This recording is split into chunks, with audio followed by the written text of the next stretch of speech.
is a beautiful Wednesday here in sunny Southern California. Welcome, welcome, welcome. D. Fish and Decker right here on the new 97.1 The Fan. That's right, the voice of LA Sports. Derek Fisher, the legendary Laker, and of course myself, Cody Decker, the one and only Raj in the back, and everybody out there making us look and sound better than we deserve. How can you get a hold and be a part of this show? Why, it's quite simple. We got a phone number, and that number 855-97-LA Fan, 855-975-2326. Let us know how you guys are feeling on this great Wednesday morning here in the Southland. If you're driving around your morning commute in LA, let us know how you're feeling. We got a lot to cover today. We got Dodger game to talk about last night, a blown game, unfortunately, and we will get into that. Of course, we got to talk a little bit about the World Cup and things coming off of that.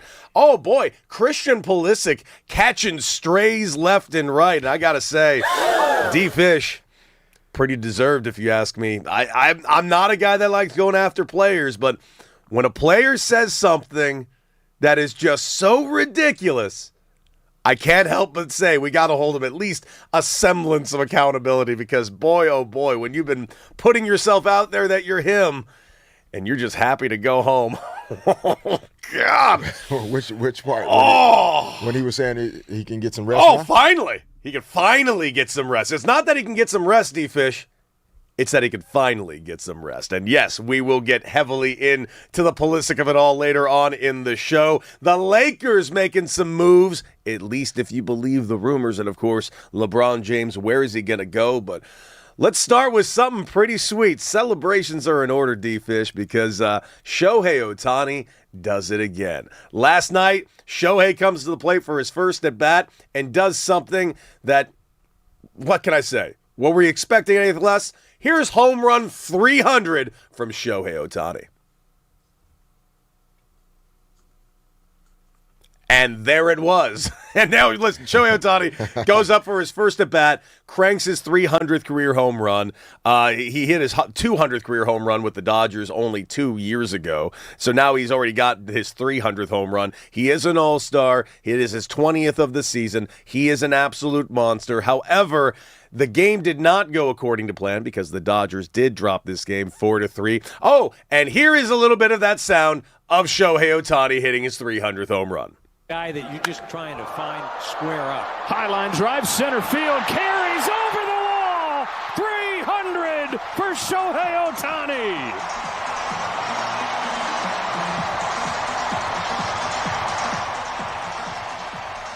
Sadly, not all sunshines and rainbows, and of course that sound right there from last night's game from Sportsnet LA. Shohei Ohtani with his 300th career home run. He ends the game going 1 for 4. He's hitting .294 on the season. He is an all-star. Andy Pages goes 1 for 4. He's hitting .263. Great season for him. He is an all-star. Max Muncy, he goes 0 for 4 last night. He's hit .264 in the season, but he's got like 20 home runs. He's having a great year. He is a starting all-star. And Freddie Freeman, of course, another starting all-star. Now, that being said, Freddie Freeman went 2 for 5 last night. Struck out to end the game. He's in .293 on the year. The Dodgers have 5 all-stars right now. 5 all-stars, 4 are starting. Yamamoto, as of now, not starting in the game. I don't know if they've announced what the starter of the National League side is yet, but are you even remotely shocked? 9 starters in the Major League side for the National League. 4 of them are Dodgers. I mean, I'm almost shocked it wasn't more. Yeah, I mean they couldn't make the whole team with the boys in blue, but yeah, they had enough guys to consider. I'm not sure how many guys are on the pitching staff selection. Normally for All-Star. Well, let's see, a decent amount. I'm going to look it up right now. It looks like they're pulling around like 10 pitchers. So it's going to be interesting because I got a point to say later on in the show. There is one snub on the Dodgers very specifically, and we are going to discuss why he's a snub, how he's a snub, and honestly, who's he's been snubbed for, and why those two guys should not be in the All-Star game over him. We will get into that later on in the show, but yeah, right now the Dodgers just running on all cylinders despite the loss last night. Now, it was an ugly 8th inning. Justin Robleski with another gem of an outing. His ERA on the season, 2.69. He's past the 100-inning pitch mark. looks unbelievable. In fact, I'll go a step further. D. Fish, if Justin Robleski was on any other team right now, pretty much, he'd be their ace. That's how good he's been this season. And by the way, who is that snub? Justin Robleski. Another gem of an outing last night. 6 innings. I believe he gave up 1 earned run. Did himself more good favors for the Dodgers and leaves the Dodgers in a good position, up 3-1. And then the 8th inning comes around. Klein comes in, unfortunately gives up a walk and a single, gets in trouble immediately, leading to a Miguel Rojas bad error, which led to 1 run, and then an atrocious error by Alex Freeland, leading to 2 more, giving them a 3-run 8th inning. The Dodgers do threaten in the 9th inning, but sadly get nothing done with bases loaded. Shohei Ohtani pops out, and of course, Freddie Freeman strikes out to end the game. Unfortunately, Dodgers go down 4-3. Next game is tonight. But here's a little thoughts on the postgame on the error that was to end this game. Yeah, obviously the ground ball. I got the opportunity to catch a ball and make the play and get us out of the inning there. That's a physical error, but I'm way more disappointed by the other play when I kind of froze and I was like all over second base over there, and I shouldn't be there. I should have been on third base, and we keep the game tied right there and gave us an opportunity to win. So physical errors happen, and I'm okay with that.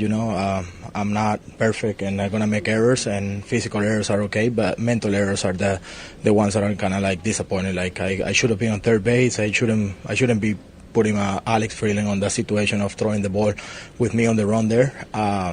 That's the one that I kind of like kick myself for. Gotta say, and by the way, D-Fish, that's future manager Miguel Rojas. I like it. That is just gold. Like He's absolutely right, dude. Physical errors happen. Mental errors should never happen. And falling on the sword and just taking accountability is why Dodger players say someday that guy's going to be a manager. And they said it because he's the only one that wants to be a manager. Also, that he's the only one who wants to be a manager. The rest of them were like, yeah, we're smart enough to do it. Yeah, we don't want to do this. No. Yeah, no, that's the type of accountability and leadership, that you need, within your groups, people that are just willing to say, hey, man, I made a mistake. I got to be better. But the nuance in how he described, physical errors and mental errors was also like that was next level. A lot of guys will just jump in and say, hey, I made a mistake. I got to be better. And they don't really get into the psychology of why that's different. And acknowledging that, as an athlete, you're going to make mistakes. Especially because it was somebody else's error, but he takes it on himself because he kind of caused it. Yeah. And so it's just, it helps you. It gives you just another glimpse of why their clubhouse is so dialed in, even though it's full of all-stars and future Hall of Famers, but it's also filled with guys like Miguel Rojas that give it the balance, the humility, the accountability, and it's clear that he's a leader, even though he's the last name that comes to mind for a lot of fans. Like that, there's not as many of his jerseys being sold compared to some other jerseys. And by the way, this guy practically single-handedly won the World Series last year.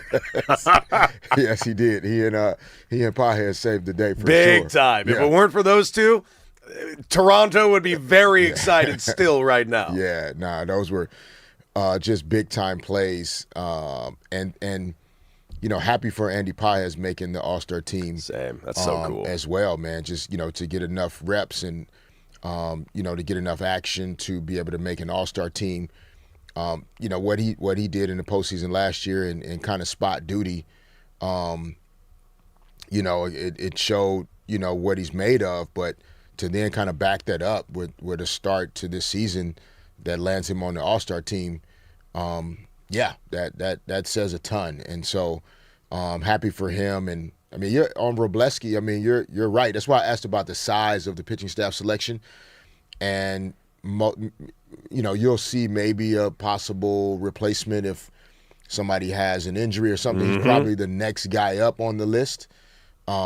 But they just couldn't put like 72 Dodger players on. They couldn't, but they should. I mean, I gotta say, I feel like they practically should at this point because the Dodgers are just that much more elite than everybody else. And I'm not saying that because I'm in LA. It's just It's just a fact. This team is absolutely ridiculous how good they are. But here's the thing. I'm glad you brought up Andy Pages.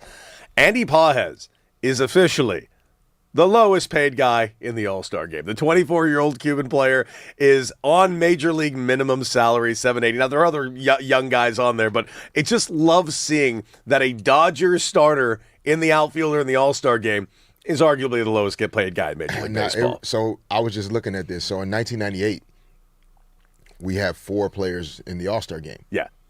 Kobe was coming off the bench in 98. Such a weird thing to say out but loud. Was a starter in the game, along with, I think Shaq was also a starter. And then Eddie Jones and Nick Van Exel were 2 of the reserves. Mm-hmm.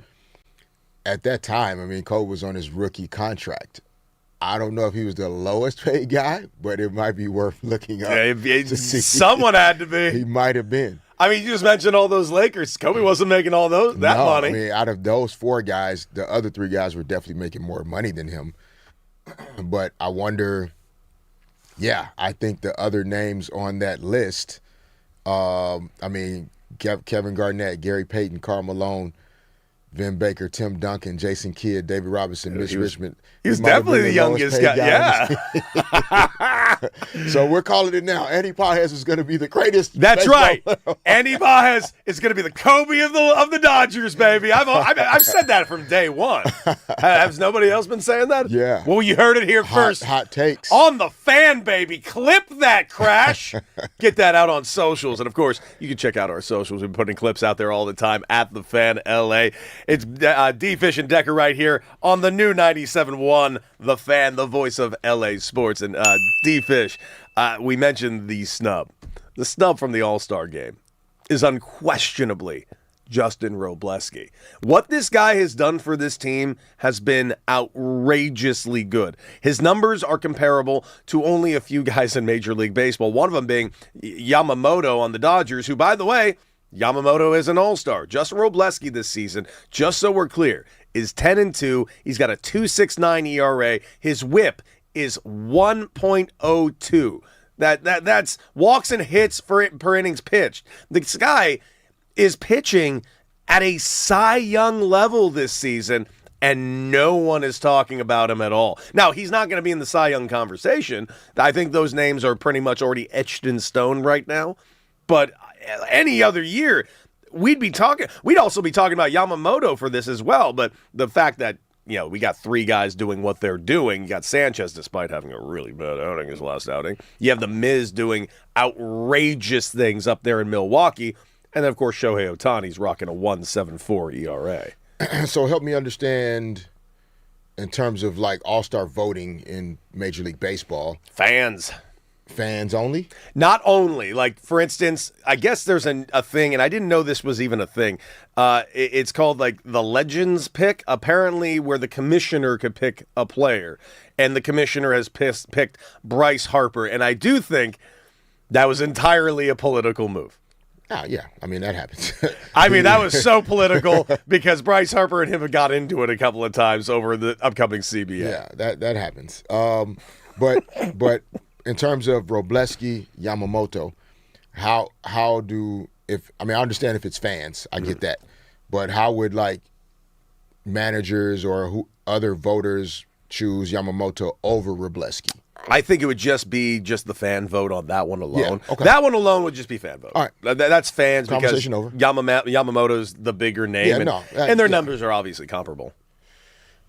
Yeah, I mean, but 10-2 is very different than 9-5, and I know win-loss is, but still subjective a little bit. But still, but that's different. Yamamoto's strikeout numbers are up. It's higher. Mm-hmm. And again, as managers, coaches, like sometimes you can tell, like, okay, this guy is really good. A couple losses got pinned on Yamamoto that maybe don't belong to him. Mm-hmm. That happens in baseball. But people that know the game also know, like, no, this dude is on a different level than this other guy, even though his numbers, stack up or they're comparable in terms of, whip or strikeouts or whatever. Like, Yamamoto is just a different cat. And if voters recognize that, cool. But the fan voting part is definitely Yamamoto is going to be. He's going to have the edge not only with Dodgers players, but other players around the league, too. There are ways for him to get in the game, obviously, one of which is an NL player opting out or an injury.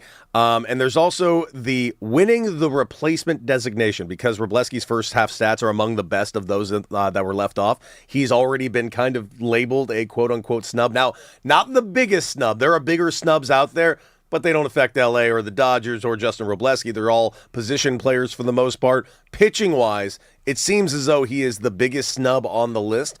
But keep your eyes out there. The pitchers go down all the time. Zach Wheeler last night, who pitched a dominant performance, he's been named an All-Star, but he can't pitch in the All-Star game due to the scheduling of his next start. He's going to be pitching again on Sunday, and because he's pitching on Sunday, he can't pitch in the All-Star game due to the rules. And by the way, he wasn't quiet about that. He was pretty pissed off about that. Huh? Yeah. Due to the rules, if you pitch on that Sunday, there's not enough time till the All-Star game for you to hit the resting period. It's all to mitigate arms and innings. Okay, so he's going to pitch for his team on Sunday. Yes. When is the All-Star game? Tuesday or Wednesday, I believe. Okay. But he can't throw one pitch in that game. Apparently not. By the way, I didn't even know this rule existed. Because the All-Star pitchers are not going to pitch 6 innings. They're going to pitch probably 1. Maybe. Okay. I don't get it either. I think it's dumb. But you see a lot of guys always kind of move up their starts during this time, or the spread out start. There was even talk about, is Shohei going to pitch in the All-Star game like an inning or something, because they're kind of spreading out his starts. Dave Roberts has immediately come out and say he is not going to be pitching in that. He's even gone farther than saying, listen, it'll be a collective talking point, but he also kind of made it clear he's not going to be in the home run derby either, which I'm not going to lie to you, I agree with. I want the home run derby to have as many stars as humanly possible, but due to a couple of injury scares this year from Shohei Ohtani and a couple of little things that we've seen left and right, I'm not interested in putting Shohei in too many spots that don't directly affect the Los Angeles Dodgers. I agree with that. I don't know. I mean, and we can talk about this at another time. What the pros and cons are of, whether it's home run derby or just different things like how, managing the season, keeping guys healthy, like how all of these things factor into a long baseball season. Like I'm not as familiar with like those conversations. Like I know the conversations in basketball that are happening, but what conversations in baseball are happening around, pitching starts, calendar, days off, sliding things up or back based on this guy's going to be an all-star like that. Dude, it's so funny how you're saying this, because the more you're talking about it, the more like my body is just starting to hurt, because I'm just remembering how awful I felt this time of year. When in the NBA season did it like start to hit? You're like, oh Christmas. Man, Christmas is when it hits. Like it was always Christmas, because it was like the excitement and the newness of a new season starting in October. Like after 2.5-3 months in, your body's like, what the hell just happened? We're having a nice summer, dude. We're working out, the body's fresh, and then the season starts and you're just wrecked. And then because being on a big market team during the holidays, they use the big market teams a lot of times in the NBA to sell season ticket packages for opposing teams. Okay. So we would get pushed out on the road a lot of times before Christmas, and then we play at home on Christmas. Yeah. But we get pushed out on the road to like the coldest, most wintry places. So you're just wearing it for the first few months anyways. Wearing it. You're like going to Brooklyn and you're going, And then you're basically sick for Christmas because you've been on airplanes for like 2 months. And you got to play at home against the Celtics that night. Yes. So like I don't think our Christmas Day record was that great, because the Christmas Day game was so tough for us as the home team. A lot of times it was in the afternoon, so you had to adjust how you were doing Christmas Day as far as the kids or the family or just whatever. But yeah, Christmas was always kind of that point where it was like, ooh, this hurts. It sucks. This will probably make you so mad, because I'm sure you've heard this so many times. Because casual NBA fans, to them, like the NBA season starts on Christmas type of thing. Right. And that's when you're feeling your absolute worst. Oh, my God. It's like getting from Christmas to All-Star break. It's like the season is in those parts. It's like the sprint to Christmas, and then you're wrecked, and then you got to figure out a way in January to like get up enough gas to get through the All-Star in mid-February, and then kind of get a few days, and then you take that one last breath, and then you back under that water for March, April, May, and June if you can get that far. As much as I want to say that the Dodgers, oh man, they could use this break.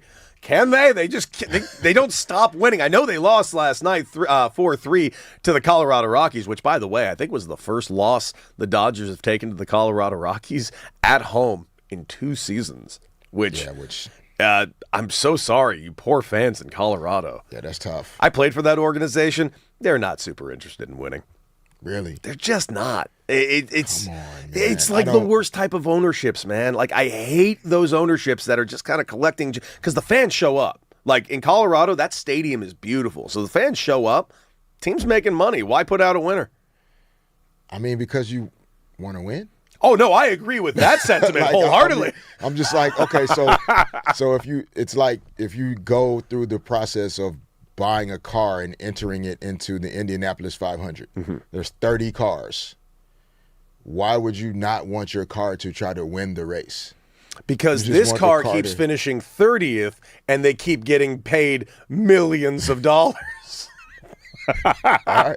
And by the way, I believe they are currently 30th in Major League Baseball. Funny enough. So much to cover, by the way. Later on in the show, exactly who should be removed from the All-Star game so Justin Robleski should be in. We will discuss who he got snubbed over and how it is an injustice to Justin Robleski, the Dodgers, and to all of you in Southern California. But coming up, the Lakers could be excited. Could be very exciting that they're going to begin their hands on another big man. We will discuss right here on D. Fish and Decker on the new 97.1 The Fan, the voice of LA sports.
Welcome back, D. Fish and Decker on the new 97.1 The Fan, the voice of LA Sports. Derek Fisher, Cody Decker, and all of you. And yes, our phone number is 855-97-LA-FAN, 855-975-2326. And of course, we want to hear from you guys all show long. We're talking a lot about the Dodgers and the snub that is for the All-Star game. We're going to go into more details on that All-Star snub on Justin Robleski later on in the show. But right now, we're going to talk about the Lakers because the Lakers keep making some moves. It is the summer of 26, and D. Fish, as of right now, has the summer of 26 lived up to the hype that was given and hyped up to Luka Doncic so far?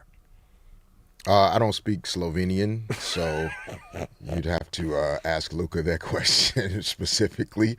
I don't know about living up to the hype, but that's not – hype doesn't win you championships. Fact. So I don't think it's so much about, trying to live up to the hype. I do think what they have done, though, is quickly pivot from LeBron is like a planet-sized crater of a basketball player that covers so many things and is so versatile and unique in his skill set that it literally takes all the guys that they're possibly going to sign to make up for what he does. And so to their credit, what they have done is it's not just an age thing in terms of getting younger, but I think they've gotten more dynamic. They've added more speed, I think, at the guard positions. Colin Sexton and Quentin Grimes are tough, gritty guys. They're skilled.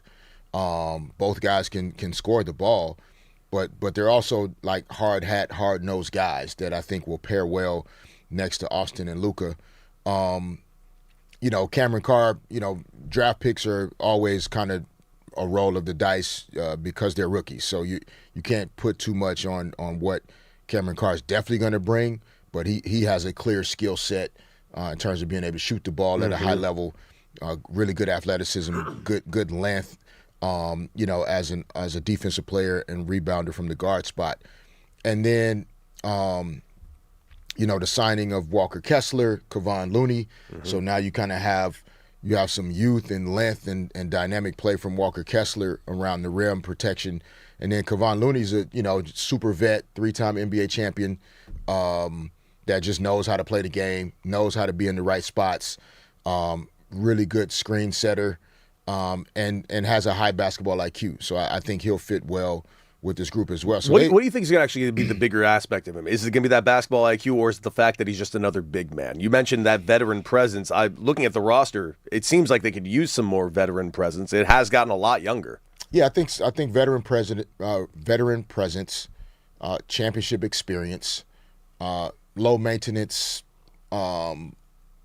personality, high character guy. You need those type of guys in your locker room. And I think, last year, I don't know how much he really played in New Orleans. They were so young that I don't think there was much opportunity for him in New Orleans. But this Lakers team is more of a veteran group that he'll fit probably better with and be able to carve out, 12 minutes or so, 15 minutes in a game. Again, just solid defensively, understands concepts, will be in the right spots, rebounds the ball well.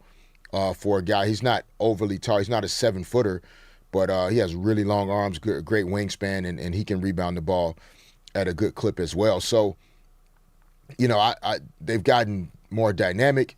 I think you're going to see them play, significantly faster.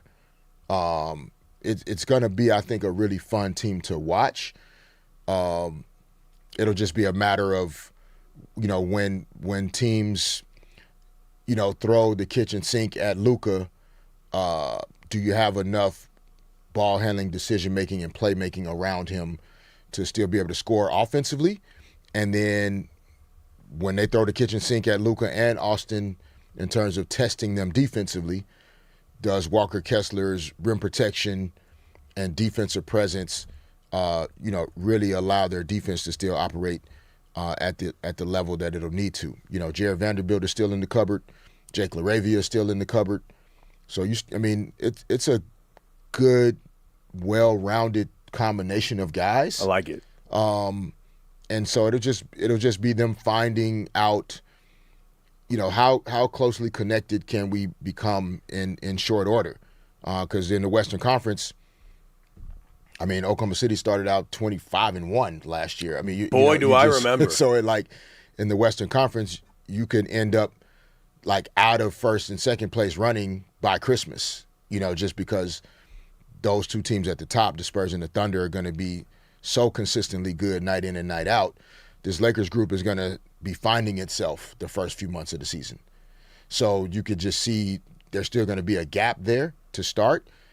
And you have to give it until, mid-January or so to get a real glimpse of like, what is this group going to actually be able to accomplish? What is their ceiling going to be in their first year together? Absolutely. D-Fish and Decker on the new 97.1, The Fan, the voice of LA sports. And, of course, you can join the chat right now at The Fan LA. Right now on YouTube, the chat is live and very active already. But here's the other look right now that we got to talk about with the Lakers, my guy, because the rumor is abound that Jonathan Kuminga might be on his way on a 2-year, $20 million deal. Tell me, D-Fish, what can Jonathan Kuminga bring to this team, and are they looking to make this guy a starter? Yeah, Kuminga would, you talk about the athleticism and the speed, that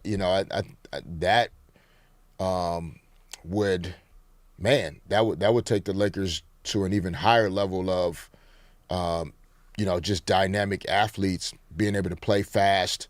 I think JJ Redick and the coaching staff have, they've done a really good job of,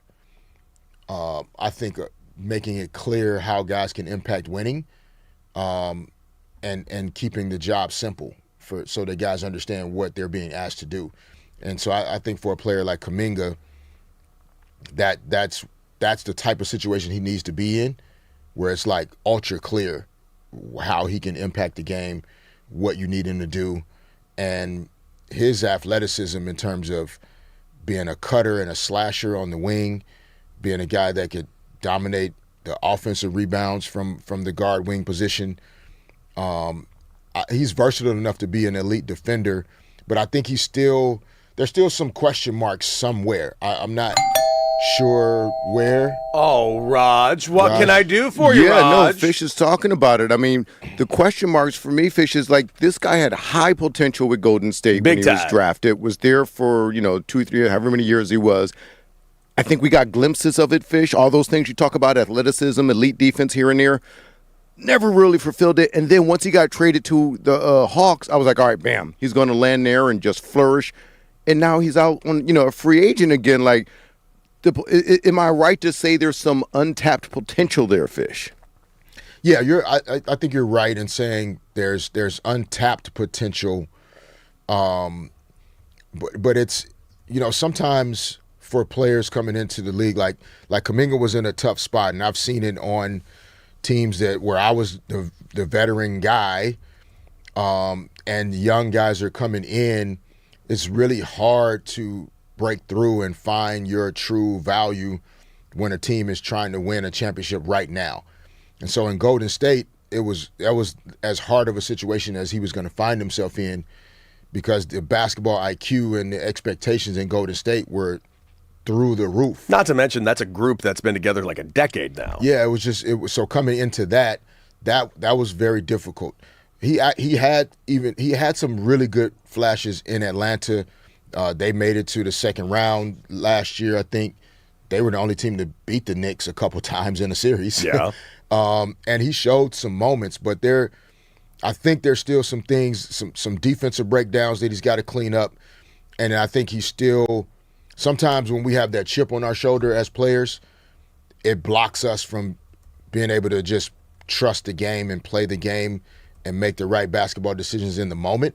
And I think sometimes Kuminga can get sped up wanting to prove what he's capable of doing, and that may not be the right basketball play that he needs to make at that time. And so, I don't know. I think, the type of group the Lakers are putting together, could he fit into it well? Yes.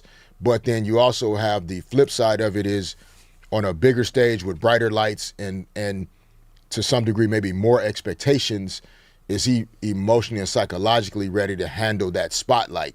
Because flashes in Atlanta of good and not so good are one thing.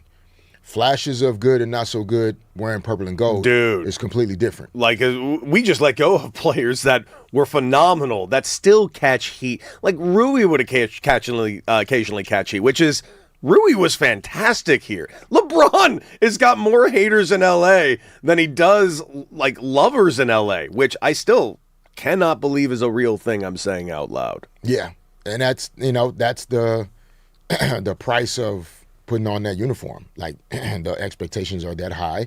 And so, yeah, Kuminga, I think he fits with the type of group the Lakers are putting together. It'll depend on what kind of situation he's looking for, though. If he's still looking for that, like, the problem in Golden State was he wasn't playing enough. His role wasn't big enough. Yeah. So then to come to L.A., you can't expect to get more opportunity than Luka and Austin. Are you going to play more than you were playing in Golden State or Atlanta? Like, there were times in Golden State where they shut him down completely. Where maybe like he and Steve Kerr weren't seeing eye to eye necessarily. He's matured. I think he's a solid young dude. I've been in gyms with him. He has great work ethic. I think he wants to be really good. It's just finding the right situation at the right time for him. I think J.J. Redick would be good for him. Awesome. Scott Brooks, Nate McMillan, like they have veteran coaches that I think that would be good for him. But we have to wait and see what type of situation he's really looking for. Absolutely, guys. Well, we'll keep you updated if we have any official word, but it looks like it could be happening. Jonathan Kuminga to the Lakers, a potentially 2 years, $20 million contract. We'll let you know everything that takes place with the Lakers and, of course, the NBA offseason going forward. But coming up, ladies and gentlemen, we got ourselves a top five. We have an incredible anniversary to celebrate, and it will lead into today's top five right here on D. Fish and Decker on the new 97.1 The Fan, the voice of LA sports.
today's top 5 and D-Fish and Decker right here on the new 97.1 The Fan, the voice of LA sports. What up, Raj?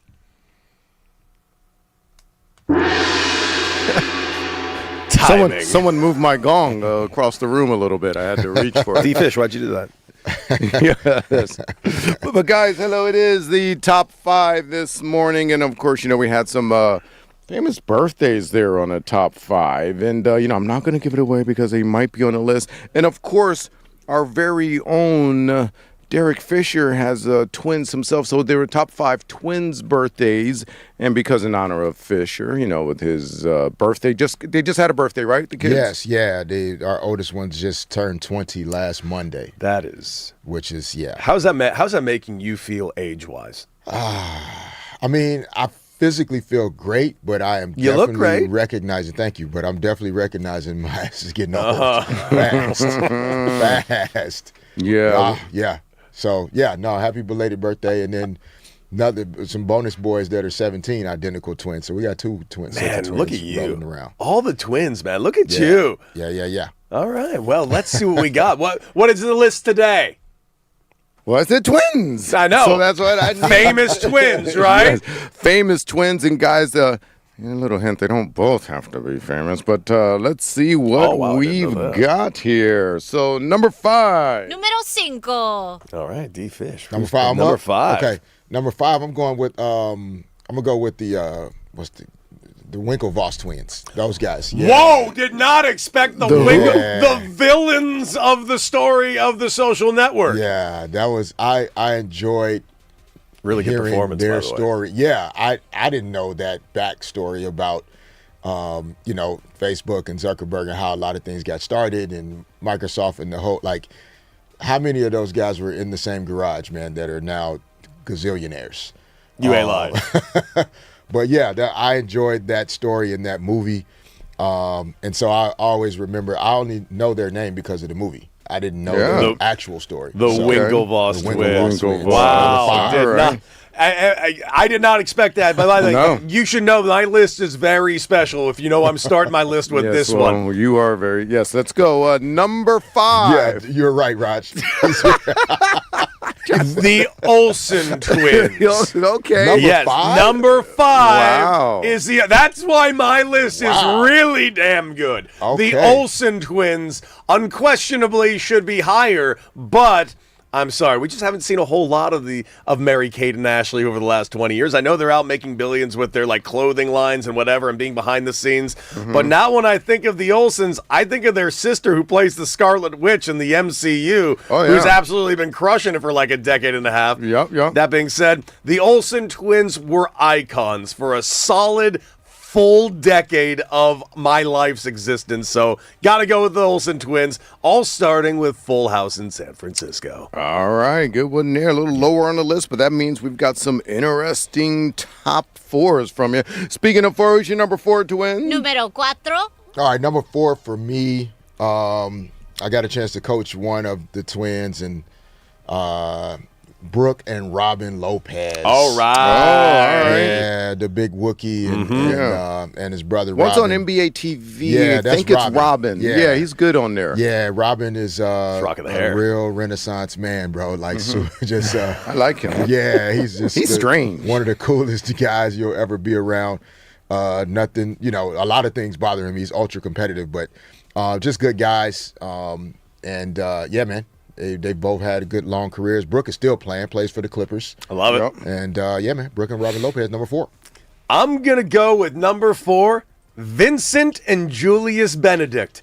Incredibly played by Arnold Schwarzenegger and Danny DeVito in the hit 1991 film Twins. Yes. They are the best set of twins, and it also showed us the comedy chops of Arnold Schwarzenegger. True. Really gave us a new look at that cat. Not just a guy blowing things up. That was the beginning of the end. That was the beginning of the beginning, No, if you that ask was the the right beginning of the people. end. How dare you? Everything after that That man pretty much also sucked. did Junior shortly after this, and that's just as good.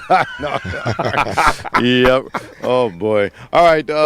Looking for the top 5 twins here based on the famous birthday. And, of course, Fisher's children, the twins' birthday this week, or it was last week, but we're still within 7 days. Number 5. Número 3. Or no, number 3. Number 3, yes. Yes. Which is one of the other reasons why we're doing this list. Mm-hmm. I'm going with Tia and Tamara Mowry. Oh, okay. Yeah. For those who don't know, what do they play on? They play on their own shows, actually. Jesus. You got them on the top 5. You don't know what the hell they play on? I don't have to know what they're playing. I don't know what they're playing. Name one. It's not my list. It's What? his. What's wrong with this list? What they're called? Like, I don't know, the Twins House or something? They had some kind of show. Wasn't it like Sister I don't know. Sister or something? Yeah, there it Yeah, goes. Sister. Sister. I thought Yeah. it was Sister. I remember Sister. Yeah. And a few episodes of like Disney Channel things. Yeah. No, they've been on television for 30 years. Yes. So I don't have one particular program or show in mind. I just liked watching them on television. So, Okay. Don't blame you. Yeah. This should be higher, but I'm going to do it here. And it's because I really appreciate it's new and it's recent. Smoke and Stack from Sinners. Both brilliantly like played it. Yeah. by one man, Michael B. Yes. Jordan, who won an Oscar for this role, by the way. Don't be laughing, Fisher. Fish, you got to understand how brilliant the performance was. One of them had dimples, the other did not. Yep. That was just facial That was expressions my only tell. he was making. And I got to say, Michael B. Jordan deserved that Oscar. Hell, he deserved an Oscar for Fruitville Station a few years earlier. But he definitely deserved the Oscar for this one. Man, oh man, Smoke and Stack. The only reason I'm upset about the movie Sinners is that I could have used 4 more movies of Smoke and Stack before they got to the vampires. That's all. I loved these characters. Apparently it was talked about. I'm not going to say in the works, but it was a prequel of those guys. Their Chicago days when they were working with the mob. I would love to see that. Yeah. Man, yeah. I'd Or love their to see military that. days, because military is where it Would started. love to see that. That's 2 movies right there. That's 2 movies. Making movies. a trilogy and ending kind of out of nowhere with Sinners. All right. Derek Fisher's number 1 twins are. Número 1. no, number 2, right? We skipped 2. number 2? No, this is number 2, bud. Oh, Número 2. okay. Jesus. Come on, Raj, you wash your fingers, man. Yes. Number 2, I'm going with my guy, former teammate of mine, Carlos Boozer. Oh, nice. He has a set of twins and 3 boys, but a set of twins, Cameron and Caden Boozer. Cam was the number 3 pick in the NBA draft this past year to the Memphis Grizzlies. And his twin brother, Caden, is going to be back at Duke, I think, next season. They got the AT&T commercials. I mean, these guys were like super infants. And so to see them and what they've grown up, 19 years later, yeah, man. Happy cool. for them. Yeah, Cameron and see it Caden all. Boozer. I dig it. By the way, for my number 1, I did send you some more audio for my number 1. It's in your email, but I'm going to go with my number 2 because number 3, I mentioned a performance that led to an Academy Award win for Michael B. Jordan. Well, this one didn't, but it was the first time I seen an actor play a set of twins in movies, and I'll never forget as a young boy watching the villain see Jean-Claude Van Damme and 2 of them and say, "There's 2 of them." That's right. Jean-Claude Van Damme playing Chad and Alex Wagner in 1991's Double Impact. That's right. You get Arnold Schwarzenegger being a twin. Well, Jean-Claude Van Damme says, "Watch this." Love it. Classic Van Damme. Classic Van Damme. You don't know good action movies, D-Fish, until you watch some classic Van Damme. You're right. You're right. Muscle from Brussels, baby. You're right. He's the muscles from Brussels. He said you're right. Thank you. Okay, Thank you. that would lead to your number 1 Número twins. 1. It's the muscles from Brussels. Number 1, man, I don't know how Cody had the Olsen twins at number 5. I'm like, they're like basically the OGs of this whole twins in the business game. They are. I mean, Right. everybody you named on that list came after them. That is factual. So Mary Kate and Ashley Olsen Classics. are number 1 Legends. for me. Yeah, I mean not that we hadn't seen twins before, but twins were more, they alternated for each other in TV shows and movies. But to have them both on the camera at the same time, yeah, man, they get all the love to me. The way they also then turned that into billion-dollar empires after. Sure did. Yeah, I'm on. Not bad. Well, my number one comes with sound. The number one greatest twins of all time goes like this. Well, that's a rock song. It's definitely...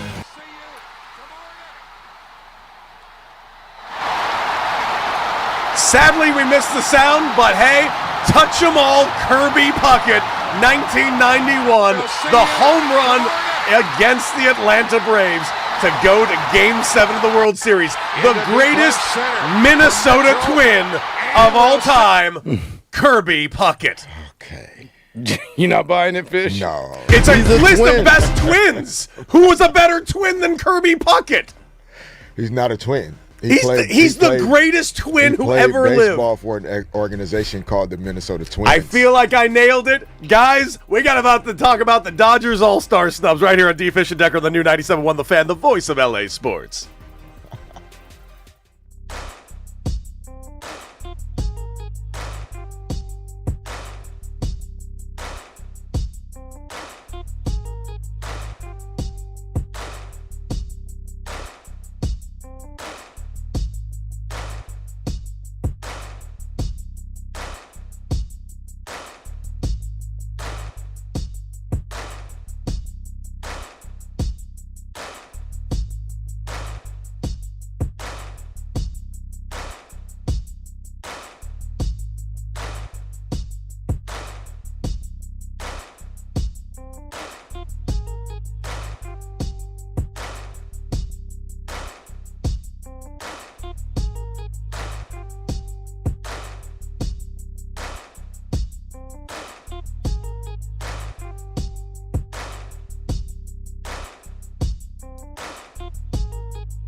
Getty, D-Fish, and Decker on the new 97.1 The Fan, the voice of L.A. sports, and we want to hear from you. 855-97-LA-FAN. That's 855-975-2326. Derek Fisher, Cody Decker, and all of you talking all things sports. Of course, we had some World Cup going on yesterday, and I look very forward to getting into it with Raj a little bit about that, because Argentina with an outrageous come-from-behind victory, D-Fish, with some question marks on exactly how that happened.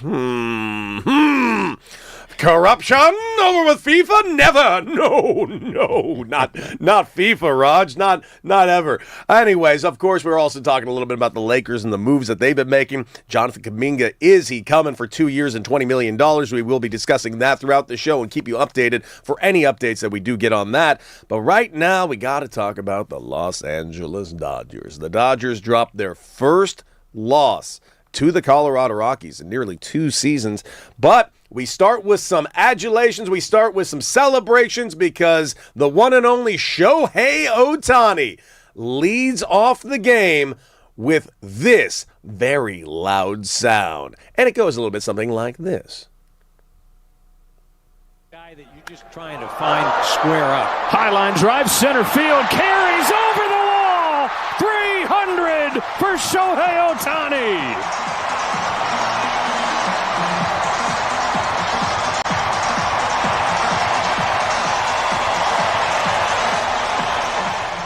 Now, of course, from Sportsnet LA last night, Shohei Ohtani hitting his 300th career home run 9 seasons into his Major League Baseball career. Also, with over 100 stolen bases in his career, this man is an absolute monster, two-way player. But the question really also shows up for a couple other things. Are we going to see him in the Home Run Derby? What kind of appearances is he going to have in the All-Star game? We know that he's going to be spreading out his innings a little bit more to kind of keep him healthy and fresh. We've seen some injury aspects from him, but Ohtani hitting 300 home runs and getting to this mark. The guy's hit 100 home runs, over 100 home runs since being a Dodger. And I think we've all forgotten, because I think a lot of us have forgotten the angel years of Shohei Ohtani at this point, because when I see Shohei Ohtani in my brain, I only see him as a Dodger. Like, that's all I see him as. Yet he's been here, 9 years? He's only been a Dodger for 2. Yeah, that's crazy. That just shows the impact that he's had. It doesn't feel like it's only been 2 years that he's put the uniform on. I know the rest of Major League Baseball probably feels the same way. It feels like he's been dominating the sport from the blue jersey for longer than he did in Anaheim. The fifth fastest to 300 is insane. I think he did it in like 1,100 games. I'm sure it'd be interesting to have a conversation with here and his interpreter about the differences, right? Like how he's felt about hitting in Anaheim compared to LA, being surrounded by more talent. Is he seeing different pitches? Like, what is the experience? You're playing in front of more people. Yeah, bigger crowds, more expectations, etc. But I don't think any of it necessarily impacts him. Like it's just he plays the game the same way, regardless of where he is or what the situation is. And yeah, it's interesting. Like he's the best player in baseball. Yeah, he really legitimately is, and I think it's honestly, I think it's ever. It's just I know that's such a hyperbolic statement to say, and I know we always talk about the GOATs all the time in every sport, but I really want people to understand the rarefied air we're currently breathing in of Shohei Ohtani. Just to put in like historical context of the elite pace that he just made right there for Major League Baseball, he is the 5th fastest player in Major League Baseball history to reach 300 home runs. He trails, these are the only names he trails on reaching this mark: Aaron Judge, who did it in 953 games, Ralph Kiner, 1,086 games, Ryan Howard, 1,091 games, Juan Gonzalez, 1,093 games. I just for the record, Aaron Judge will be a Hall of Famer. Ryan Howard is someone who's right on the edge and should be a Hall of Famer. Juan Gonzalez, if he just could have stayed healthy, would have been a Hall of Famer. These are monster names he's put up with there. Now you add the historical monster fact that he's also a pitcher with a 1.79 ERA. It is just, this doesn't make sense to me. The more I say it, I feel like it gets desensitized to a public. It gets desensitized to a baseball fan public. This is so insane. I've never seen anything close to it. It's that crazy. I can't even put it in context to another sport. It's like if Myles Garrett and Tom Brady were on the same team and the same guy winning championships. I don't know how else to say it other than it makes no sense how his body's lived up and held up to this point alone. Like, yeah, he's had 2 Tommy John surgeries, but the fact that he's only had 2 Tommy John surgeries and didn't really miss a whole lot of time offensively during that time, because he also won an MVP within that time, the only DH, by the way, to ever win an MVP. And I remember at the beginning of that season, I was telling people, Shohei Ohtani ain't winning the MVP. I was telling people on like my gambling shows, don't put a flyer out on Shohei Ohtani to win the MVP this season. He's not pitching. He's only going to DH. And the reason I was telling them that, and I gave them the full context, no DH has ever won an MVP. He would have to do something that's never happened before. And then someone's like, well, what would he have to do? I don't know. He'd have to have a 50-50 season. I pulled that out of my ass because no one's ever had a 50-50 season. Did it. MVP. Like, it's insane. You cost people money. Dude, I did cost people money. I apologized as much as I could. But he did something that had never been done, which I should have figured he would, because that's all the guy does. Things that no one has ever done.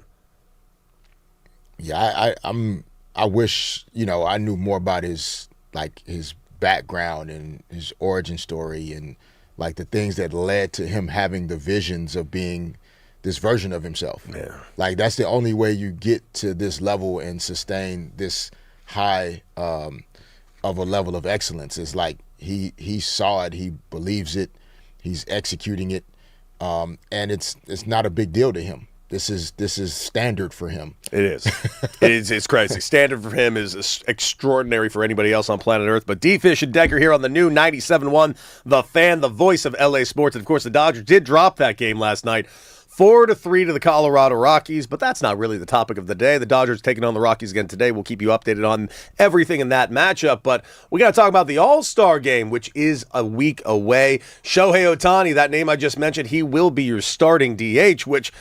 How bad do you feel for Kyle Schwarber? Guy's got like 34 bombs. He's not starting in the All-Star game just because he's got to get over to above Shohei Ohtani, which he can't do. Here are your starters in the All-Star game. You got Drake Baldwin out of Atlanta. Freddie Freeman here out of L.A., Ozzie Albies out of Atlanta. I'm actually a little surprised by that one. Bryce Terang getting a little screwed. Max Muncy, third baseman out of L.A. C.J. Abrams out of Washington getting the nod. Brandon Marsh out of Philadelphia. Andy Pages, the lowest paid guy who is starting in the All-Star game out of the Los Angeles Dodgers. Juan Soto, and of course, as I already mentioned, Shohei Ohtani. Those are your starters. Pitchers that have been named. You got Duran, you got Iglesias, Mason Miller, Chase Burns, Paul Skeens, and Yamamoto. Another Dodger, of course. But there is one Dodger that is missing on this list. And I think it should be mentioned. And his name's been brought up a lot. His name was even brought up a couple of weeks ago when we were talking to the great Dave Roberts about everyone on this next man up mentality that the Dodgers have had this season with $170 million on the IL the first half of the season, which still led to 59 games thus far that they've won in the first half. Well, we got to talk about Justin Robleski. Justin Robleski is an all-star snub. In fact, when it comes to pitchers, Justin Robleski is not just an all-star snub. He's the all-star snub. This season, Justin Robleski has not just been a phenomenal pitcher. He's been one of the best pitchers in Major League Baseball. The only reason we're not talking about him more is because Yamamoto's having himself another Yamamoto season. And, of course, Shohei Ohtani is doing what he's doing. He's got a 1.74 ERA. Then, of course, you got the other names that are out there in that Cy Young race that, frankly, Justin Robleski's name should be occasionally pitched in for, because I want to point out these stats. 10-2. Now, I know that wins and losses is a very, very, very lofty stat when it comes down to this, but I can't stress enough, when the ball's in your hand, your team keeps winning. That is something that should be paid attention to. And even though I don't think it's the end-all be-all, because there are a lot of other key factors in play, run support, yada, yada, yada, defense behind you, what team are you on, what division, who's your opponent. I understand all these aspects. You got to say, when you're on the mound, your team wins. That alone should give you some points. But here's the thing. These numbers that he have are phenomenal. 2.69 ERA, 1.02 whip, innings pitched just past the 100-inning mark, 100.1 innings. This guy has 90-plus strikeouts. A phenomenal year so far. So the question is, if Justin Robleski is not in, who's off? Who should be off? And I got a name right now for you who should not be in this All-Star game over Justin Robleski. Uh-oh, we got breaking news. What we got?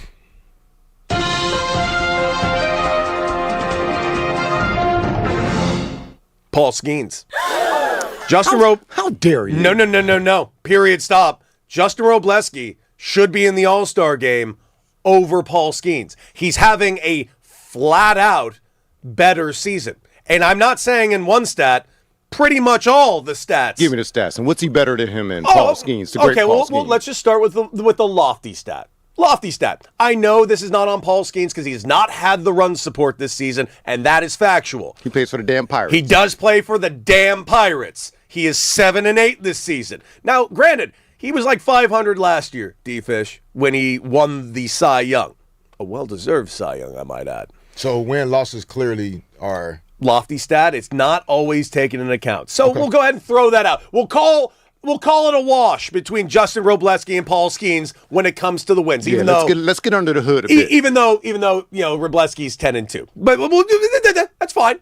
Doesn't matter. I could go 8-2 with the Dodgers. Damn it, you can't. You can't. But that's okay. ERA. Raj, they'll be grand slamming.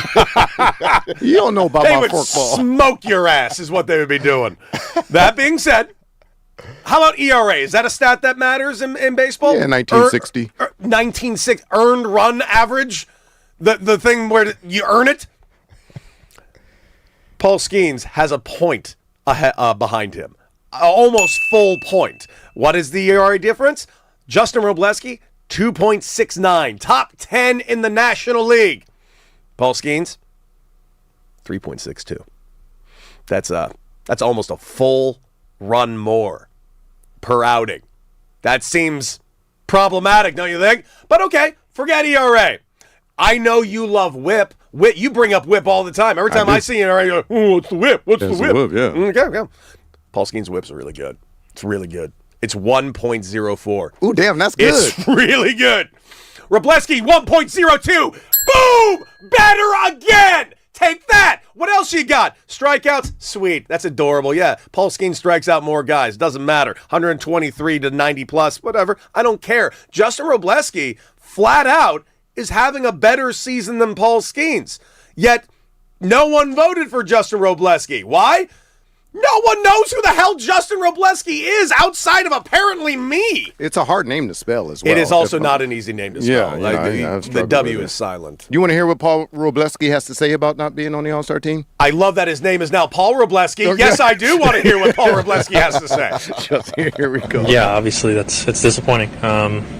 You want to be an All-Star. It's something that, regardless of the year, whenever, it's always a big deal. And yeah, it's something I wanted to do. And yeah, it's frustrating to not get that nod. But like I said before, I think it's just more reason to try and keep getting better. And hopefully I can gain the respect of players and everybody else, and maybe be in there next year. I mean, I love that he's saying all the right things, but man, this is a snub. And it's not over. He can still get in there, say somebody gets hurt, a pitcher drops out, doesn't want to pitch an inning. He is a very obvious pick, but he's not also the only name. Paul Skeens is just the first name that I can name on this list that shouldn't be in over Justin Robleski. I can throw in Logan Webb out of San Francisco, where, of course, Robleski's numbers blows him completely out of the water. Listen, I don't like seeing a guy get snubbed, but I really don't like seeing a guy get snubbed like this. The reason why he's a young cat, not a ton of people know him as well, and he is one of the biggest anchors on why the Dodgers have done what they have done this year. You got no Glasnow, you got no Snell, and you got Justin Robleski pitching like an ace for this Dodger team. It's a fair case. I mean, I think everybody feels that way, that as watching him do the work that he's done this season, the fans voting is gonna always limit some guys. I mean, you even think about the most of the names in the National League are, it's funny to me how certain things for ownership in the leagues are important, and then you get to the All-Star game, which is supposed to be a celebration of the game and the best parts of the game, and then the National League roster is full of guys from the big cities. So what about the small markets? Like, how are small market players supposed to make the All-Star team? It's tricky. If there's not enough people to vote for them necessarily. And I'm not saying the guys that are coming from those cities aren't deserving, but it's like the case for Robleski is similar to the small market case. Like, it's just like, where is that? We can't spell the name. We're not familiar with the location. And so that's what he's running into, on top of the fact that he's got 5 teammates that are all-stars as well. So he also kind of is running into that Dodgers fatigue, where it's like, okay, another guy from the Dodgers we're going to put on this team. Got it. And it's unfortunate that he's running into that type of case. And it's just unfortunate that so many of the best pitchers in the game are on the National League side right now. They are. National League, it's so funny. It's like the National League is very much like the Western Conference in the NBA. Yeah. It's here in the American League right now, which is wild because the American League almost always, for like the last 25 years, wins the All-Star game, yet the National League has been a juggernaut year in, year out. Is there still whoever wins the All-Star game, that's where the home field advantage Thank God, goes? no. Okay. Thank God. There was a time where I kind of liked it, but man, after a couple of times, I'm like, this is so stupid. I did not like that when they tried to create that. They tried so hard to be like, the passion is back, the fire is back because home field advantage. I'm like, nah, this is stupid. Like, why are we doing this? Stop trying to. I don't like it when sports are like telling me in their broadcast, no, they're gonna try. That's a problem. Yeah. I mean, the NBA is still working on it too. Yeah. Maybe this year they're gonna try. In just the stop NBA. Playing the game in the NBA. No. Just put it on paper. Wait. You say that? That is not true. No, D-Fish, he says this. I'm not with him. I thought last year was a step in the right direction for the NBA. I don't like the young stars. Me neither. I think if they could just do USA versus World, there's enough guys to go 12-12 and have a real game. And Wemby wants to win. Yeah. Exactly. If Wemby goes out there and embarrasses a couple American dudes, I say in 3 years, this is going to be like a blood feud type of thing. And I want it to happen very, very bad. What do you got, Raj? So, Cody, all right, look, we've got Robleski stepping up, and you've been on him for a while. With the Dodgers. All right. For a while, I know we've got Suzuki, you know what I mean? He kind of had his moment, but he's faltered. Are you talking about Roki? Yes. Oh, Roki sucked. I know. I'm sorry, Roki, Suzuki. We've got our Yamamoto, and we've got, if you're starting a series. Yes. And everyone comes back healthy, if you're the Dodgers, and I know Shohei's in the rotation. Let's say that the Dodgers are Glasnow and Snell are back. Comes back healthy. Where is Robleski in your rotation? Like starting a series, a playoff series, where are you slotting him in terms of which game he's starting? Can I ask one question to give full context? Of course. Where is Shohei Ohtani in this? Is he like full go, healthy and all set? Everybody's good? Yeah. Let's say Ohtani can give us the 6 innings. Okay, then I'm going to say I'm putting Justin Robleski.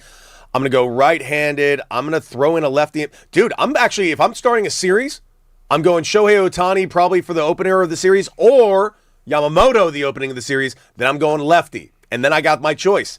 Do I want to go Blake Snell or do I want to go Wrobleski? Right now, due to the health aspect of it, Wrobleski. I'm throwing Wrobleski second in a playoff. Wow. And then I'm going with the next righty, whether it's either Yamamoto or Ohtani. And then the other lefty. Dude, Glasnow might not be getting a ton of my playoff innings. Which is an insane thing I'm even hearing myself say right now. Right. But as long as I got those four guys kind of spearheading it, I feel real good about where I'm going. Plus, I have the left-right matchup. Dave Roberts has got himself one hell of a staff, and he's got himself one hell of a good problem to have. He's got too many pitchers going into the second half of the season.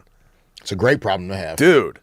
It's a great problem to have. And I mean, it gives them like the ultimate versatility in the postseason as well. I mean, I've just over the last few years watching the Major League Baseball playoffs and seeing the amount of levers that these managers are pulling in terms of tracking pitch count, situational, throwing a guy out there to get one out or, throw 3 pitches and then he comes right back out for another guy. The Dodgers are kind of going to have an ability to really almost navigate any situation they run into from a pitching perspective. Because, the bullpen's going to be full of guys that have gotten great experience this year and that even at full strength, I wouldn't mind seeing, even if you chose Snell or Glasnow over Wrobleski, but then Wrobleski's coming in the middle of the 4th inning, even if he doesn't start, like that's a good arm to put out there to get 2 outs and then just keep him fresh throughout the entire series. And so this is a great problem to have long term. In the short term, obviously, just Wrobleski deserves definitely a nod, and we'll see. A lot of times replacements end up happening as the All-Star game gets closer. Well, guys, so much to discuss. What do you think? Who do you think got snubbed in the All-Star game? Who do you think should be replaced so we can get Justin Wrobleski in there? And by the way, it's not over yet. We still might get Justin Wrobleski in here. Who else were the snubs in L.A.? We want to hear from you, 855-97-LA-FAN. Guys, coming up. Is he coming? Are we getting our hands on another dynamic player here for the Lakers? Whoo, Luka must be happy. We will discuss it right here on D. Fish and Decker on the new 97.1 The Fan, the voice of LA sports.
Back, D-Fish and Decker on the new 97.1 The Fan, the voice of LA sports, the legendary Derek Fisher, the person, Cody Decker, and of course, all of you joining us right here on the new 97.1 The Fan. Of course, our phone number, 855-97-LA-FAN. That's 855-975-2326. We see your calls. We're going to get to your calls. And of course, join the chat at The Fan LA on YouTube. The chat has been live all show long, being a part of the show. We see you in there, Good Karma. We see you in there, Dom. We see you in there, Joanna in Arizona. We thank you guys so much for joining the show and being a part of the show. And of course, you can take us on the go with the Odyssey app after you're done with your wonderful LA drive commute. The Lakers, my guy, D-Fish, your team, my team, everybody's team. Making moves, man, and we've been sold over and over and over on. I want to really kind of sell it in a certain way. In the summer of 26, that was the line that was given to us over and over and over again. That it was all about the summer of 26, and so much so that it was sold to Luka Doncic for the exact same type of title.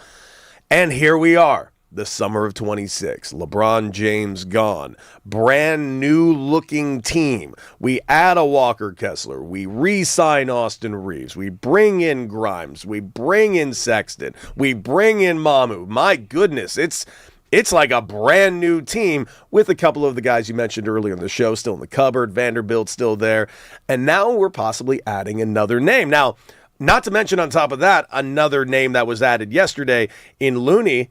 Big man, veteran presence, 3 rings already. Before we get to the other name that's a little sexy in the air right now for the Lakers, tell me right now what Looney can bring to this team. Yeah, Looney's a low-maintenance, personality, a guy that's been in winning locker rooms, been around great players, played for great coaches, understands what it should look like, what the gym should sound like, the type of communication on the defensive end that it takes to win, the understanding and attention to detail that it takes to win. So having guys like Kevon Looney, really huge to team success. And he's a willing participant in being that type of role player. He's not coming to LA to try and, have his glow up and become an all-star. He's at a point in his career where it's really about just adding value and helping the team win. Defensively, really, really good. Will be in the right spots. Understands, spacing and timing. Great screen setter. And again, just a guy that they can depend on and trust in almost every situation. And so great pickup, great addition after losing DeAndre Ayton. You don't have a backup big behind Walker Kessler. Jackson Hayes signed with Utah as soon as Kessler signed with the Lakers. And by the way, I'm not going to lie and say I don't feel kind of bad about the Jackson Hayes of it all because, one, I really like Jackson Hayes, and two, he went to the trouble of getting Slovenian citizenship. Like, this guy was really trying to make sure he was next to Luka for the next decade. And yeah, we see what happens. Whoops. Right? And that's it's part of the business. The Lakers doing what they feel like, is best for them to do, and everybody moves on. Yep. And so, but yeah, Looney's a really good pickup, really solid. Will be great in the locker room, and also can do the things needed on the court when he's asked to.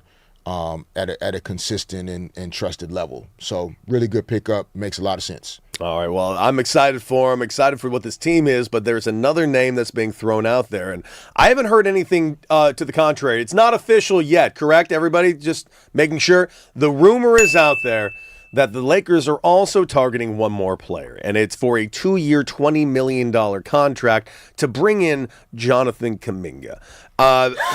D-Fish, couple of questions. One, is this a good move for the Lakers? What can he bring to the table? And are you surprised at this price tag of 2 years at $20 million for a player, maybe not the caliber isn't the right word, but of the name? Like, I know Jonathan Kuminga has maybe not lived up to what he has been proposed he was going to be to this point, but that is a name that's been out there for a while. $20 million, I'm actually surprised it's that low. Are you?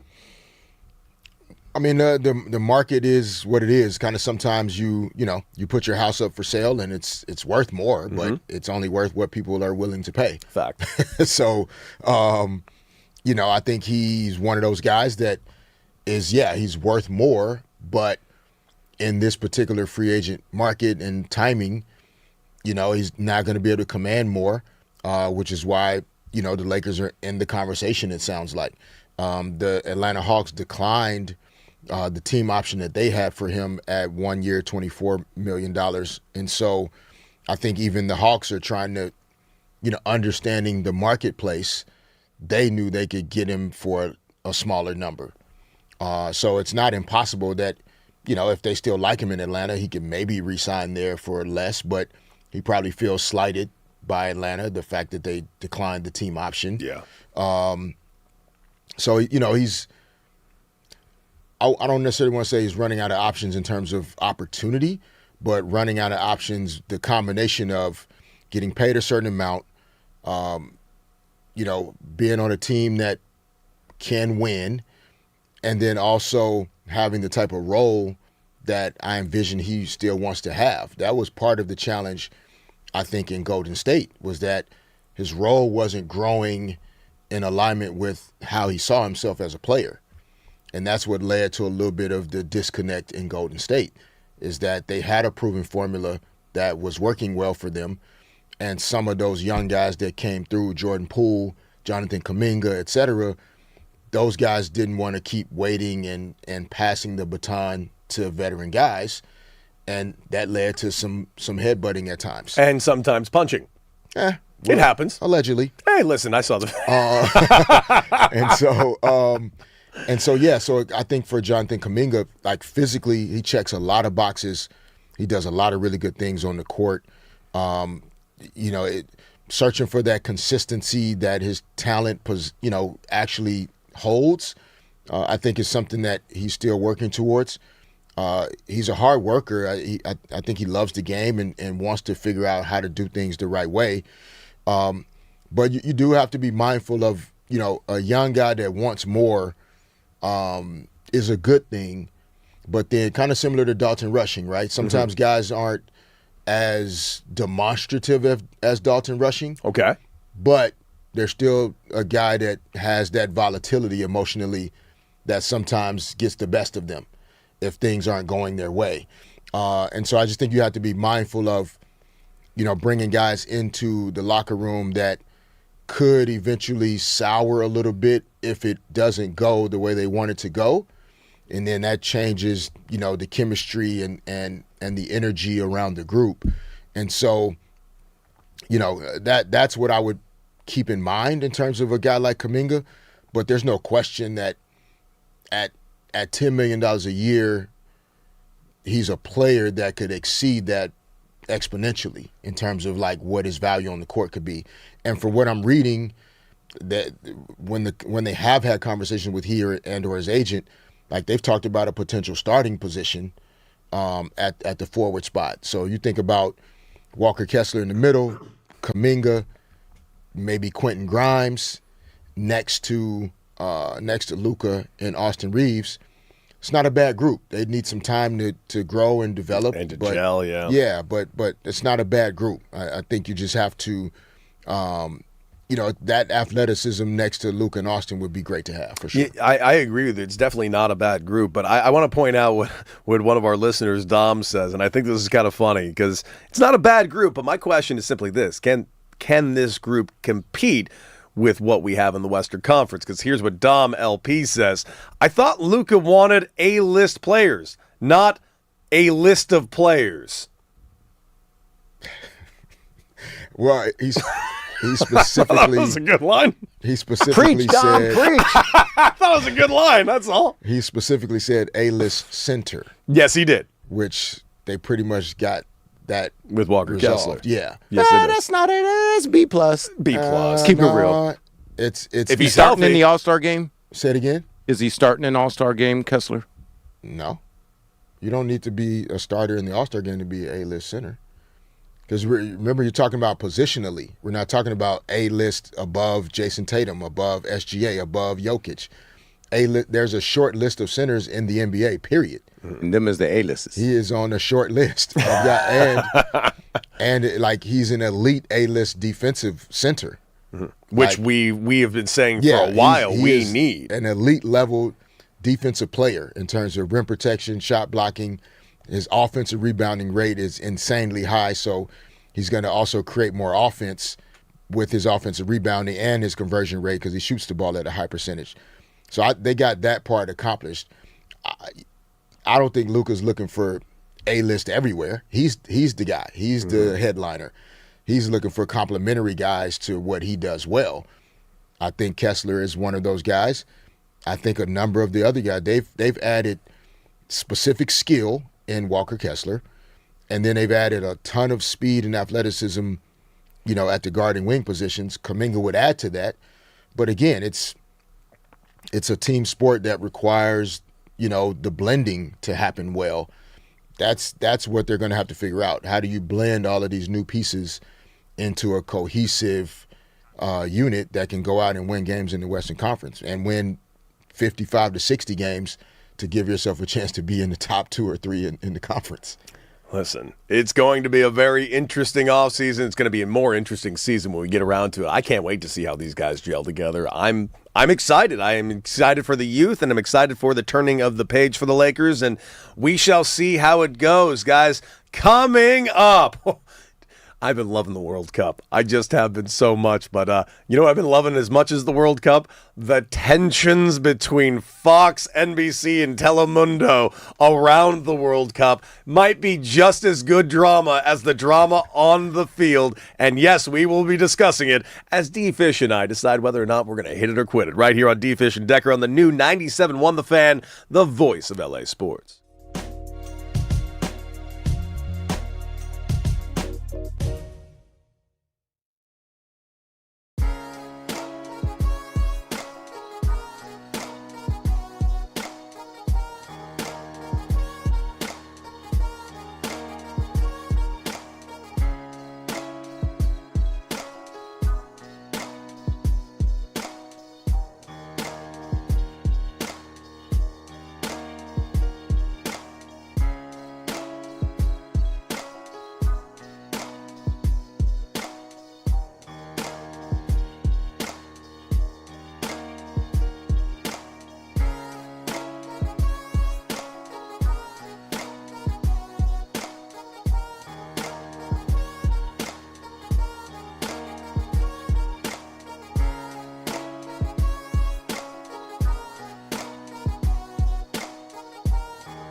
They said my mic was on. That's right. I got some help in here. They be just lying to me, tell my mic's on. My mic's not on.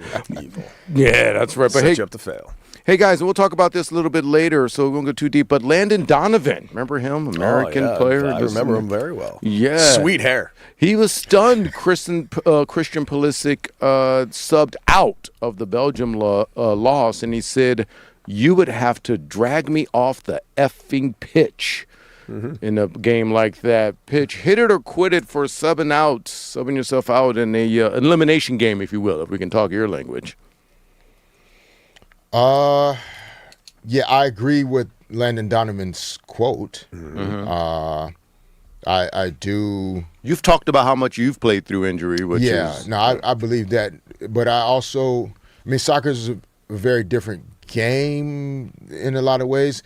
If you recognize you cannot help the team any longer because you literally can't move, then yeah, it's the right thing to do. But I don't. Okay. It would. Yeah, I agree. I hit it in terms of the quote and the concept of like that's what it would take. It wouldn't be.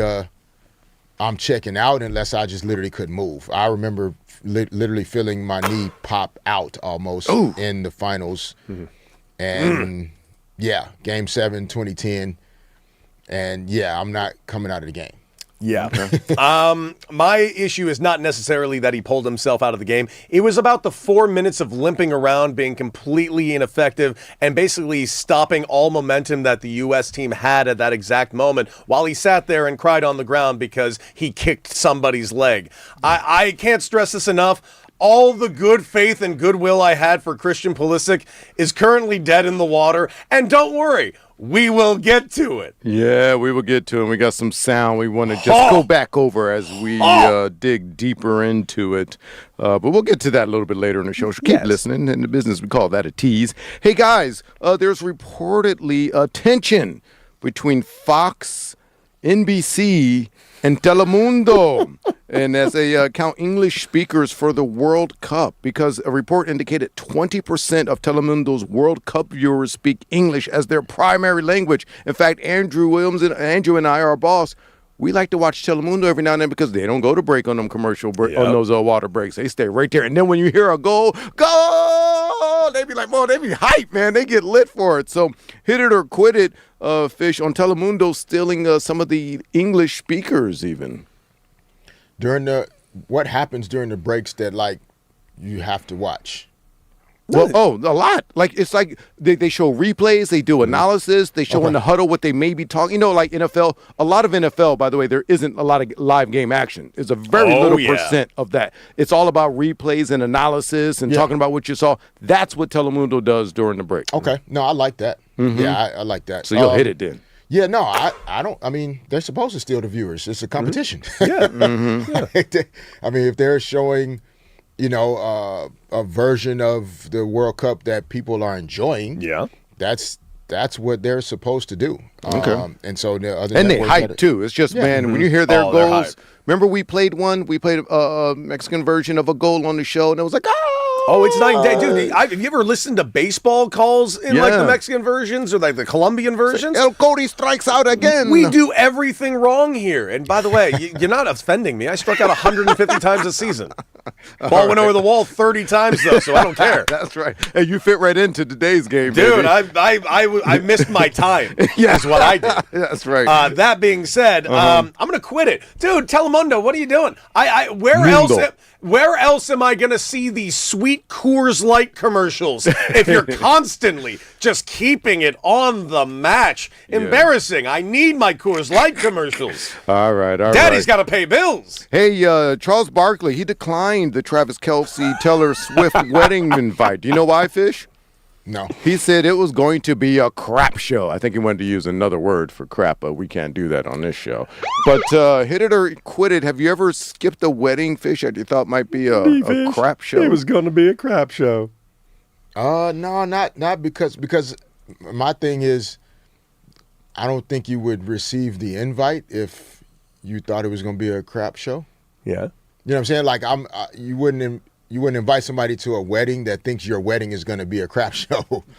So I'm confused at why he got an invite if like Big Swifty, that All right. Sir Chuck. Yeah, no, I hit it though. I'd rather him do this than go there and bring bad vibes to a wedding. So I hit it. I don't necessarily think it was going to be a crap show. No, well, it was a wedding of over 1,000 people at Madison Square Garden, so that was something. I having lived across the street from Madison Square Garden, I'm good. I don't feel like going to a wedding there. Yeah, that being said, I'm going to hit it for a different reason altogether. I'm going to hit it because of what he actually did instead. He instead went on a golfing trip with his boys. All right. A+, no notes. That's why Chuck is the man. Chuck is the man. He gets it. You still owe us an appearance, Chuck. He really owe us an does. appearance. Really he said he would during the Come on, finals. Chuck.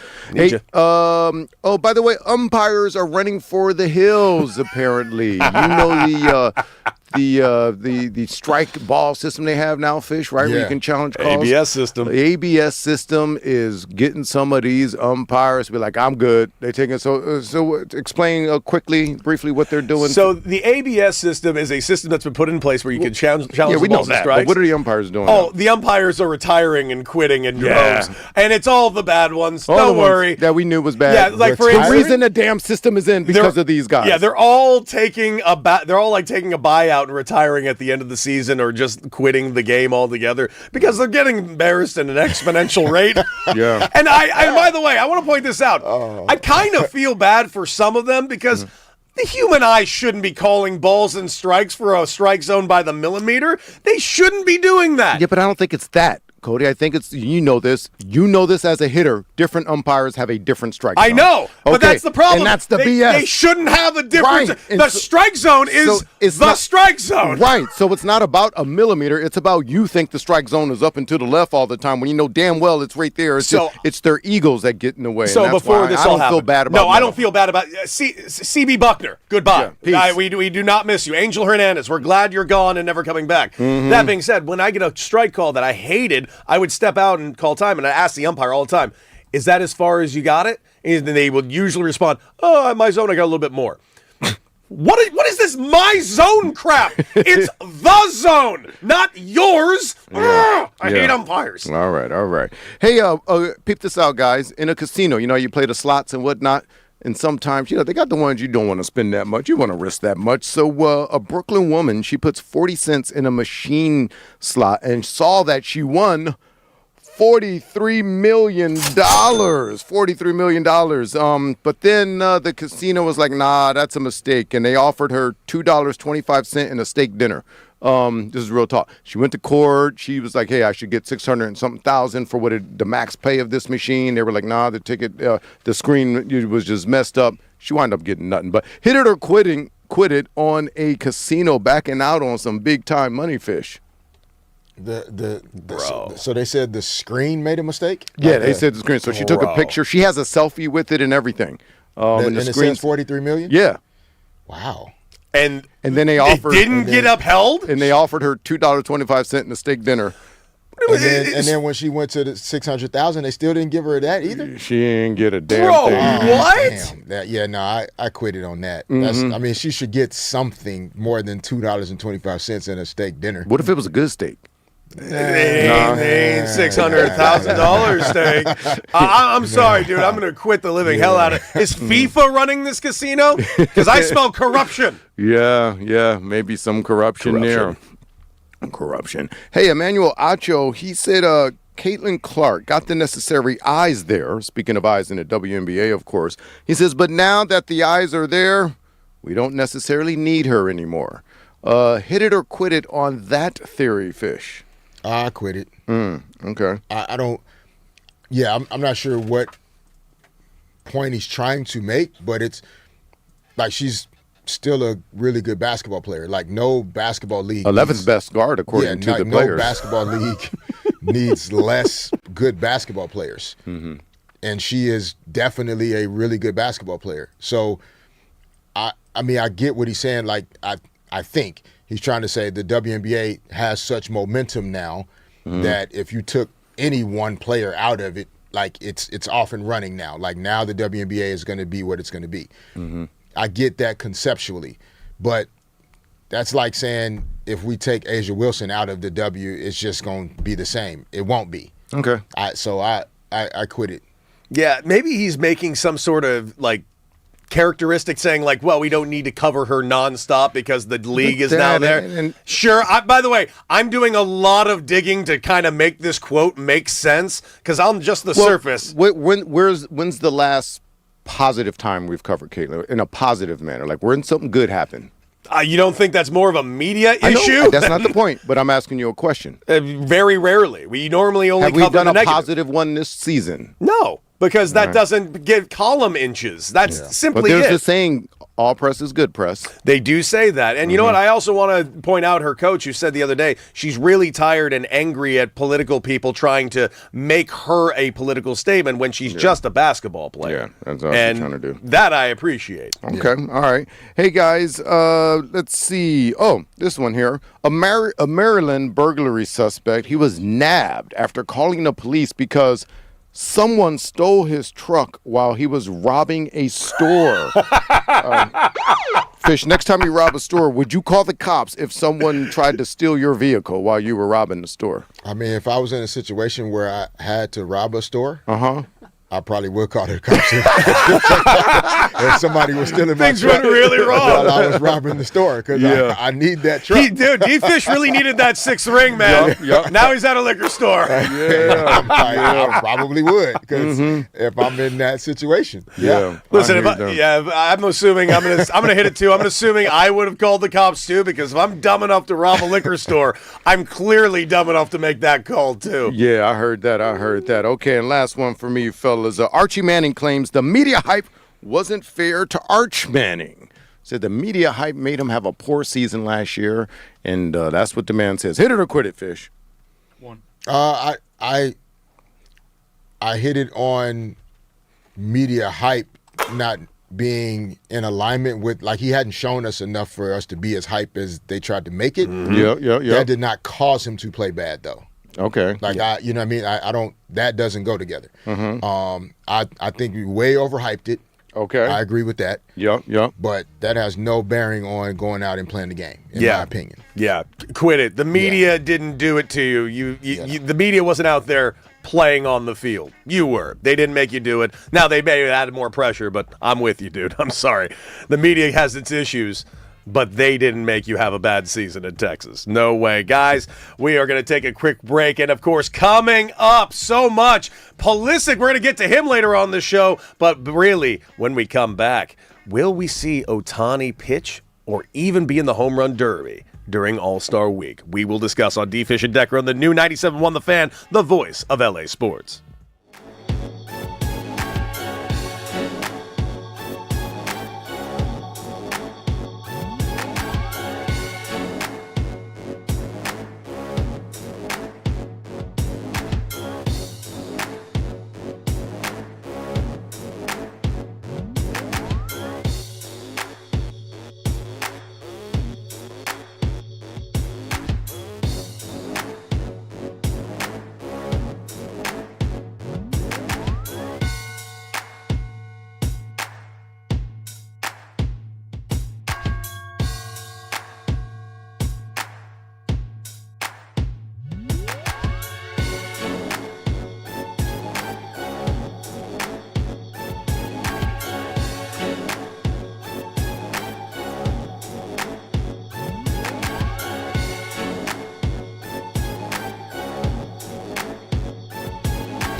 Davey Fish and Decker on the new 97.1 The Fan, the voice of LA sports. If you're joining us on your drive LA commute right here at 97.1, you can take us on the go with the Odyssey app. And of course, join us on YouTube at The Fan LA and get in the chat. We've been talking everything under the sun. We've been talking Dodgers. We've been talking a little World Cup. We just did some hit it or quit it, talking about the stories around the sports world and the world itself. But we got to talk a little bit more about them Dodgers. Of course, they dropped a game last night to the Colorado Rockies. Their first loss at home against the Rockies in 2 seasons, but not without its high moments. There was a great moment last night in the first inning, right here off the bat of Shohei Ohtani. Ladies and gentlemen, number 300 at a historic pace, Shohei Ohtani. Guy that you're just trying to find square up. High line drive, center field, carries over the wall.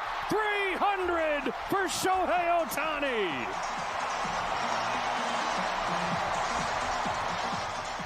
An absolute historic mark for him, making him the first Japanese-born player in the United States to hit 300 home runs, and that is not a small list. You know, Ichiro Suzuki, maybe not known for his home run prowess, never reached that mark.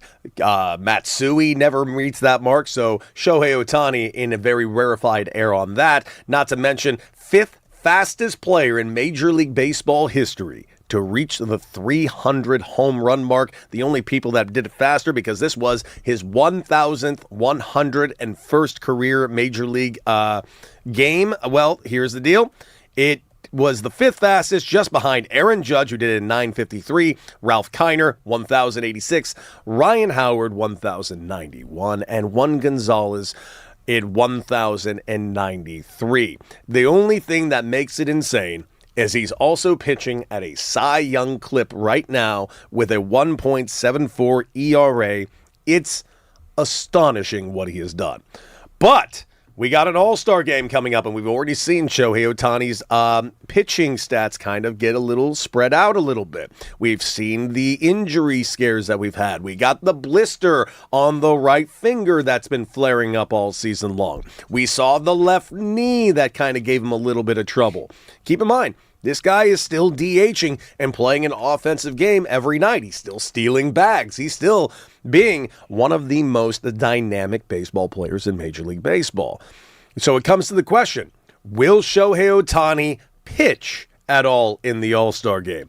Well, if you listen to Dave Roberts, manager of the Los Angeles Dodgers, the answer is most likely a very strong no. Here's what Dave Roberts had to say on the situation. Basically, that they're basically monitoring his innings and everything else around it. But this also led into the question about the home run derby. The home run derby this year is a little different. We are no longer doing the timed home run derby thing, 2 minutes straight, 30-second break. And I have to tell you, as somebody that has done that exact thing, not only when I played in the minor leagues, I actually did 2 home run derbies at a couple of All-Star games. But a couple of years ago, when the home run derby and the All-Star game was here in Los Angeles, California, D-Fish, I was sent there by Major League Baseball to test out the system, the radar system that they wanted to use for ESPN with the balls going out. So I had to hit like 3 balls in the air at the same time, all while going at rapid speed. They needed to see how this system can handle the timing. And I will say, it wasn't amazing. There were some home runs that went over the fence that never got tracked in the home run derby. And when you're doing a tournament that does eventually pay the winner $1 million, you might want to get it right. That being said, they've decided to revert to an older model, doing the out system. Everything that's not a home run will be an out. I personally like that system a lot more. What, 10 outs? 10. I don't know if they're going back to 10 outs. I'm assuming they're going back to 10 outs. I've always liked that system. And it's going to be a lot easier on the bodies that are going on the home run derby. So the question is, does Shohei Ohtani participate in the home run derby after hitting his 300th home run, his 20th of this season? According to Dave Roberts, it's also probably a little unlikely. Here's his quote. When you're Shohei, he understands the responsibility he has. So I do think that there is a middle for what's best for him during the All-Star game and what potentially could be downside, but also what's best for the game. So don't see him in the home run derby. Don't see him pitching. But I do see him taking in a bat or two. Yes. And I have to say, as a guy that loves the home run derby, loves the Midsummer Classic, loves the every aspect of what Major League Baseball's All-Star Game is, and I would love to get your opinion on this. I firmly still think it's the best All-Star Game of all of the leagues. I really do. I think the pageantry, the Major League Baseball All-Star Game, the pageantry, the setup for it, what they've turned it into as a full week-long of events thing, I really love what they've done with it. That being said, I agree with this wholeheartedly. There are bigger things involved. And in this world, in a CBA year type of world where Major League Baseball, where all eyes are on the money right now, at the end of the day, I hate to say it like this, Shohei Ohtani is maybe the biggest investment in all of sports, and it's pretty damn important that the Dodgers keep that investment as healthy as possible. Agreed. In terms of Major League Baseball, the All-Star Week, what I do enjoy the most about the baseball All-Star festivities and activities are there's a clear intentionality around being inclusive of kids and youth. I know they're trying to grow the game, with young people, but that is a piece of it that I really enjoy. Like younger kids getting the chance to just running around chasing down fly balls, the ones that don't go over the fence. By the way, that always scares me. Does that ever scare you? Yeah, because I watch home run derby and I'm like, how is a kid not just got worn a ball in the head? I'm thrilled it has, and I'm going to knock on wood because I don't want to see it. Yeah. But I can't believe it hasn't happened. Guys are hitting rockets. I would assume that whatever evaluation process they go through, these kids are probably pretty freaking good. Yeah, but some of them should probably be in a hazmat suit out there just in case. That's true. Body armor. Yeah. But that is one of the things that I do like about the Major League Baseball All-Star Week festivities.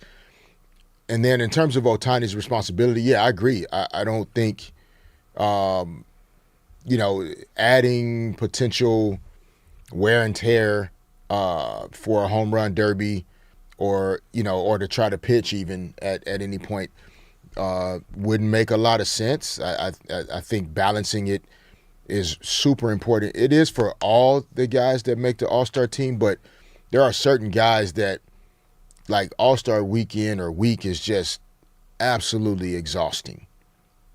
It's not really, they don't get a break from the season. No, they don't. It's why in the NBA they kind of added a little bit more space between the game and then when the next set of regular season games start back up is because to ask those 24 to 28 guys, after you add a few replacements, to, finish playing for their regular team on, Wednesday or Thursday, get to the NBA All-Star Weekend city, Thursday, Friday, Saturday, Sunday, appearances, media, all of these public-facing things for 4 straight days, and then to the regular season used to start again on the following Tuesday. So they'd only have 36 hours before they had to be right back in the city to play the next regular season game. Yeah.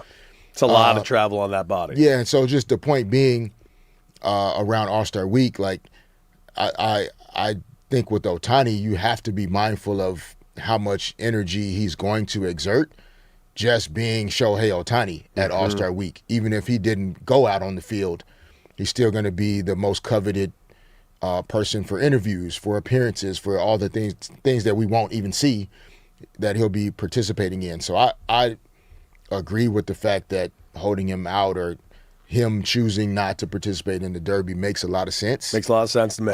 Maybe one day in the future, he will just before he decides to kind of He has down. been in one. He didn't do much in it. I mean, I will tell you, the home run derby is it's just kind of a different type of style of everything. Because when you're hitting batting practice, if you guys go to a Major League Baseball game and you're going there during batting practice, seeing guys hit, you're not seeing a monster home run show usually. You're seeing some bombs, and guys can definitely get into it, and some guys hit more bombs in batting practice than others. But I was a power hitter. I would actively try not to hit home runs in batting practice. Because when I was in batting practice on the field, I just would work on hitting low line drives to right center field because that would kind of get me right and on line for the game. If I sat there just practicing home runs, it would honestly just ruin me for the game every single time. Bad habits. Bad habits. You've seen it in the past where guys like Ken Griffey Jr., who was in multiple home run derbies, would talk about bowing out of a couple of them because he thought it would harm his swing going forward.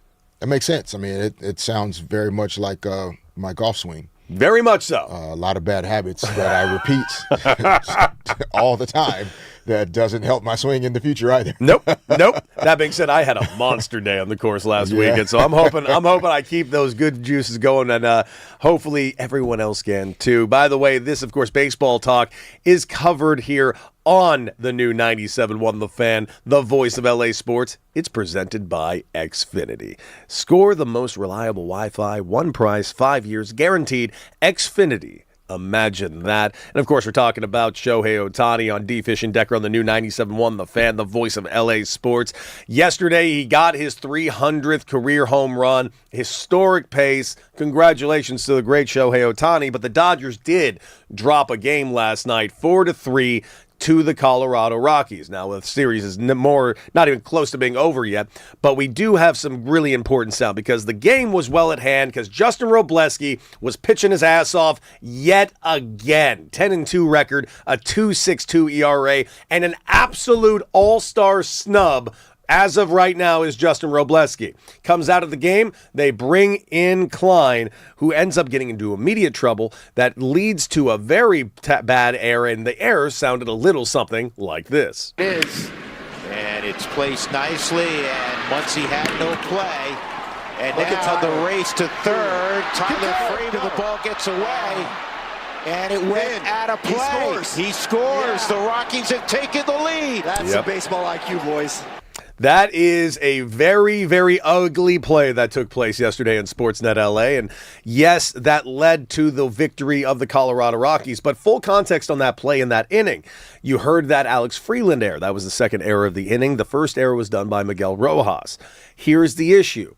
That error also should have belonged to Miguel Rojas. Miguel Rojas misplayed the ball going to third. He should have covered the bag because you heard them say on that thing, Max Muncy came in and grabbed the ball to make a play at first base. No real play. When that happens, it's called a wheel play. The shortstop needs to vacate and cover third base.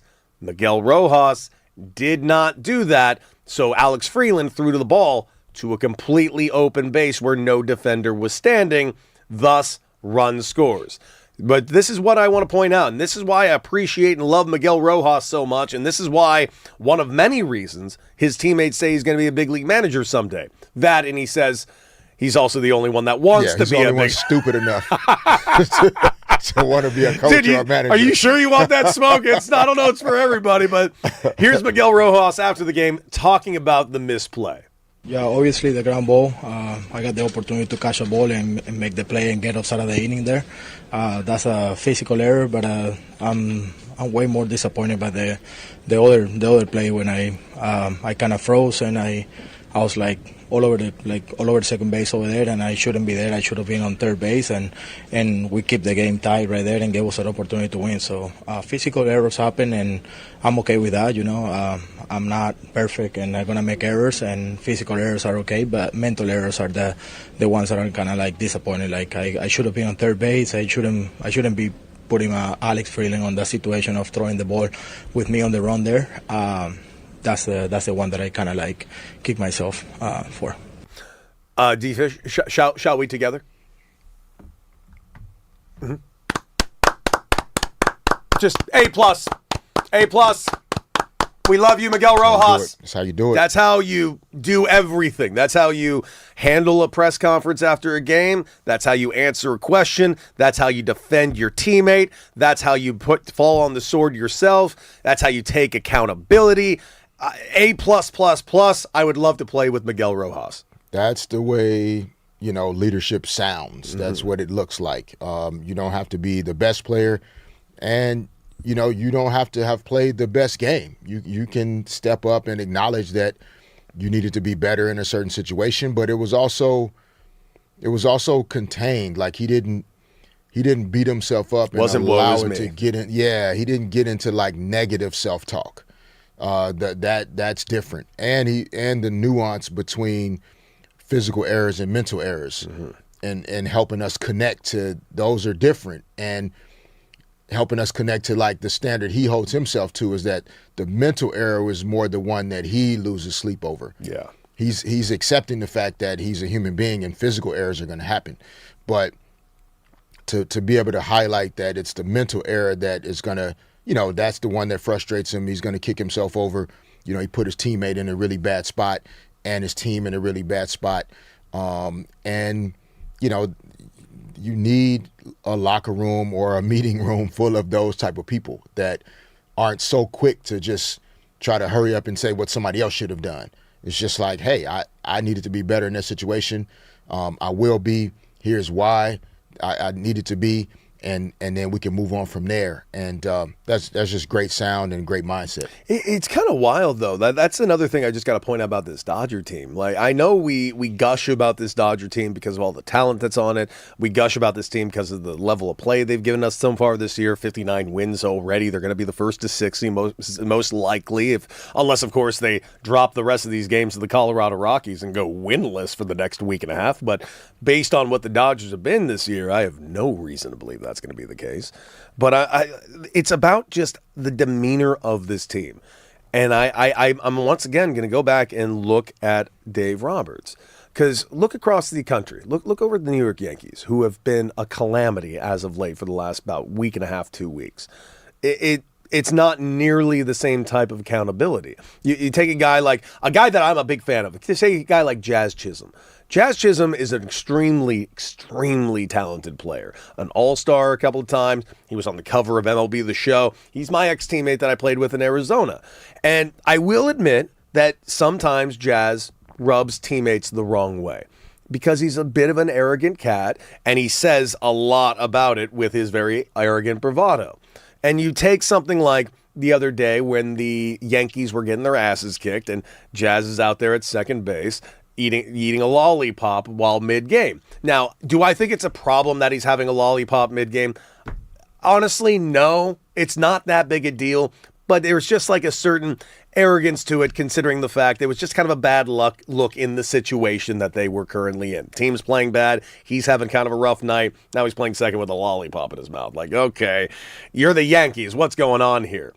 You don't kind of see that demeanor here in L.A., which is amazing. New York and L.A. are like intrinsically linked by being the two largest cities in this country and the media capitals of the world, yet the Yankees seemingly have that swagger like we're too cool for school, yet the Dodgers are the best team in the country and it's not even close, and it's just everybody pulling in the same direction. It's like it's truly like the team you dream of as a child and hope your team will be like this when you root for them. Is it, and this is a question in some ways too, like, are the Yankees like developing players in a similar way as the Dodgers? Not even a little. Okay. That's another thing. So that to me is where you'd probably start, right? Yeah, the Dodgers obviously have signed some, big free agents and made trades for certain guys. But foundationally, the organizational culture with the Dodgers is what it is. There's a way that they go about doing business. There's certain types of players that they draft. They develop them and help them train and improve in a certain way. The coaches, the bench coaches, and so then when you add free agents to that, there's a consistency in how we show up every day, how we perform, the type of personalities that are going to fit best in the clubhouse, the type of personality that's best to manage, these type of players. And so that's what kind of jumps out to me when you make that comparison is, the Yankees group is much more of a, free agent signings, trades, transactions. And so then a lot of the relationships are transactional. And so then individual players don't necessarily feel. I can see that family kind of mentality. Yeah, like the Dodgers legitimately feel like, act like, work like a well-oiled, getting along family. Yeah, think about Clayton Kershaw. Oh, yeah. Right? The stalwart of the place for, nearly 2 decades. Years. And But the way he and his wife approach nonprofit and service and foundation, and the Dodgers Foundation is one of the most impactful nonprofit organizations in all of SoCal. And so when that's a part of your ethos and the fabric of how you do business and how you operate as a team, then yeah, your players, your coaches, your staff, everybody that works for the organization has a similar spirit about what they're doing and what they strive to do. And so that to me is how you separate those two teams, even though they're in two big media markets. It's just very different. It's wild because here's the thing. You would know if you turn on like WFAN and they're talking about the Yankees over there in New York. It's doom and gloom. They're talking about all the negative things that are going on with the Yankees. And you can't blame them. The Yankees have been a calamity. The Mets are a disaster this season. That I totally get. But right now, obviously, the Dodgers, who are having the amazing year that they're having, we're citing a negative night for them. We're citing a night where they had a blow-up inning and errors. And we're taking the post-game from Miguel Rojas, who made the two big mistakes in the inning, and it's only making me love the team more because of his conduct after the game and how he handled himself and how he's handling the press and how all of the Dodgers, for the most part, really know how to do this in such a great way. It's not even swagger. It's just there's a confidence and there is I can't find the word. It's just they do it right. The Dodgers do everything right. I mean, you said it, though. I mean, Dave Roberts, it starts there, too, in terms of, the guys on the field and their personalities. His leadership style is a big part of it. Yeah, well, we go from one team that does it all right to one team that simply couldn't get it right, and the man that we are pointing at for being a big reason for it. Plus, did Egypt get screwed yesterday? World Cup talk right here on D. Fish and Decker on the new 97.1 The Fan, the voice of LA sports.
Fish and Decker on the new 97.1 The Fan, the voice of LA sports. And of course, we've been talking everything under the sun, Dodgers, Lakers, and the moves that they're making right now. Jonathan Kuminga, possibly 2 years, $20 million. We're waiting to hear the official word on that. But we got to talk a little bit more about the World Cup. Yes, we got lots of matches taking place all throughout the week in the group of 16, and man, it has been exciting. But the eyes and the voices and the ears are still talking quite a bit about the massive blockbuster disappointment that was Team USA on Monday evening, dropping maybe one of the most embarrassing finishes of a World Cup match that the U.S. could have put out there. And D-Fish, as much as we wanted to get past it, we're not past it yet. And the reason why is because a lot of ex-players are currently really going all in on this team. And really, they're going all in on one particular guy. They're going in on Christian Pulisic. And Christian Pulisic, who has been the star of the USA team for now 2 World Cups, the guy that we even asked Charlie Davies on day 1, the first question we asked him, is Christian Pulisic him? And his response is, well, he needs to be if we need to do this. And guess what? He wasn't him, dude. He just wasn't. Beat up, hurt again. In fact, you can make the argument the guy's always hurt, sadly. And sometimes, you know, what is the old phrase? The best something is availability. The best ability is availability. Yeah. Well, the cat's never available. And then when he is available, yeah, you can see what he can do on the pitch. You can see how he affects the game. But man, watching him come out of the match the way he did the other day, after that missed kick. Now, yeah, he had the calf injury that we were already well aware of. We were already well aware of him missing a couple of matches earlier, but he told us he was 100% good to go. And then when he hits the ground, he limped around for another couple of minutes, basically forcing his own team to play with 10 men for a solid 5 minutes when they had some momentum on their end.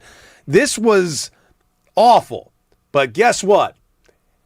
Mr. Pulisic decided to make it a lot worse because after the match, he wanted to talk about his injury. And it's not necessarily the injury that everybody's mad at. Yeah, are they unhappy that he didn't kind of put it all out on the pitch? Yes, they are unhappy about that. But I think they're more focused on what he had to say post-match because here is Christian Pulisic. Yeah, I mean, I just twisted my ankle and just sprained my ankle. I mean, it's just frustrating to end like that, of course. But now time to rest, so hopefully it'll be okay. Time to rest. You just lost the World Cup in embarrassing fashion. You pulled yourself out, and you're supposed to be the guy. Now, the injury is an injury. I understand injuries happen. I'm not going to sit here and bag on you because of your injury. I get it. That part I'll let you out. But read the room, dude. You seriously are going to say out loud to the press, after that embarrassing night, now I can finally get some rest? I mean, you've done nothing but rest. He didn't say, now I can finally get some rest. Oh, come on, man. He said, now there's time to rest. Oh, yeah. There's plenty of time to rest. Yeah. You still have to read the room. It didn't sound like he wanted the rest more than to play and compete, but it definitely sounded like it's okay. Mm-hmm. And that's not, I don't think that's what it's not okay. Fans. Yeah, no, that's what I'm saying. Yeah, it ain't okay. That's what fans, want to hear at that moment.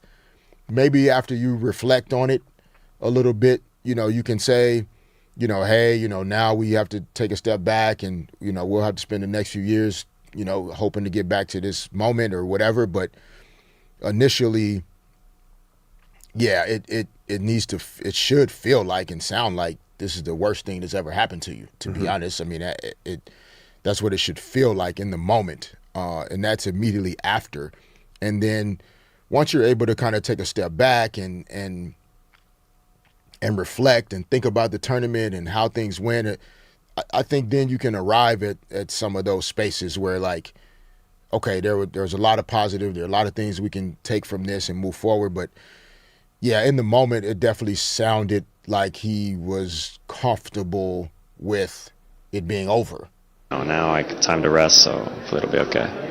Oh, by the way, it says right here, one of our listeners, Team D-Fish on this, he was talking about resting all of his injuries. Blowhard take, trying to find something here. Yeah, I'm trying to find something here. How about this? Here's the juxtaposition I saw between Team USA and, say, the night before. And we talked about it yesterday with Charlie Davies. And this is the thing that I really stuck out with Charlie Davies in that conversation. He was talking about how the Mexico fans can be very volatile when things they don't like what they see out there on the pitch. And that is true. I have played baseball in Mexico, and I myself have had beer thrown at me by my own fans in Jalisco before. That's what they kind of do. It can be volatile. No one was throwing beers at their fans after that Mexico loss. It was a team that left it all out on that pitch. They really did. And I couldn't have been happier for the fans. I couldn't have been happier for everybody involved. Really, it was magic. I did not feel that way about Team USA, even a little. I felt, boy, I walked away from that going like, this team's got a lot of quit in them. Yeah, it's tough. I don't know if, the quitting, I don't know if they did. I think overwhelmed. I think that's a fair way to assess it. I would agree. You know, and sometimes when you're overwhelmed, like then your body isn't able to function athletically in the ways that it's capable of. Mm-hmm. And so you look a half a step slow, you look defeated, you look disconnected. But it's not that you kind of just went out there and didn't even try. It's like the woman at the bar yelling, "Run faster." It's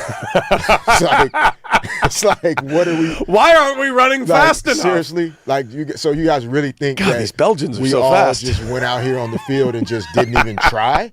No, they tried. You know, like that's not how it happens. It's hard to explain, which is why fans go crazy because it doesn't make sense in the brain of a fan that like you could go out there and look like you quit.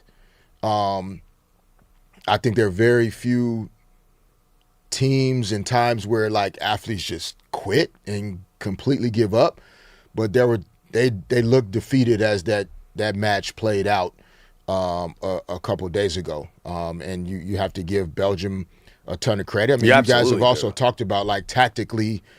They took things away from the U.S. that they had been having success doing. At all times. That also can kind of frustrate you and make you feel and or look defeated as well. Like if you've been having success making passes or making certain plays and the opposing team is just taking it away and there's no room, and every time you try to pass the ball, they steal it or they deflect it or whatever.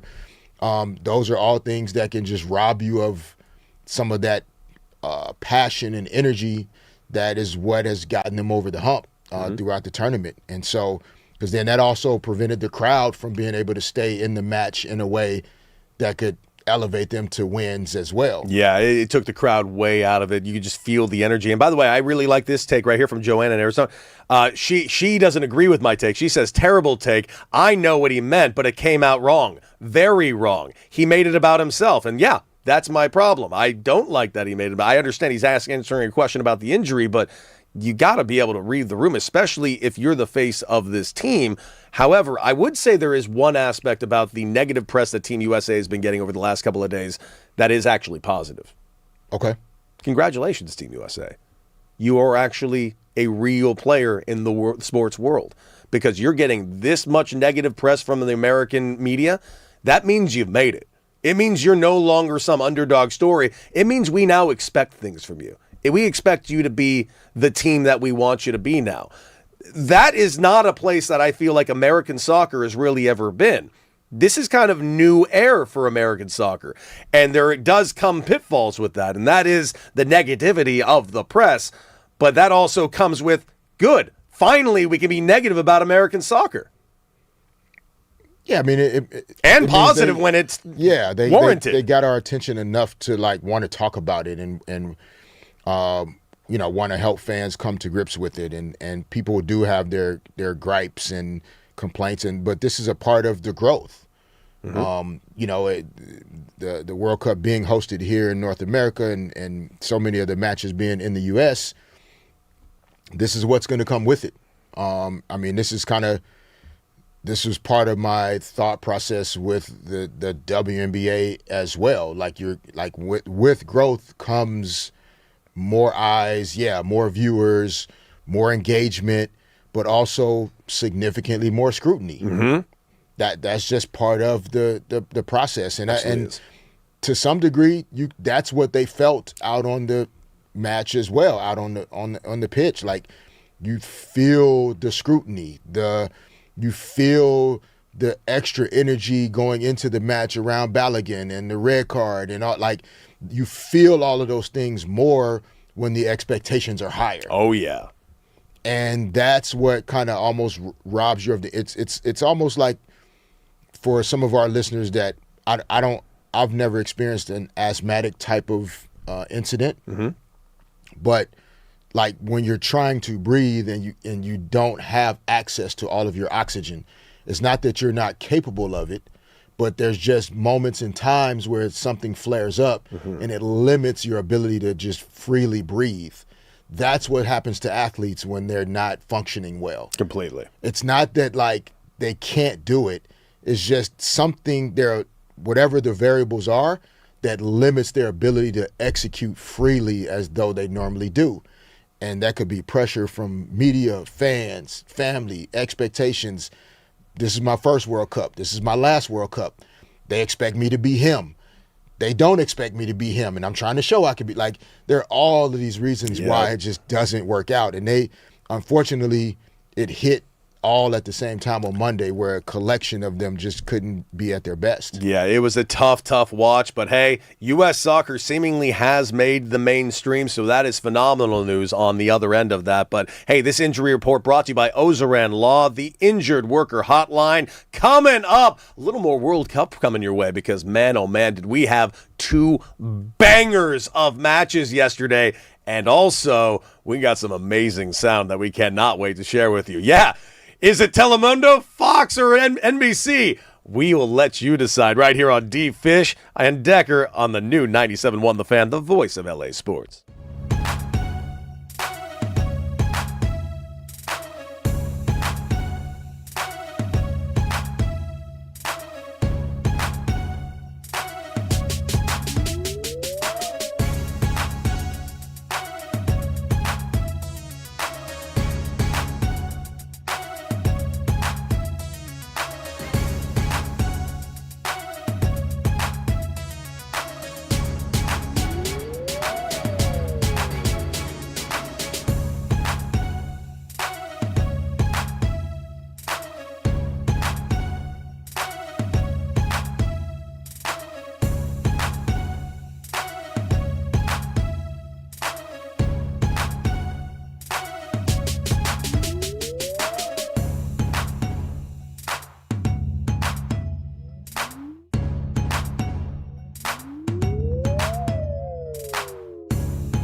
Decker in the new 97.1, The Fan, the voice of LA sports, Derek Fisher, Cody Decker, and all of you. We were just talking a little bit about Team USA and, of course, Christian Pulisic's quote post-match. Some people think it was perfectly fine, some taking umbrage with it. I'm kind of more on the umbrage side. Really didn't like the comment about him getting some rest, considering the fact that he rested throughout most of the World Cup, and not to mention the Gold Cup that was before that, so he can prepare for the World Cup. But you heard what we think. What do you think? 855-97-LA fan. Let's go to Bobby in LA. Bobby, talk to us. You're on with D. Fish and Decker. Man, how you doing? What's up, Bobby? Hey, just checking in on you guys. Hey, just real quick on Christian. It's just unfortunate that he didn't give it all. You know, you should have given it 100%. You know, it's a World Cup. It's a platform where you can demonstrate your skills. Hey, you know, at the end of the day, the worst that can happen to him is a huge payday. You know, he quit. Mm-hmm. You know, you can't do that. Let me give you an example. My boy D. Fish, hey, with 0.4 of a second, you know, he made a buzzer beater. You know, and he ran off the court, and the word on the street is that he ran his ass home that day after making that shot. It's just the little things, you know. Hey, you got to leave it on the field.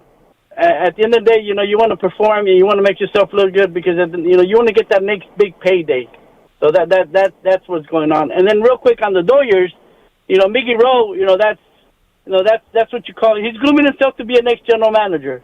You know, that's what you call true leadership, and he took it well, and he led by example, and you know, great. You know, hey, even though the Dodgers, you know, they have the best record and they're missing some key pieces. You know, they'll be fine, man. They'll be fine. Oh, yes, they will. No question about it, how they handle themselves. And I agree with you on Miguel Rojas, man. That guy's going to be a future front office guy, maybe a manager, just depending. But I'm really excited about the Dodgers' future, the Dodgers' present. Everything around the Dodgers is a good time right now, going into about to be ready for an all-star break next week. Looking forward to updating you on all that. And, of course, the 5 Dodgers that are currently all-stars. But we teased it. We want to pay this off because, ladies and gentlemen, yesterday we had some bangers of matches. And, like, we were not even expecting to talk a ton about these matches today, considering the fact that, you know, a couple of decent ones. But, you know, Messi going to be out there. Yeah, we'll talk a little bit about Argentina. And then the matches happened. The Argentina match was outrageous. The first half of the match was taking place while we were live on the air, and we were getting some updates like, oh my goodness, Egypt is up 1-0. And then next thing you know, Egypt up 2-0. There's 10 minutes to play. There is like no chance in hell for this team to come back and win. Well, there goes one goal. And then Messi happens. Otra vez Messi, se debía la pelota que cae al área, no pudo Julián Messi.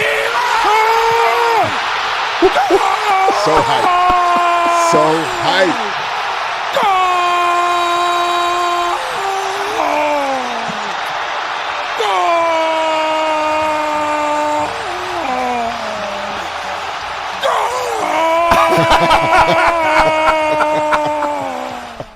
It goes on for another 30 seconds. I just can't play it all day. Why not? Why? It's better than anything we can possibly do.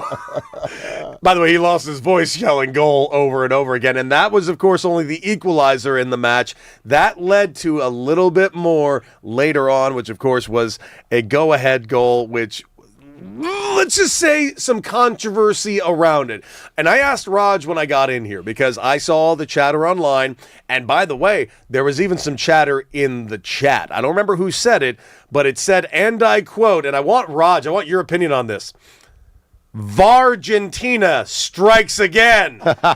Talk to me, Raj. Tell me about the great Vargentina. Well, as we learned what VAR stands for yesterday, do you boys remember? Were you paying attention in class? Video Assistant Referee. All right. Referee. Y'all all right. You're going to get a sticker after the show. Thank you. But anyway, I'd rather not have VAR than to have this happen. What happened to Egypt? There was a play on one side of the pitch, Fish, like by their goal.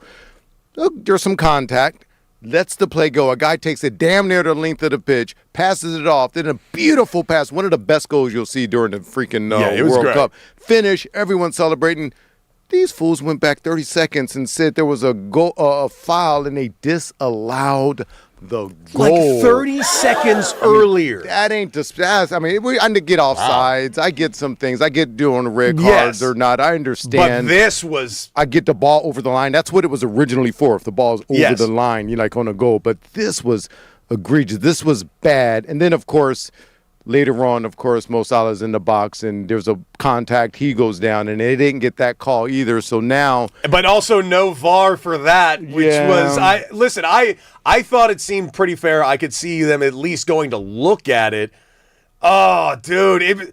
The question is, did FIFA hit the button? Did FIFA call down and be like, get in the air and be like, we kind of need Argentina to kind of... Well, there's some quotes on there from the Egypt manager, if you on your rundown there, and just basically, Fish is just he's thinking more corruption. That basically they wanted Argentina to go further and Messi to go further. Not Mo Salah and Egypt, which, man, I got it. As much as I don't think foul play was at play here, even I'm going like, dude, I'll admit, this doesn't look amazing. Yeah, I don't doesn't know. Look great. I don't disagree with the influence, the potential influence. You know, I still go to like the amount of things that have to happen on the pitch, though, even with the influence. Like, I would assume you still can make plays that change the outcome, right? Like, there still was missed defensive assignments. There was still somebody still didn't execute on a particular play where they got into the wrong position, or they got off balance, or the goalie didn't anticipate the ball the right way. Like, there's still so many things that have to happen, even with influence, that I have a hard time giving all of the responsibility to the influence. I'm not saying I disagree with the concept, though. Like, I don't disagree with the concept either. Yeah. I would love to read you that quote that he's talking about. This is, of course, Egypt's manager, Hassan. Oh, man. I think the effect of this outcome goes beyond the defeated seat. We haven't seen respect nor fair play. He goes on to say, I'm not convinced with this outcome. With the way things unfolded in this match, I do not want to put it nicely. With beautiful wording, selective words, saying hard luck, and so forth. We've been treated unfairly today. We've suffered injustice today.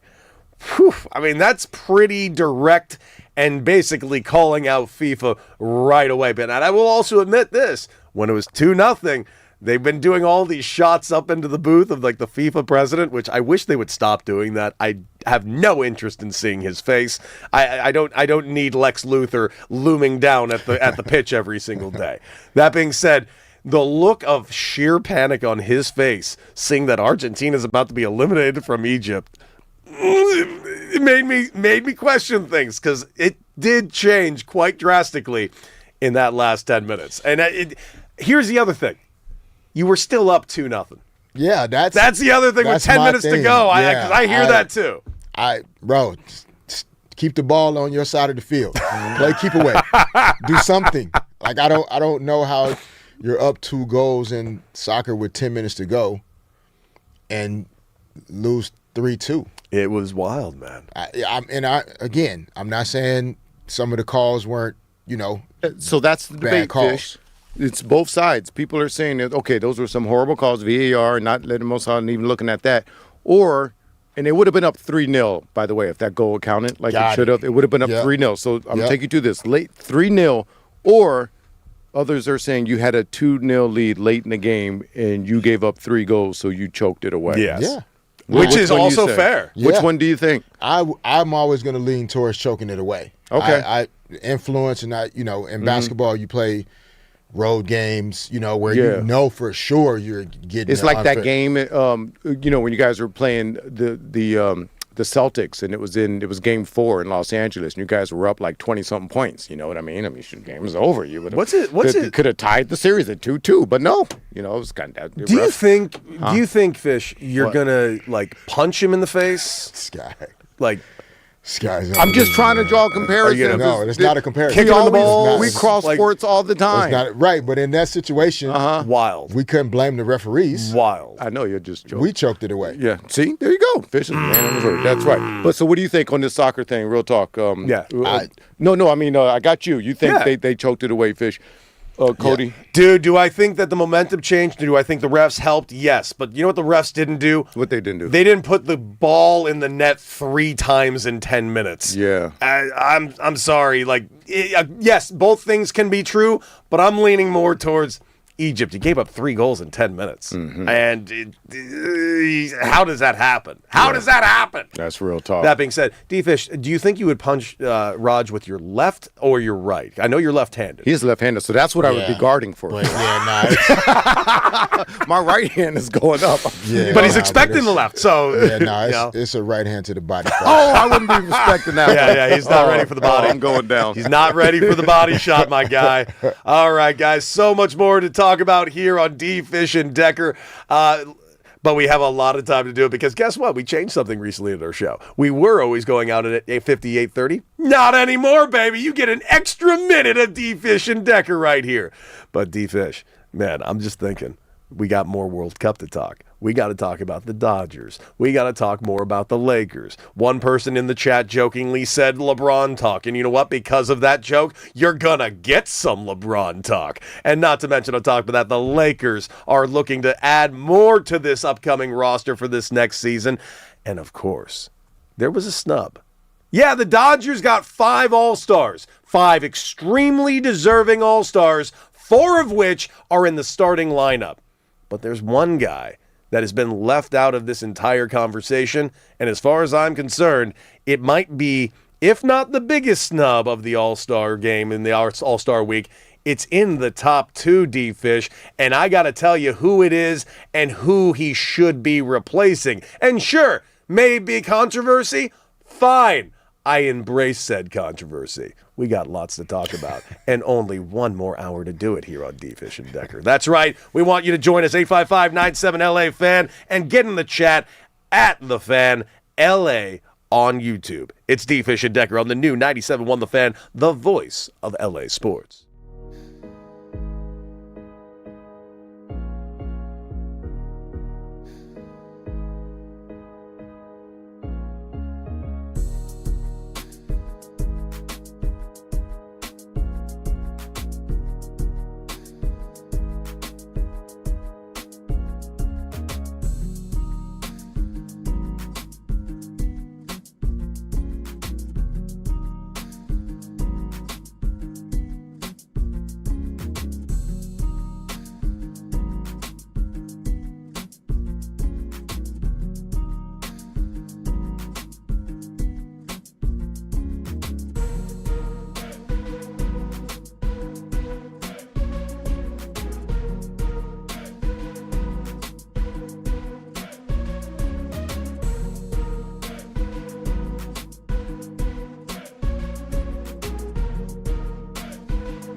Back, 855-97-LA-FAN. That's 855-975-2326. D-Fish and Decker here on the all-new 97.1 The Fan, the voice of LA sports. Derek Fisher, 5 rings. Cody Decker, 3 rings in the minor leagues. And, of course, all of you talking all things sports here in sunny Southern California. And of course, they still count. They count. They count. I mean, they're not as good. They have less diamonds, but I have them, and they are in a box at home in a frame. And I do cherish them very, very much. All right, guys, we've been talking everything under the sun. We talked a little bit about the World Cup just now. Of course, we've also discussed the Lakers and the moves that they have made. And yes, we will continue to talk about the Lakers throughout the show. And of course, we want to hear from you, 855-97-LA-FAN, because yes, the Lakers are definitely making more moves and still potentially one more $20 million move on the way. We will discuss later on. But right now, let's talk a little bit about them Dodgers, because the Dodgers have themselves a tough night last night, really off the back of a phenomenal, yet another phenomenal performance by Justin Robleski. Another earn run given up. He has got a 2.64 ERA. He is pitching his ass off. 10-2 record. I am well aware that the record for a pitcher is a lofty stat. But D-Fish, you tell me. I mean, I know it's an outsider looking in and more of a novice, but I've always given some validity to a guy that has himself a lot of wins as a pitcher. I know there are other factors that are involved, no question. Defense, what team are you facing, the matchups, what team are you currently on? Hell, Paul Skeens won a Cy Young last year with a .500 record because of the team that he was on. That being said, when you're winning at like a 90% clip, when you're going out and pitching for your guys, there's something to be said about that, D-Fish. I agree. I'm learning, in terms of the win-loss thing for pitchers in baseball. I know that, there's subtle nuanced differences how a win can go to a pitcher and how a loss could be hung on a pitcher. So I get that aspect of the win-loss record doesn't tell the full story. Mm-hmm. However, if you start as a pitcher in 12 games and the team won 10 of them, I'd say you're operating at a pretty high clip, and that should be considered at a strong level. And Paul Skeens winning the Cy Young last year with the .500 record, that gives me pause in the way I think about it, I guess. Mm-hmm. As if he had a .500 record but still won the award, then clearly voters for that award are looking at other metrics. They absolutely are. I mean, there's more individual metrics with the pitching and the Cy Young that are involved. And there's also, listen, last night was kind of an outlier night for Paul Skeens, who pitched last night, because his team put up 10 runs. They never put up 10 runs for Paul Skeens. So Paul Skeens had a lot of run support, and he had himself a good outing. And that's, so I guess to that degree are, the voters or people feeling, the All-Stars are more fan voting. So that's just maybe more of a like Justin Robleski is not a household name.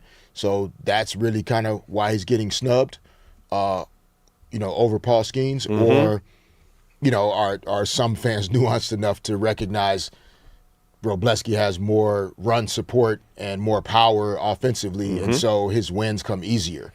Well, they do come easier just because he's on the Dodgers alone. That being said, Dodgers do have themselves 5 starters in the All-Star game. I'm sorry, 4 starters and 5 total players in the All-Star game. Just so we're clear, here is your starting lineup for the National League All-Stars. You got Drake Baldwin out of Atlanta, Freddie Freeman out of here in L.A., Ozzie Albies out of Atlanta. A little bit of a snub for Bryce Terang over there in Milwaukee, but he most likely will get in. Max Muncy, third baseman for the Dodgers, getting in. C.J. Abrams out of Washington. Brandon Marsh out of Philadelphia. Juan Soto out of the Mets in New York.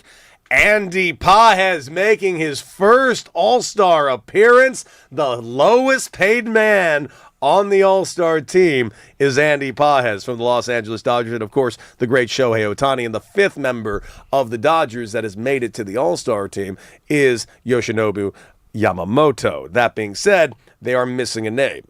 And, ladies and gentlemen, that name is Justin Robleski. Justin Robleski is not just a guy who should be considered for the All-Star game. Justin Robleski should be not just in the All-Star game. Justin Robleski has got an argument that he could be potentially being thrown around to start the All-Star game with the numbers he's put up this season. And yeah, he's not, as of right now, in the All-Star game. Here's what he had to say about it last night. Yeah, obviously it's disappointing.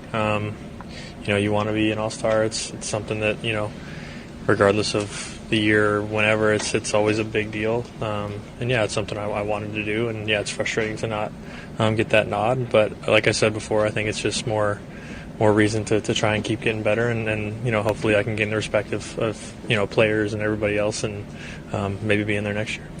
So here's the deal. These are the pitchers that have now been added so far to the NL side in the All-Star game. You have Duran out of Cincinnati. You have Iglesias out of Philadelphia. You have Mason Miller out of San Diego. You have Chase Burns out of Cincinnati. You have Paul Skeens out of Pittsburgh. And you have Yoshinobu Yamamoto from the Los Angeles Dodgers. Now, there is a couple of names that are also there. There's also Logan Webb that's been named an All-Star. And yeah, I firmly believe that he should be in over Logan Webb. He has better numbers than Logan Webb. But here's another name I really want to focus on. Justin Robleski should be in the All-Star game over Paul Skeens. Period. Over Paul Skeens. I know that's weird to hear out loud because he won the Cy Young. That's great. That was last year. I don't see it. We don't give halfway Cy Youngs, and if we did, Paul Skeens isn't even in the conversation for the halfway through the season Cy Young right now. Maybe Paul Skeens does win the Cy Young as the season goes forward. But I'm sorry, as of right now, Paul Skeens is not having as good of a year as Justin Robleski. And that's how good Justin Robleski is. Now, I understand. Lofty stat with the record, 10-2. Yes, he is 10-2. That's a monster year right there, out the gate for Justin Robleski. To Paul Skeens, 7-8. But we are aware that he's on the Pirates and Justin Robleski's on the Dodgers. Very different situation. The Pirates are a 500 team. The Dodgers are the best team in Major League Baseball. So let's go ahead and throw that out, okay? Let's make it fair. Let's just go over stats that we all know. Earned run average. We know what earned run average is. It's a very popular stat. Well, Paul Skeens has got a 3.62 ERA right now. Justin Robleski's got a 2.69. That is nearly a full point better than Paul Skeens, the defending Cy Young Award winner. Oh, Raj, too passe, too old of a stat for you? Yeah, the kids now, we like to use other stats to measure pitchers. Yeah. We? Yeah, we do. Are you from France now? Yeah, he's We. No. He's one of those young kids he's referring to. What other stats you got? Because, it sounds that my father uses ERA.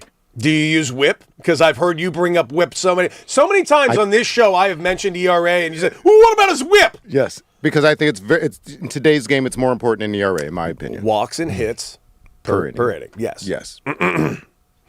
I know he ain't got him there. Paul Skeens has got a 1.04. Oh, damn. Argument over. Justin Robleski's got a 1.02. Damn. Better again. Take that. Boom. Better, son. Don't know what to tell you other than right now Justin Robleski should be an All-Star. That's pretty good. That's a tough argument. I can't argue Paul Skeens anymore after those stats. Listen, and they also have the same amount of innings that have been pitched. Paul Skeens only has 2 more innings pitched. Paul Skeens does have 33 more strikeouts. So I love K per 9. I get that, but at the end of the day, this cat is just efficient. He gets the strikeouts as well, and also in his last 7 starts, he's been throwing with a 2.22 ERA. So he's actually getting better as the season is going forward for Justin Robleski. So is it over? No, it is not. I mentioned Bryce Terang is another guy that has absolutely been snubbed. We just played that Robleski sound.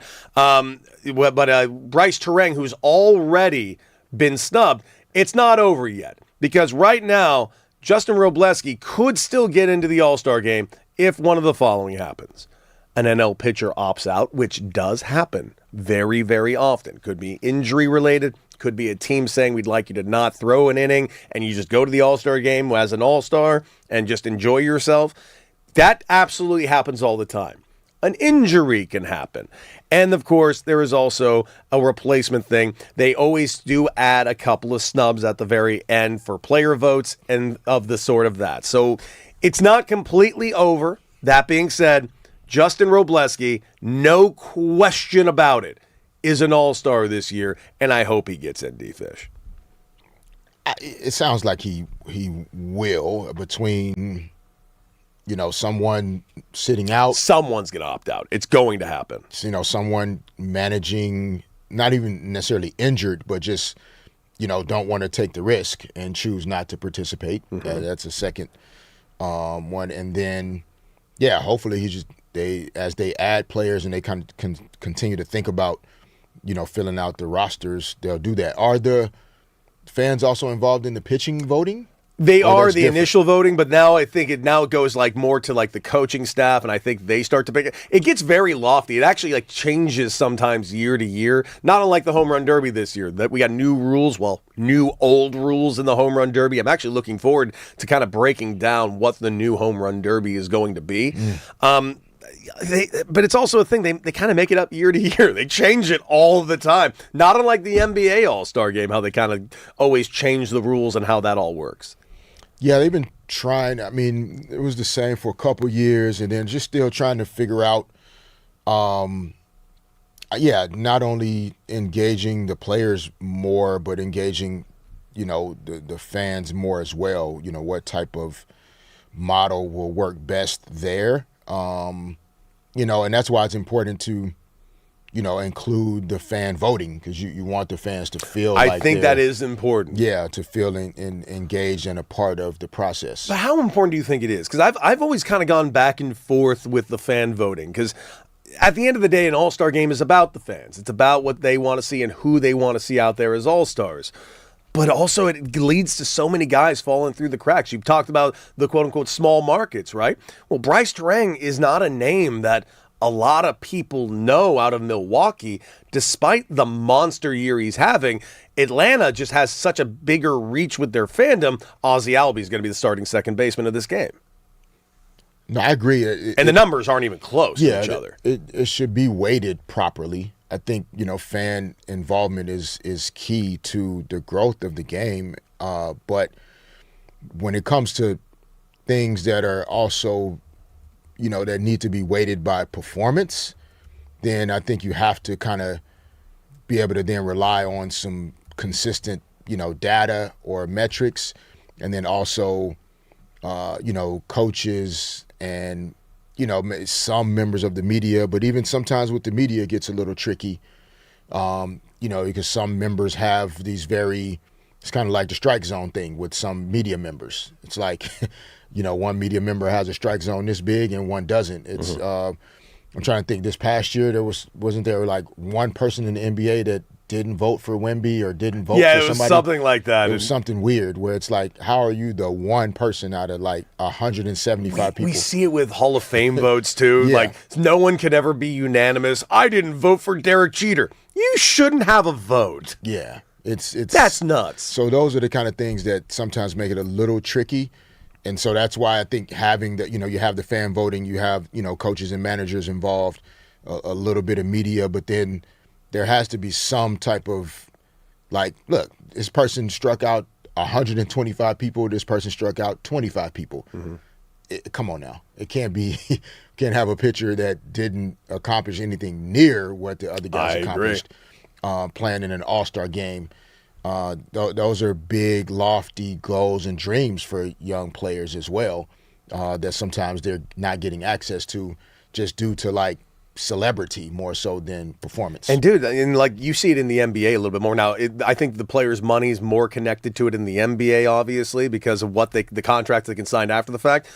It's not the same in baseball, but yeah, if you have all-star on your resume, or don't have all-star on your resume, that affects your money too, even though this isn't a capped league and it's not baked into the system. Big time affects your money in terms of future contract negotiations and conversations. Your shoe partners and sponsors, commercial, all the things that come with being an all-star in your sport.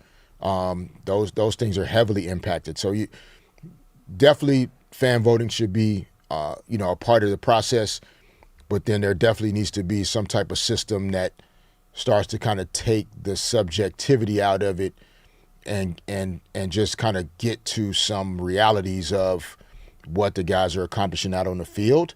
And if you're winning at the clip Robleski's winning, if your ERA and your WHIP are at the numbers, at the levels his are at, and your team is winning at a high level, it's just hard to see that, he shouldn't be included in the All-Star game.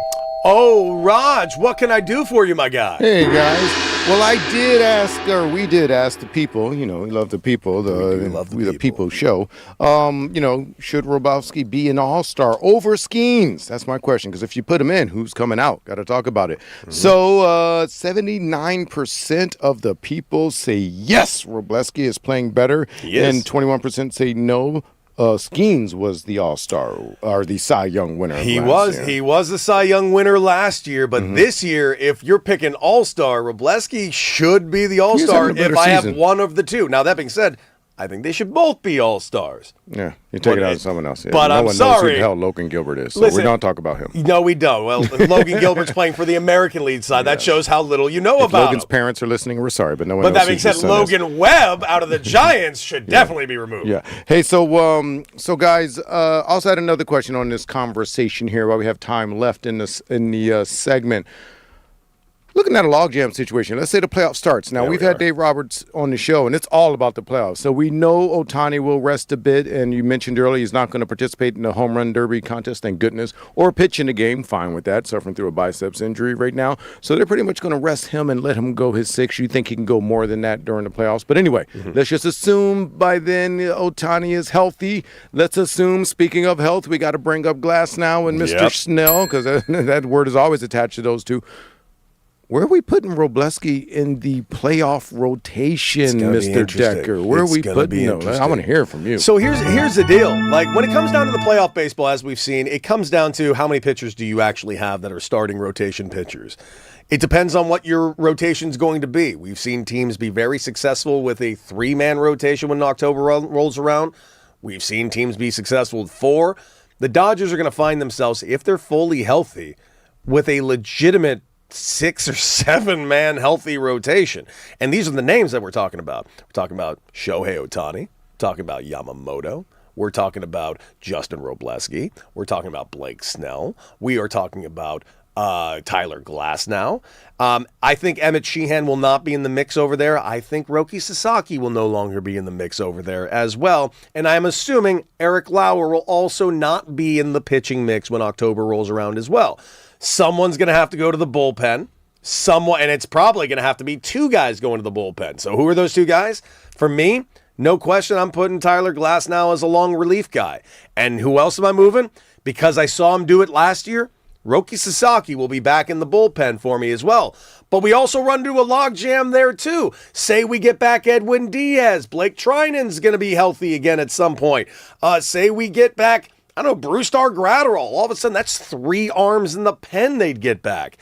Then you got to really make some seriously hard decisions. And by the way, D-Fish, this is a really good problem to have.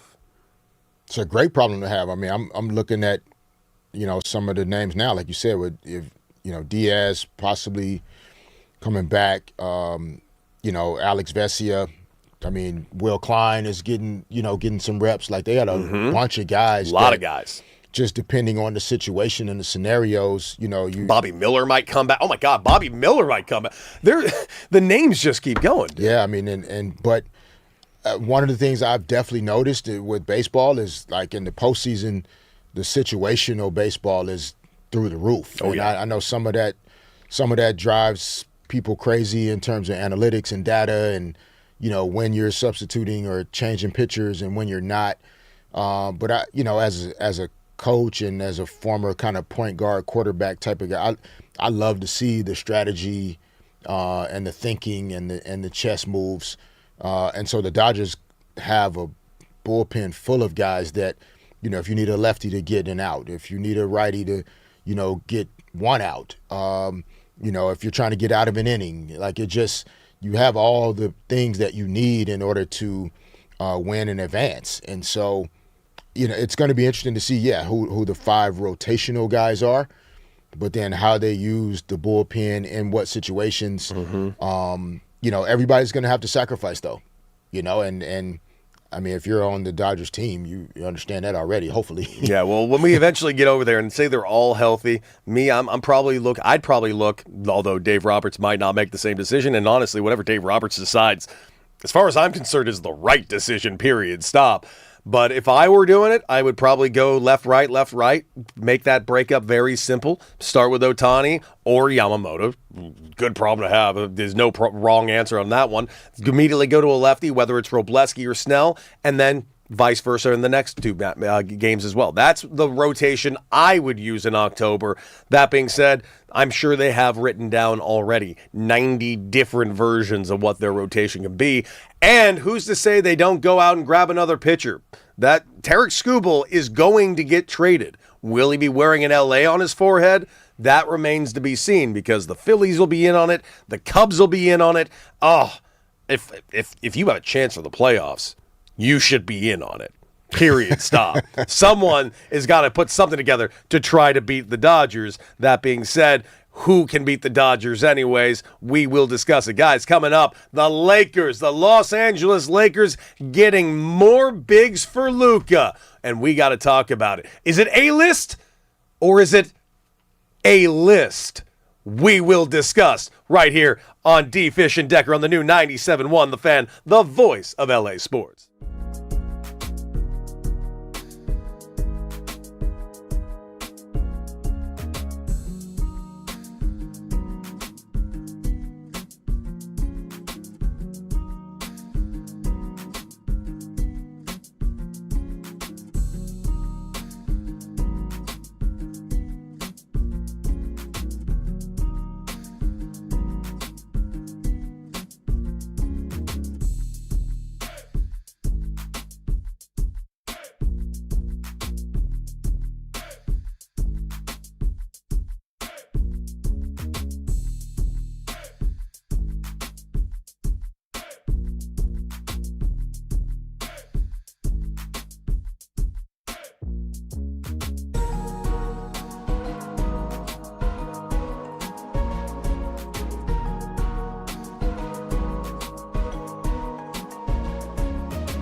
Welcome back. 855-97-LA fan. That's right. 855-975-2326. We want to hear from you, Los Angeles, here on D. Fish and Decker on the new 97.1 The Fan, the voice of LA sports. We were talking a lot about the Dodgers, talking about their all-stars, and of course their all-star snub named Justin Robleski, who should be an all-star, but we want to hear from you guys. 855-97-LA fan. Who do you think got snubbed? Do you agree with me that he should be in over Paul Skeens? Because it's the right answer as of right now, but unfortunately, Justin Robleski isn't dating Livy Dunn, D-Fish, so I guess, got to get Livy Dunn to the game.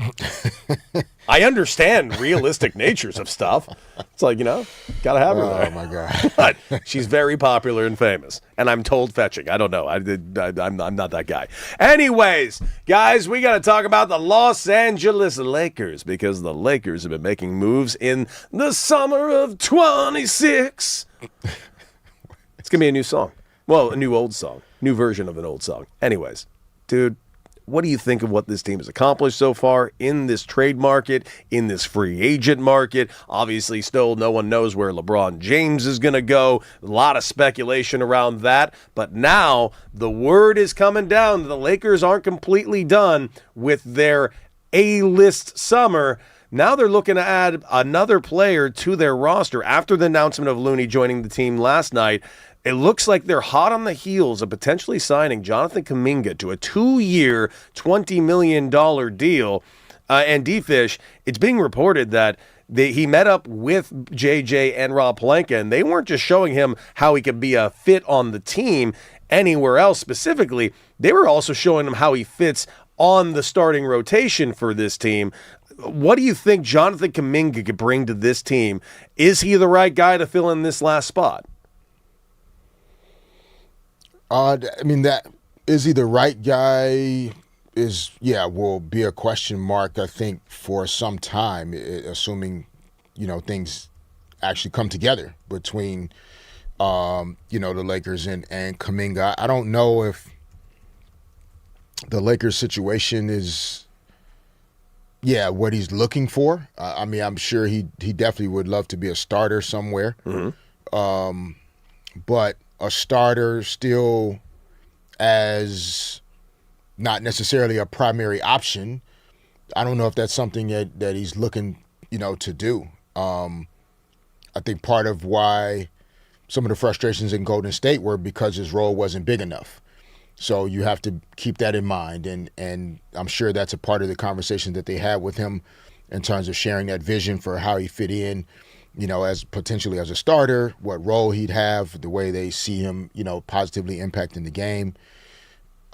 There's no question he has the physical attributes of a player that can really be helpful to the Lakers. JJ Redick is big in terms of like guys being able to be good screeners and create space and crashing the offensive glass. And Kuminga is explosive athlete.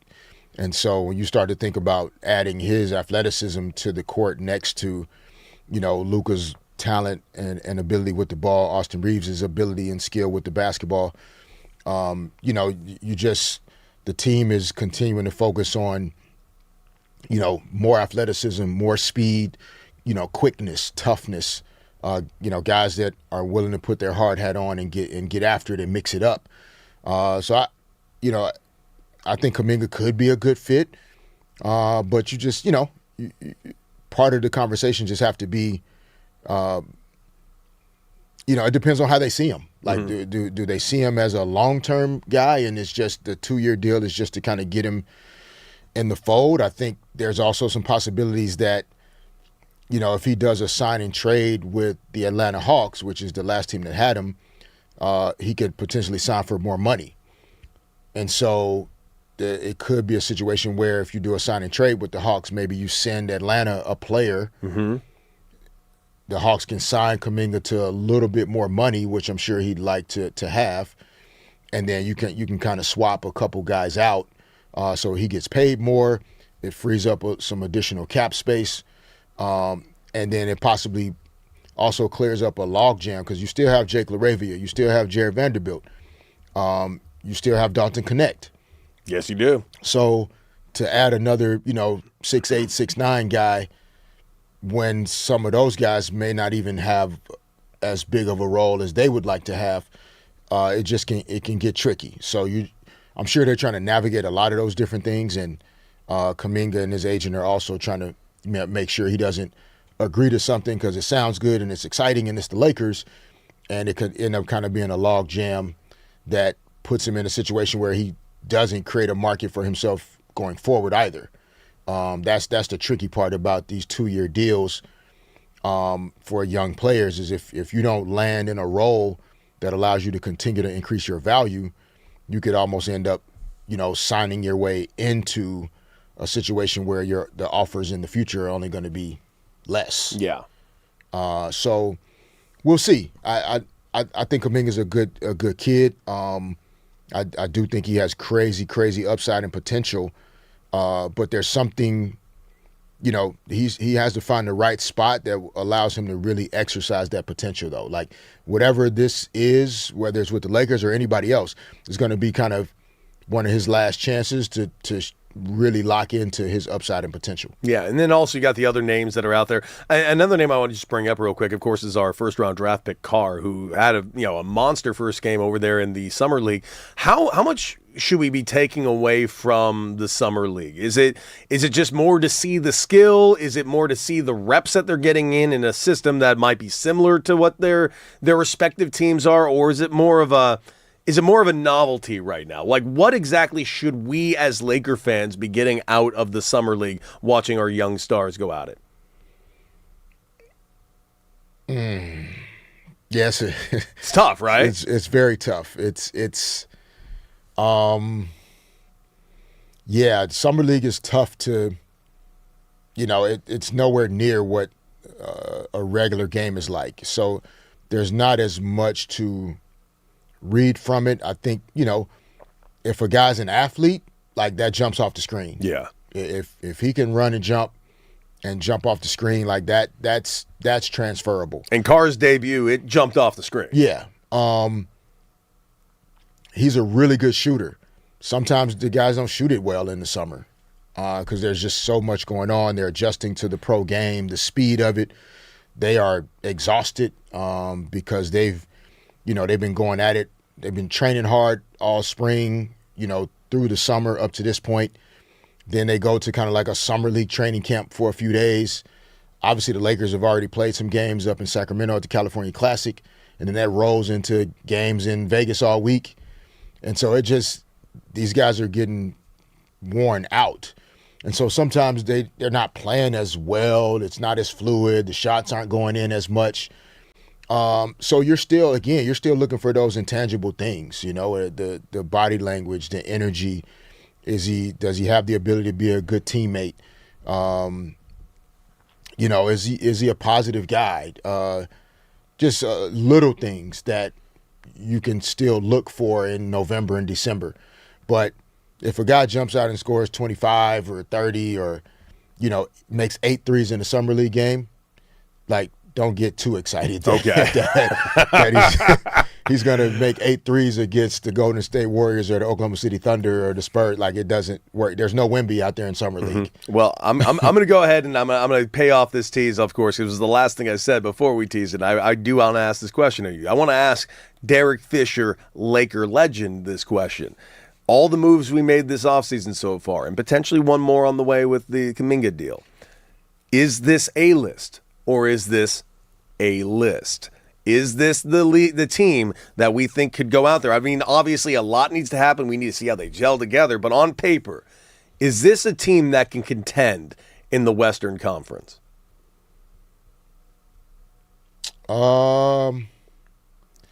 Contend in the Western Conference? Sure. I think, Oklahoma City and San Antonio, however you want to pick those guys, that's 1 and 2. Mm-hmm. Everybody else is chasing them. 3, Man, if I had a vote right now, 3 probably goes to the Houston Rockets. Okay, because they're going to be healthy, and, man, they're going to be big. Yeah, 3 probably goes to the Houston Rockets. Then you get into a toss-up, but you get into a toss-up over Denver and Minnesota. Minnesota's made some changes, right? So it's not the same team that's eliminated the Denver Nuggets from the playoffs the last couple of years, but it's a toss-up at 4. Then I think that's when you get into, Lakers. And it's the same kind of combination of teams this past year, right? Yeah. That kind of 3 through 6 window. Yeah, I think this roster, I think their speed and athleticism is going to be dynamic and really jump out to Lakers fans when the season starts. Mm-hmm. It's been a few years since fans have seen the type of speed and pace they're going to play at. Like, this team is going to fly up and down the court. Yeah. I really believe that.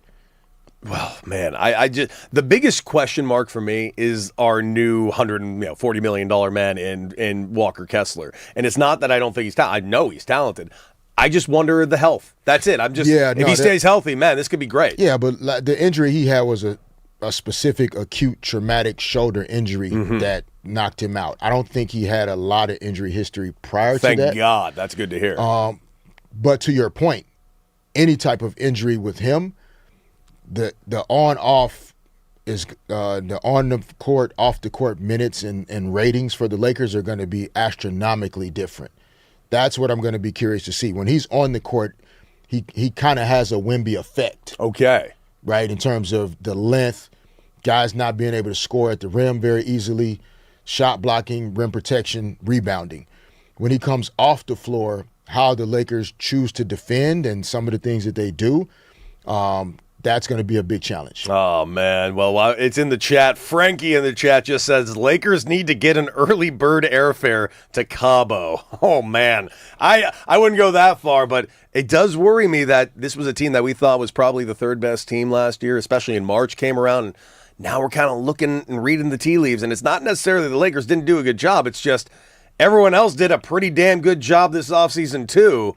And now the Lakers are kind of on paper sitting at 5 in the West. And that's sometimes a tough pill to swallow if you're a Laker fan. But who knows? It's going to be a long offseason, lots more to happen, and then the season itself. Guys, final break of the show. And coming up, not only are we going to do a little bit of Final Out, I'm really excited to tell you guys about the play date that LeBron James is going to be going on this week. And we need to discuss it right here on The Fish and Decker on the new 97.1 The Fan, the voice of LA Sports.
Decker on the new 97.1 The Fan, the voice of LA sports, the legendary Derek Fisher, and of course myself, Cody Decker, and all of you. And we are talking all things sports here in the Southland. Of course, we want to hear from you, 855-97-LA-FAN.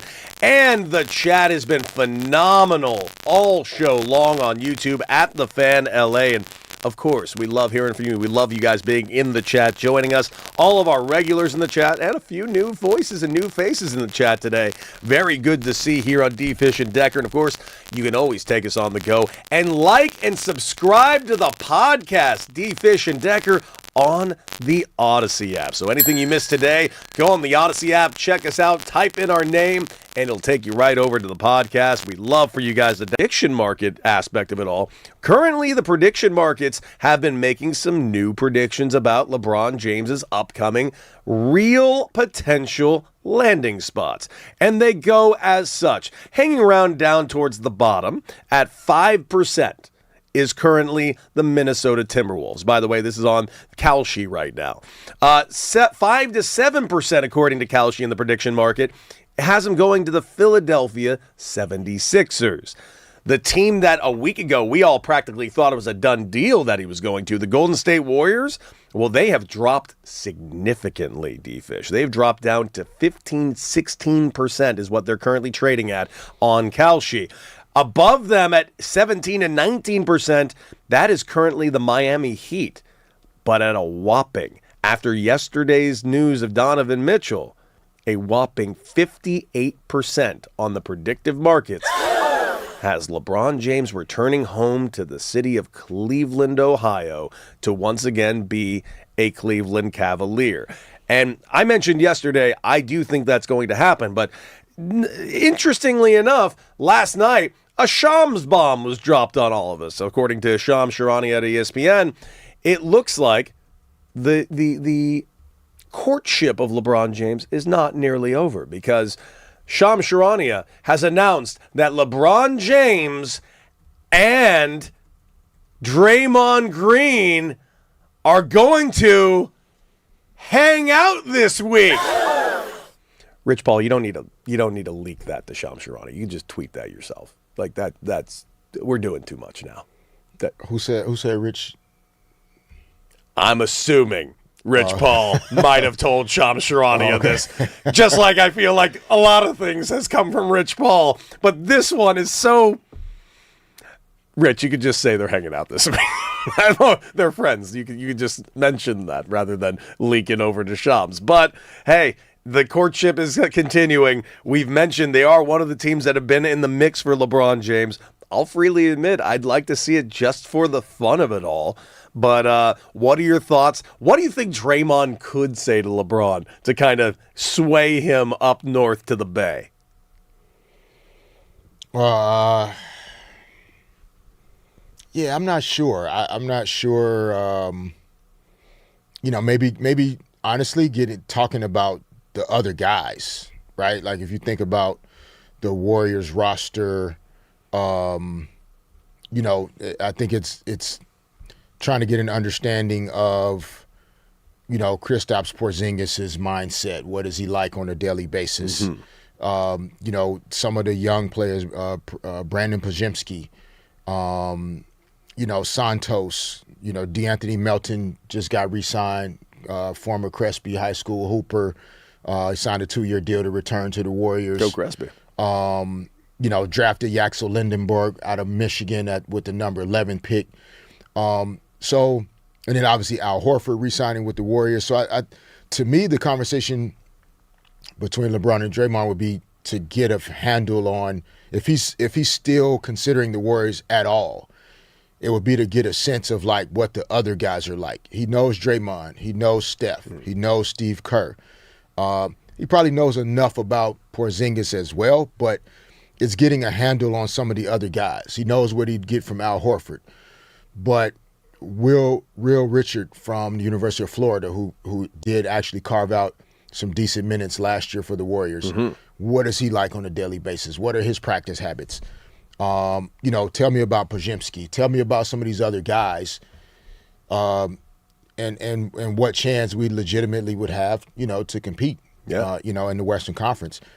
Other than that, they're just hanging out. Like if basketball talk comes up, yeah, it's about the other guys on the Warriors. Otherwise, it also could just be we're just gonna hang out and have a good time because they friends. might just be going golfing. They might not talk about basketball at all. I've got golfing with a bunch of my baseball buddies, and you know what the last thing we want to talk about is? Baseball. Have no interest in speaking about this at all. Yeah. So listen, I did find it very amusing that this was a Shams bomb last night. Draymond and LeBron are gonna go and hang out. Come on, man. Yeah, but I mean, okay, so let's go back to everybody that thinks they wouldn't have a chance at all if LeBron went to Golden State. So Steph Curry, Brandon Podziemski, LeBron James, Draymond Green, Kristaps Porzingis. That's your starting lineup. Then off the bench, DeAnthony Melton, Yaxel Lindenborg, Al Horford, Will Richard. Now, of course, you have to stay healthy. Not saying they'll win 60 games. It's not a bad combination of size, strength, passing, shooting. And then you throw a LeBron James in there. I just think that would be the most fun for him. I understand, though, why going to the East to either Cleveland, Miami, or Philly also would make a ton of sense. Yeah. Like, that's the most direct path to the NBA Finals for him. I mean, he basically ran the Eastern Conference for a decade. Sure did. So, 8 straight trips to the NBA Finals, I think. So it makes sense to me why he'd want to get back to the Eastern Conference in some ways and have a more direct route to the finals. Absolutely. Well, guys, we'll keep you updated on what that's going to look like. But let's go ahead and bring in the hype man, Raj, because we got ourselves a little game we like to call the Final Out. D-Fish and Deck know their stuff when it comes to trivia. Well, kinda. Let's see who'll make the final out. All right, Raj. What up, boys? There's the annual study comes out of in America. Thank you. On the most deadly animals in America that kills humans. You know what I mean? Most deadly to human animals in America. So This is not the world. Animals in America. So there's a list. There are 10 animals on there. Are you guys able to tell me the 10 animals on there? And of course, we go one by one that cause harm to us. So is it the amount of deaths they've caused? Yes. Or okay. Yep. What you got? Fish, you're the champ. Don't you try and jump in front of the line. Fish is the champ. This is a tough. It's not that hard. I'm not gonna. Is it? It's not that hard. I'll start with great white sharks. Okay, number 10 on the list. Yeah. Yes, we get a lot of those arteries bitten. Yep, that's 10 on the list. Do I have to specify a kind of snake? No. Okay, I was going to say like rattlesnake, so I'll go snakes. Yeah. Snake is on the list. They are number 6 on the list. Let's go. Snakes are number 6. Sharks number 10. Snakes number 6. Animals. Yes, animals. I will say bear attacks. Got to be on the list. Oh, of course. Number 7 down on the list. And remember, insects count too. Just give you guys a hint. Yep. They are animals. They're in the animal section. Okay. You're looking at Wikipedia. Well, then I know this is only for a couple of states, but if sharks are on the list, and I know there aren't an outrageous amount of shark attacks every year, there's a ton of gator attacks in Florida alone. Number 9. Thank you, Gators. That's why they call the team that too. Yeah, so you guys doing okay? Yeah. Mm-hmm. There's one animal I run into at the bar sometimes at night. It's not your turn. 6'11" blonde woman. She was very tall. Let me see. I'll go with spiders. Hot dogs. Oh, Fish trying to defend his championship. Spiders are number 5 on the list. We're looking for the most deadliest animals in America. Good, because that's not an insect. That's an arachnid. It means there's still an insect on this list. Yeah. Mosquito. Mosquitoes they can carry blood and this and that. Worldly, that would have been okay. So you are wrong. The mosquitoes are not on the list. That means we've got a defending champion here, Fish. No. Hot dog. And if you're on the video, you see Fish with his championship right there, beating Cody's butt every day on the show. See, once y'all start getting education, though, that's where you lose.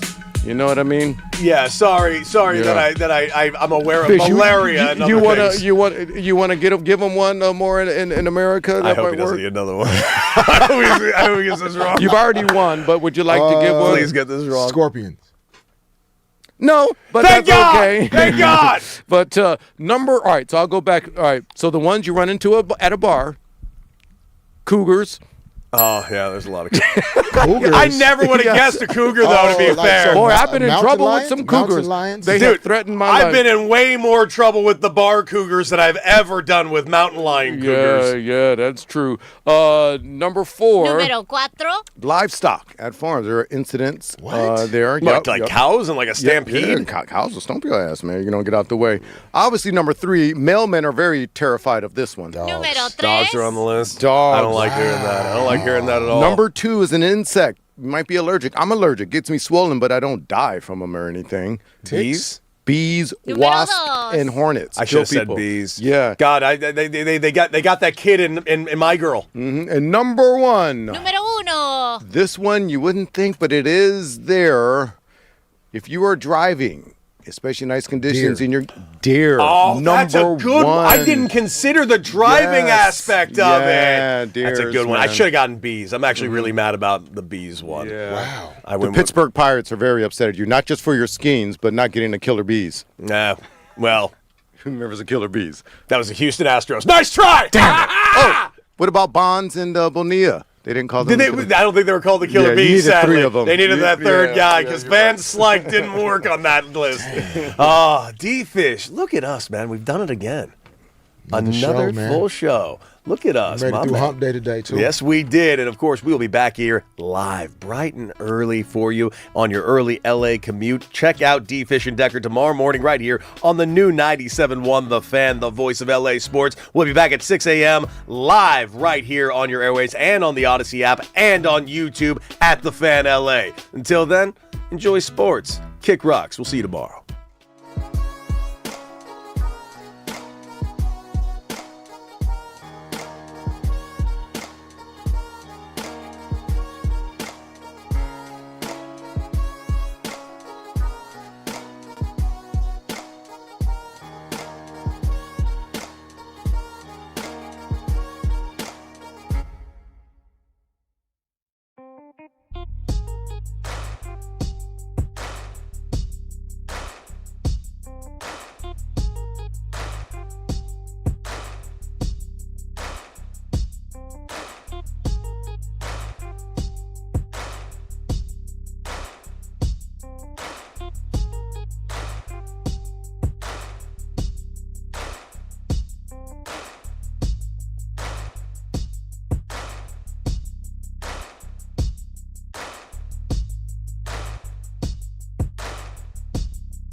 What's up, LA? Welcome to Brock and Alex on the new 97.1 The Fan, the voice of LA sports. I'm Alex Curry, who at Brock Vereen. Thank you for spending your midday in LA with us, whether you're listening on the radio, the Odyssey app, or watching us live on YouTube. We appreciate you being here, and we want you to be a part of the show and a part of the conversation. So if you're watching the live stream, get in the chat at The Fan LA on YouTube, and you can also call us at 855-97-LA-FAN, and you're going to want to save that number, you guys, because in the next hour, top of the next hour, we're giving you a chance to be in the building when LA decides its champion. 97.1 The Fan and 310 Originals have tickets to the City Championship Celebrity Challenge with Deshaun Jackson and Keyshawn Nixon.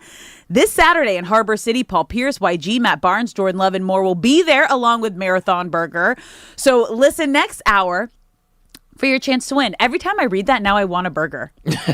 A burger always sounds good. Marathon Burger. I could be throwing away the wrapper of a burger I just finished. And still want a burger? If somebody said we should get a burger, I say, you know Done. what? Say less. That sounds good. Let's go. What's your go-to spot?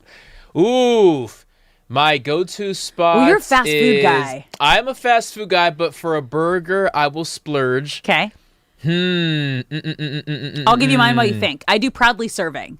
Oh, okay. Which okay. it was actually here when it was like Burger Week. Yeah. It's a really bomb smash burger. Okay. There's one in Hermosa. So it's like, I swear to God, though, and we walk our dogs by it, you can smell that burger 2 blocks away. I'm like, people who live right next door to a burger joint, how do you not have burgers like every other day? Or is it more of you get so sick of the smell, you're like, that's the last thing I want is a burger?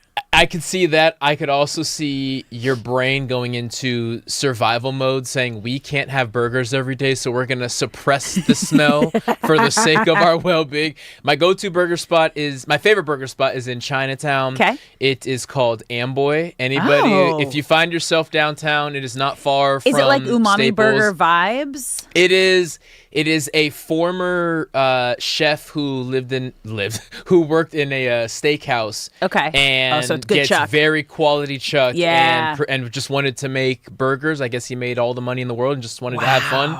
Amboy quality meats. It's great. Those are the best kind of spots where the chef's like, this is my passion project. You're like, great. Let me benefit off of this. Amboy. People go there. Okay. That's awesome. Get your butts there, yes. You guys, it's also the first day since the World Cup started that we don't have a match. Doesn't feel right. It feels wrong. I feel like there should have been some sort of like come down exercise. You know how you have to like wean off certain things, like what do we do? We've been used to this for the last few weeks, and now, I mean, thankfully we got another game tomorrow, but obviously we're down to 1 match a day. Yeah. We got Thursday, Friday, then 2 on Saturday. Wow. We're almost done. Don't do that. I don't like this. Don't do that to me. Semifinals are then, so quarterfinals, you guys. France and Morocco tomorrow at 1 p.m. Spain versus Belgium Friday here in L.A. At noon at SoFi.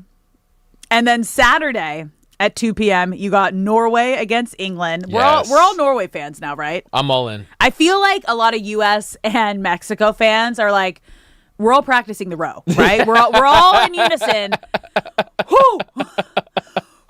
Get your rows in order. Yes. That's the bandwagon we're jumping on. And then to round out the quarterfinals, Argentina against Switzerland. And it's so interesting because our guest yesterday, Lori Lindsay, said Switzerland was her dark horse. She was on it. And they held Colombia until, again, like we've seen so many games come down to shootouts, and you're just, I hate them. I think we know my PTSD around shootouts. Flashbacks. Yeah, but wild. And then also, like, because the Argentina game was happening while we were on the air, we didn't fully get to experience and deep dive into everything that went into those 3 goals in 13 minutes. And the fact that it also happened in Atlanta. That's brutal. Like, everyone kept saying it was 28-3, right? 28-3, You got 28-3'd. It's going to be tough to live that damn. down. Argentina just 28-3'd them. The good thing is, as we've had 2 insane matches yesterday, kind of pushing the U.S. loss further down. Yeah, everyone's just talking about Messi now. No, what people are talking about is Christian Pulisic's quote after the game going, it's good, now I can rest. And it's like, You rested the whole World Cup, buddy.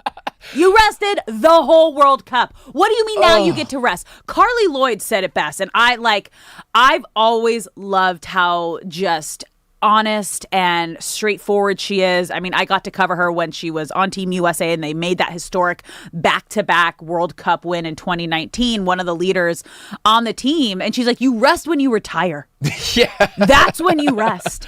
Not around the World Cup, buddy. Also, the World Cup is the pinnacle of soccer. Like, imagine if Usain Bolt got second place in a trial for the Olympics and said, well, now I get to rest. Like, no, the Olympics is the mountaintop. Like there's no such thing as rest. No. This is what you worked 3 years for to get to. And I just don't understand how he is seemingly determined to ruin all the goodwill that he's built up over the years. Oh, no. Like, everybody is completely turned on Christian Pulisic, and Flo Balogun has come out and he did a post yesterday saying, my debut World Cup, ... It hurts to wait 4 years to compete at the highest level our sport has to offer.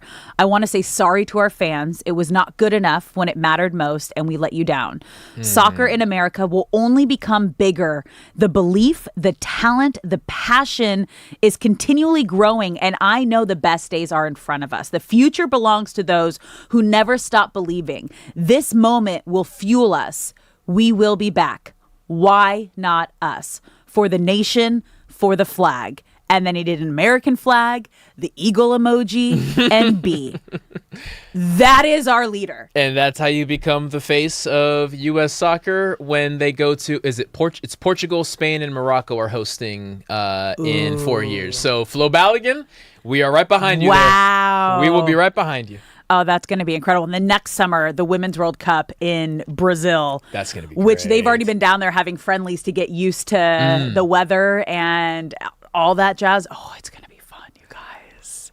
It's going to be fun. It is time to take that rest that you so desperately wanted and enjoy Serie A soccer in Italy. Read the room. Why would you say that?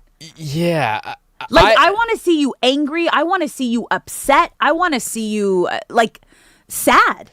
Anything other than, at least now I get to rest. Excuse me, what? At least fake it. Like, even if this World Cup and international soccer doesn't fuel you, that's fine. You're allowed to care about what you want to care about. Maybe you just can't wait to get back to Italy and resume Serie A. That's fine. At least fake it. Like, you've been in the limelight long enough to know when to just say the right thing, even if you don't believe it. Yeah. And maybe he's better at being a little fish in a big pond. That's what I'm reading out of it. It just seems like the platform of being the face of U.S. soccer has just been too much. Some people, it's just not for everybody. Yeah. And he was kind of thrust into this is the best player we've ever had on the U.S. national team. So, he is our leader, but he has never actually taken advantage of the moment, of any moments on the biggest stage. And now the opportunity's passed. He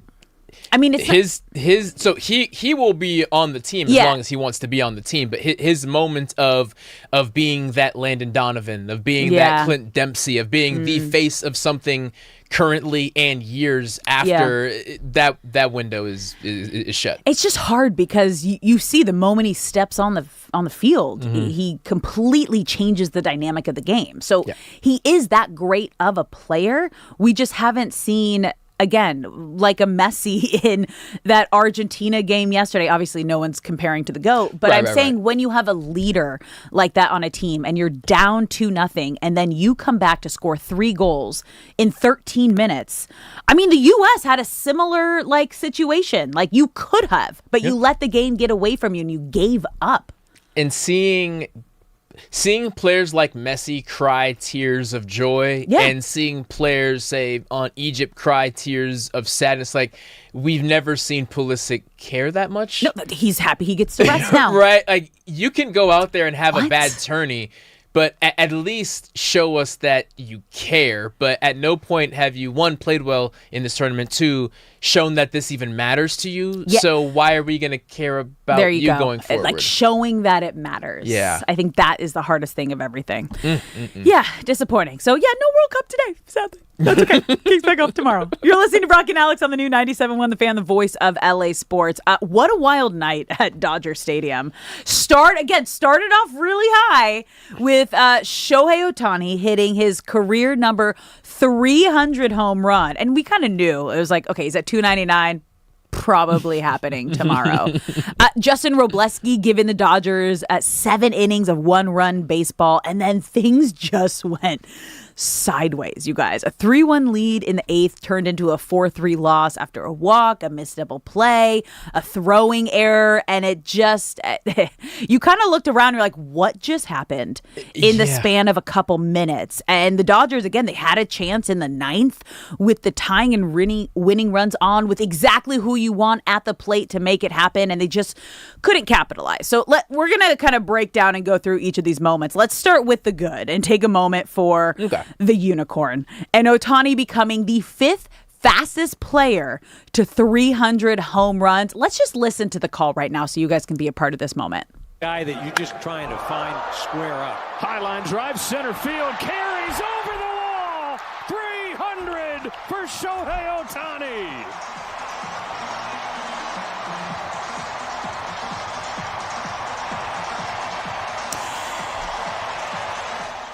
That's a Sportsnet LA call. Ohtani crushed the ball over center field to give the Dodgers an early 1-0 leadoff home run. He is, like we said, the 5th fastest player to 300 home runs behind Aaron Judge, who is at number 1.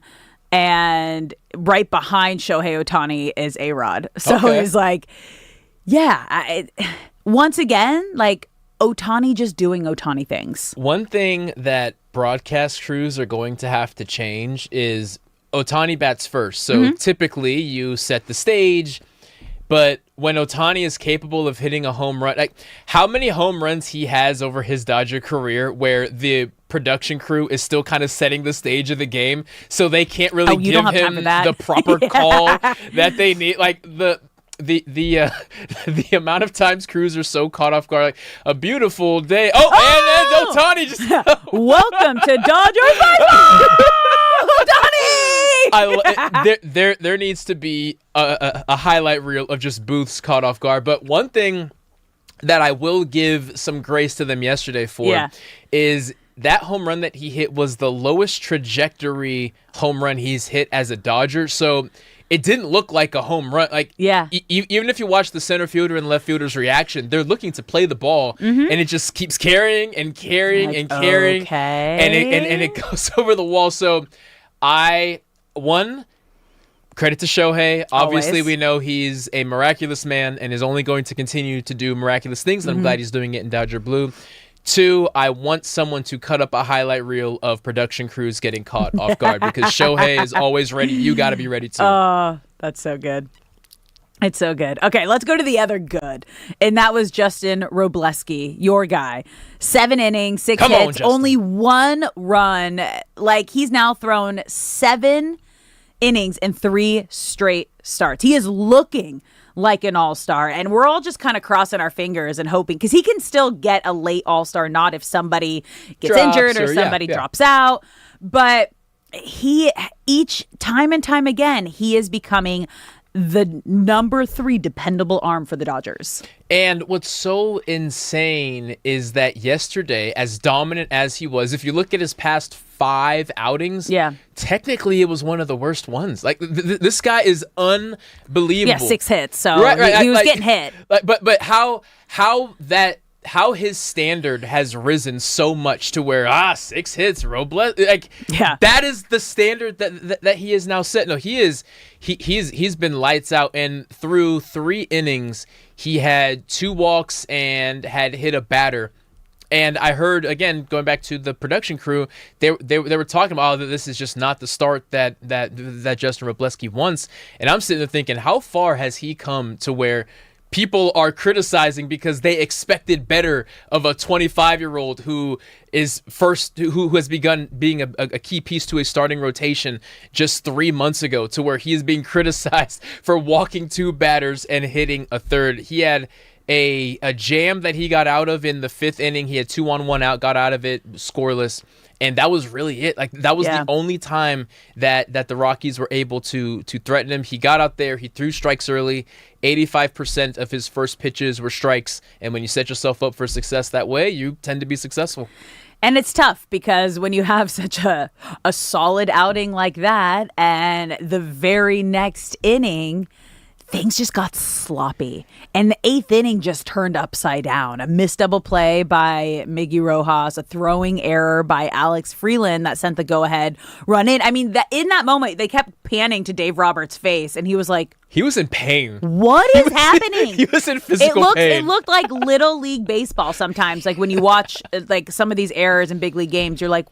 What was that? Especially with the Dodgers. Like, that's not a common thing that we see. No, it was so strange. And the first thing I thought when they panned to the dugout and we saw Dave Roberts is I thought of when they panned to Pochettino, the U.S. men's coach, where it's like, I'm not even mad. I'm just confused. Like, what is this team that I'm looking at? These inexplicable day one mistakes that we are making, that guys who are 10, 12 years into their career are all of a sudden making.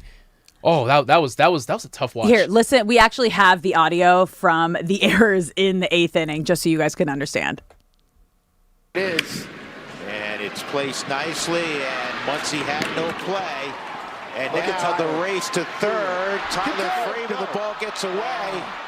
And it went out of play. He scores. The Rockies have taken the lead. That's some baseball IQ, boys. Brutal. And Miggy was asked about it after the game, and this is what he had to say. Yeah, obviously the ground ball. I got the opportunity to catch a ball and make the play and get outside of the inning there.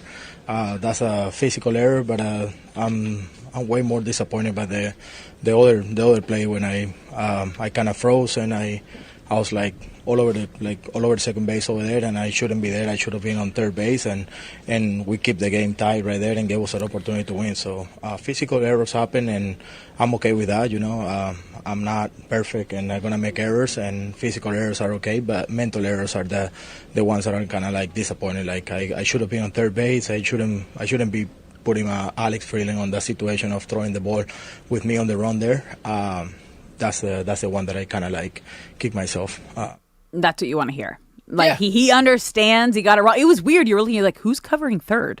Nobody's covering third right now. Why is nobody's covering third? Oh, he's going to score. Yeah. Like, it was like slow motion watching it unfold in that moment. And it was just unfortunate. It was just like, it was sloppy, as you heard Miggy say. It was mental errors. Like the physical, like the bad hops, like not making the catch, that's going to happen. But when you know you should be somewhere else and you're not there, and then a run and comes out of it, that's when you start kicking yourself, especially a veteran like Miggy Rojas. That's why it hurts so bad, is because his role is basically, I'm going to be a manager one day, and I'm kind of a half coach, half player right now. So for him to be the guy who has those mental errors, who has 2 errors in a single inning, it was jarring to see. For those who didn't see it, there's a runner on third.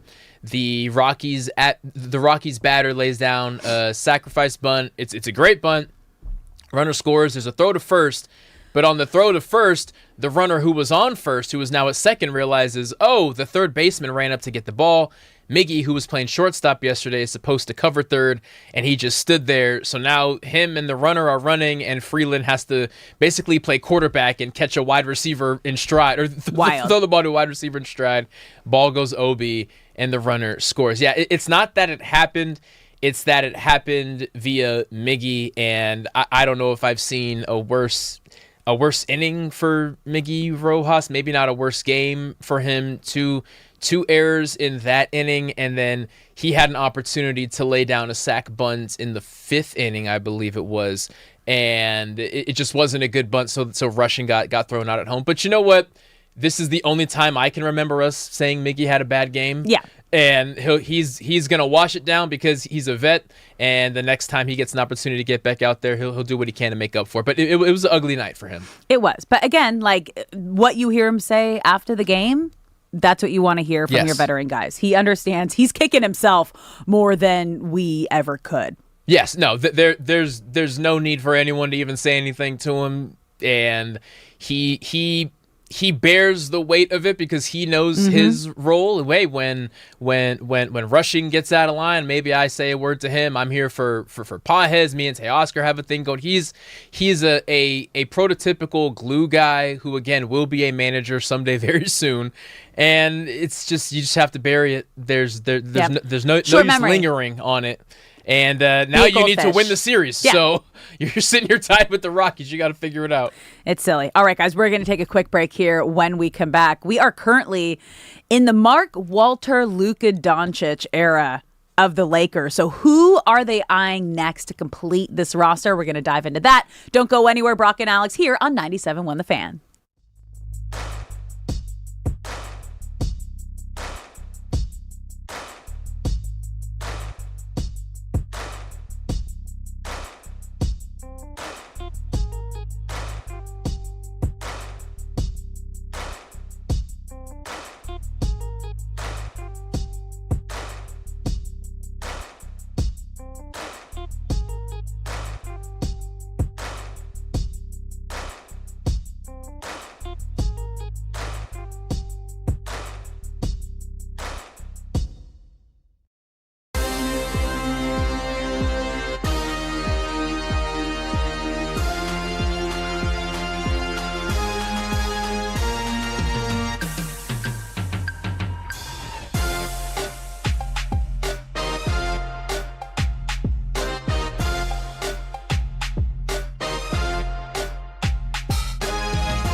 What's up, LA? Welcome back to Brock and Alex on the new 97.1 The Fan, the voice of LA Sports. I'm Alex Curry, who at Brock Vereen. Thank you for spending your midday in LA with us, whether you're listening on the radio, the Odyssey app, or watching us live on YouTube at The Fan LA. We appreciate you being here, and we want you to be a part of the show, you guys. You can call us at 855-97-LA-FAN, 855-975-2326. And coming up next hour, you're going to want to save that phone number I just gave out, because we're giving you a chance to be in the building when LA decides its champion. 97.1 The Fan and 310 Originals have tickets to the City Championship Celebrity Challenge with Deshaun Jackson, Keyshawn Nixon this Saturday in Harbor City. Paul Pierce, YG, Matt Barnes, Jordan Love, and more will be there along with Marathon Burger. So listen, in the next hour, top of the next hour, for your chance to win, all you're going to have to do is call 855-975-2326. I love how, like, now that every time we read this, I hear you in my head going, every football player just always knew that they could be a professional basketball player. So it was funny when we had both Keyshawn Nixon and Deshaun Jackson on. They were like, we were going to do maybe a flag football like celebrity thing, but they're like, nah, let's do a basketball game. Show off the hoops ability. It's funny because football is a brute sport. You grit your teeth and you work harder and you grind through it and you lower your shoulder. But basketball has a finesse to it, and football players haven't received that memo. So they play basketball like it's football. Now, the good thing is, in these celebrity type of games, they're not actually calling fouls, because if they were, every football player would be fouled out in minutes. So, like, during training camps, are you playing a lot of like just pick up basketball? Do they have hoops around the facilities? There's typically a hoop there. Yeah. You can't play pickup, but you can play horse. Oh, you're not allowed. Yeah. You can't. If a coach saw you playing pickup, you're gonna be in trouble. But horse is a very common way to kill time during training camp. Yeah. Facts. Yes. You good? Yes. No, I'm out there to play defense. That's it. Oh God. If I have to dribble or shoot, something is not working with our offense. You know, so basketball was the only sport that I didn't play growing up. And one of the first shows I did was called Tailgate 48 for Big Ten Network. And I went around to all the Big Ten schools, and we were at Wisconsin, and I was doing like a basketball thing with the head coach. And he's like, yeah, so last night we did like a half court contest to raise money for like his nonprofit. And I was like, oh, you think I could make it? He was like, you said like you never played. I was like, let me take a shot.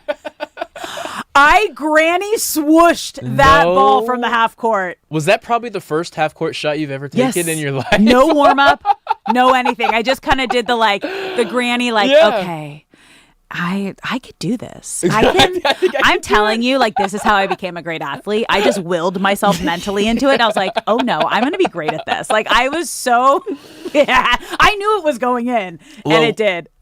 We will add this moment to the list of events that there is footage of that we need to find. Oh, I have it. Okay. It was on my, I'll show you in the break. It was on like it was the ending of like my hosting reel for years. And I can make half. And then, and then what he did after, he like hugs me and goes, she's a winner, and tried to set me up with his son.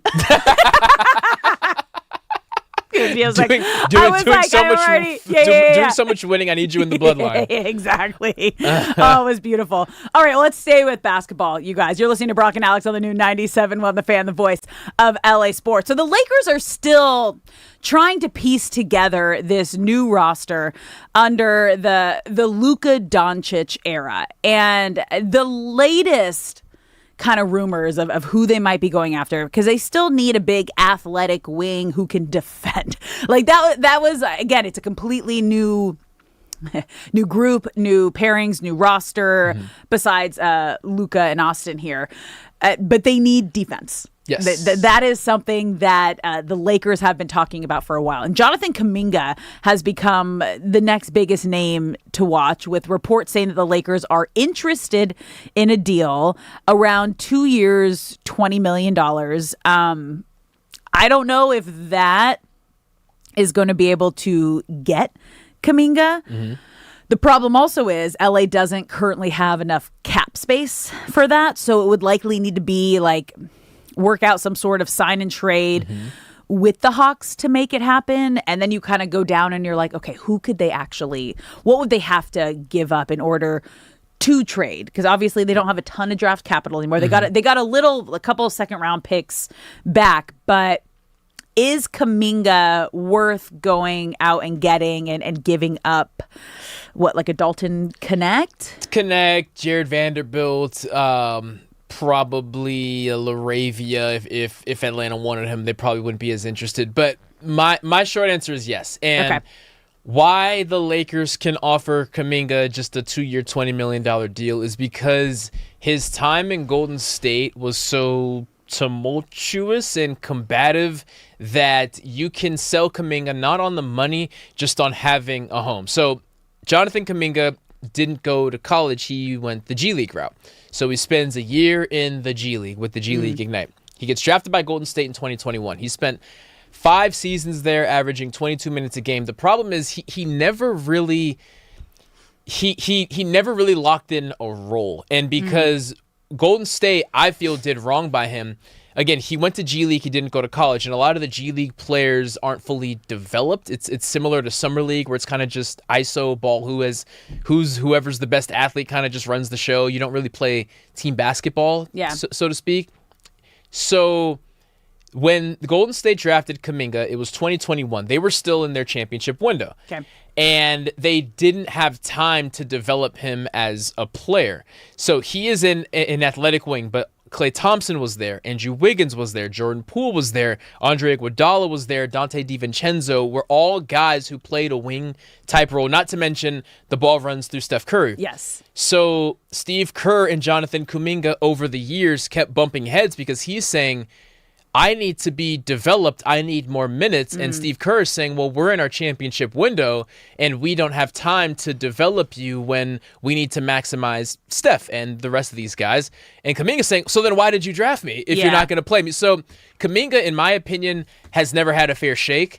Now, them butting heads led to him kind of being labeled as a locker room cancer, and maybe he was fed up to a point where he just said, I need to get out of here. It just wasn't a good fit. And it wasn't a good fit. So the good thing is we don't really know how good Jonathan Kuminga can be because he never really got a fair shake. He only really got to start, I think, 70-something games over a 3-year span where he was really being involved with the offense. The good news as well, if he came to Lakers, he's familiar with Kayvon Looney. Every year except for last year, he was a teammate of his. Okay. The bad news is he's an ISO ball guy. He's a ball-dominant wing who would need to accept that Luka is the ball-dominant guy here.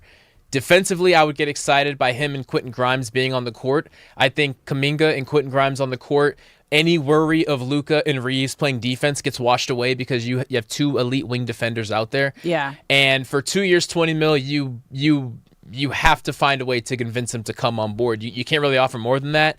But again, what you're pitching Jonathan Kuminga on is come be a Laker. You've never really had a home. You've been in Golden State. You got traded to Atlanta for half a year on like a lease, basically. Have a home here, and if you ball out, we'll get you all the money you need later on down the road. Okay, so this is kind of like pitching, but okay. So he's currently a free agent. So this is going to be a full-blown pitch to Kuminga. And again, like the Lakers don't have a ton of space.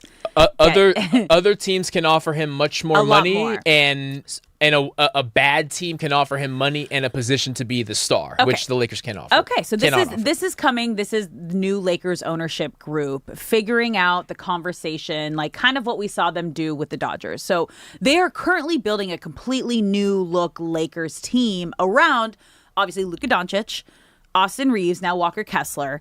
But they, as we've been talking about, they're a player or 2 away from being a championship team. Yeah. So if this ownership group can convince Kuminga, hey, this is our plan, this is our future. As you said, you might not get the big deal right now, but we believe in you and we want to build with you. And maybe that next contract is something that at that time we're going to be able to afford. It's going to come down to the pitch and trusting this ownership group and seeing what they've done with the Dodgers and how they turn the Dodgers franchise into the dynasty. They are the current dynasty in sports right now. They are, and that is what you sell him on as well. It's we have built teams before, and we know you can be a key part of this. And through a 5-year NBA career, you have not been anywhere that wants you. Golden State drafted you, but they did not treat you right. No, but it's so just true. Painful, though. Right? Like, no one's wanted you. Okay, Kaminga, no one's wanted you. We want you. We will take care of you. But again, if other teams come after him too, and this is where it's going to come down to again. Like, do you want the bag or do you want to be in the best possible situation in order to win? And what you say is, we can't give you that bag yet, but if you are known as the guy who stars next to Luka Doncic, that is going to bring things. If you are known as an elite defender who makes Luka and Reeves' life easier, the bag comes with that. And as we just saw with Austin Reeves, if Luka likes you, you're not going anywhere anyway, and we will pay you whatever it takes. So you are pitching Kuminga not financially in the short term, but in the long term. In the short term, you are pitching him on come to a place that wants you, because Golden State thought that they wanted you, but they never showed that to you. And we can do that here and be an LA Laker, and the money will come with all of the success that we think you can have. Well, also being in LA and being around this ownership group, and look at LeBron James. It's the reason he came to LA to build his brand. Yeah. This is a place where you can not only create a legacy and build everything around that, but also take your brand to the next level. And Kevon Looney, who was just signed to the Lakers, I don't know what him and Kuminga's relationship were when they were teammates for 4 years. But if it was a good relationship, that's going to be interesting. I'm telling Looney to call him. Sell him. But you said that the conversation was that he was more like a cancer in the locker room. That's how the Warriors framed it. Like once they finally traded him. Yeah. Actually, I want to go back. Okay. Kuminga was on the trade block like by year 2, and it wasn't because of his poor play. It was because of teams asking, well, if you're not going to use him, let us use him. Yeah. And Kuminga was excited. Yeah, He's tough. like, well, I got a ring my first year. You know, I wasn't a big contributor, but I got my ring. Yeah. Let me go somewhere else. And they would not release him. Kuminga would beg behind closed doors to be released or traded and released from the Golden State handcuffs as he saw it, and they wouldn't. And they would not do it, and they also wouldn't give him playing time. So eventually he grew frustrated, and then reports came of the Warriors complaining because Kuminga has too many family members in the team room and they're taking too much food. Like, what? Dumb petty stuff to where it's, then trade him. Like, trade him. Obviously, this is not working out. Yes. Did Kuminga handle the whole fallout properly? Maybe, maybe not. But I put all the blame on Golden State here. Was it bad? Publicly? Did he No, because everything that came out came via sources. Okay. You know, but if you draft there wasn't me, a live stream that I missed that he went on and he's he not was a like streamer. blasting. He does not have a Twitch account. Golden State. Okay, that's fine. Which I was is just good. making sure. I was like, what did I miss? No. I would love Kuminga to have an opportunity to show what he can do in the same division of the Warriors. And hey, come here. We'll get you paid in 3 years, and you get to be a star and play playoff basketball, and you get to play the Warriors 4 times a year. I mean, I think it sounds like a great situation. He needs and to a do great it. deal. Come on over. But again, does he want? He already has his ring. Yep. Does he now want his bag? And if Brooklyn comes along and says we can give you $25 million a year and play meaningless basketball, I can't blame him. Play meaningless basketball. But that's the thing. Then be like star of the show. But I can't blame him. I can't. No one can tell an athlete what to do in this moment. Like, go get your bag. Also, like, okay, or like, take a shot on yourself and win a bunch of championships. Yeah, come, Marty. Come on, it's going to be a bunch. Let's go. All right, guys, we're going to take a quick break here. You're listening to Brock and Alex on the new 97.1 The Fan. And remember, if you missed any of the conversation, you can just search Brock and Alex wherever you get your podcast. Catch the full show, individual hours, and all the biggest moments. We're going to take a quick break here. When we come back, do you care, LA? We've got some interesting moments we're going to dive into. Don't go anywhere.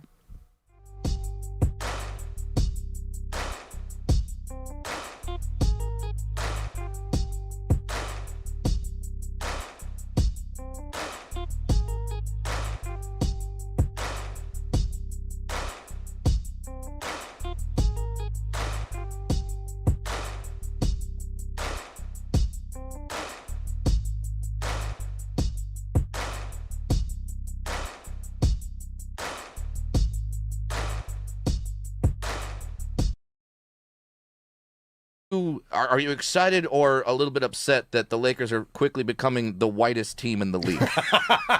Because quietly, I not even quietly. I think it's pretty outright. We are, holy God! Like, I don't know if we're playing basketball. I don't know if we're storming the Capitol. Like, I don't know what the Lakers are doing right now. But there's a lot of white. There's a lot of white.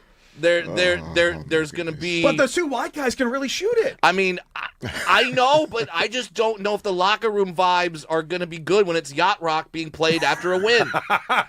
What's wrong with I Yacht can tell Rock? you the answer to that. No. Yeah, it's like you just beat the defending champion Knicks in Madison Square Garden. Let's go back to the locker room. Sailing, take me away. Christopher Cross. It's always Christopher Cross for victories, baby. That's my team. That's my Lakers. Does that fire us up? I don't know. I like Rob Pelinka, please get for lack of a better terms, give some people that will celebrate at Roscoe's Chicken and Waffles afterward. Okay, like get some people all celebrate there though.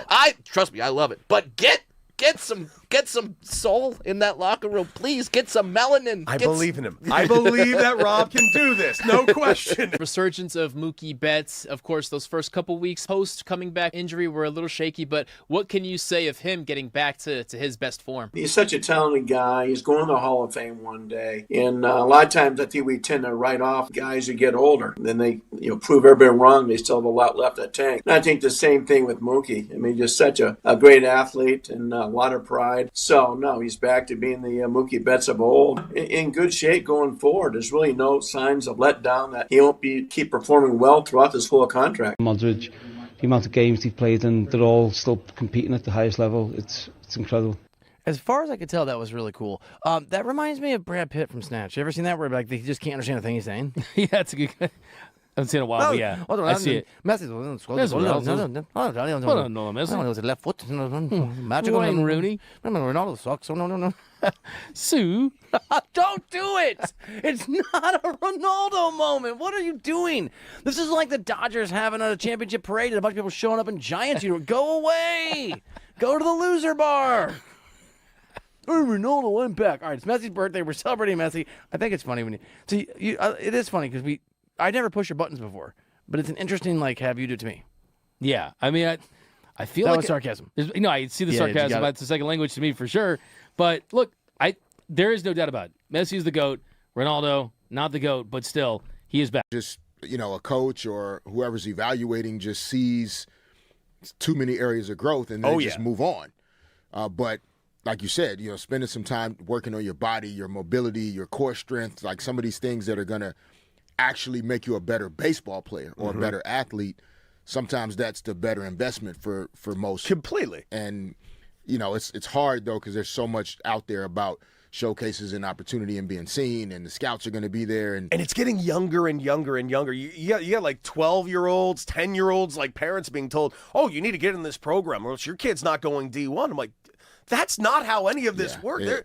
There are so many snake oil salesmen out there that are just getting so many families to put so much money into things that just simply will not help their kid. But those parents they don't know any better. And I feel like it's important. And honestly, I just want to help so many of these parents. Yeah. Raj, you remember when that sound you made when we were talking about the NFL last week and the NBA and Major League Baseball, and what is it always about?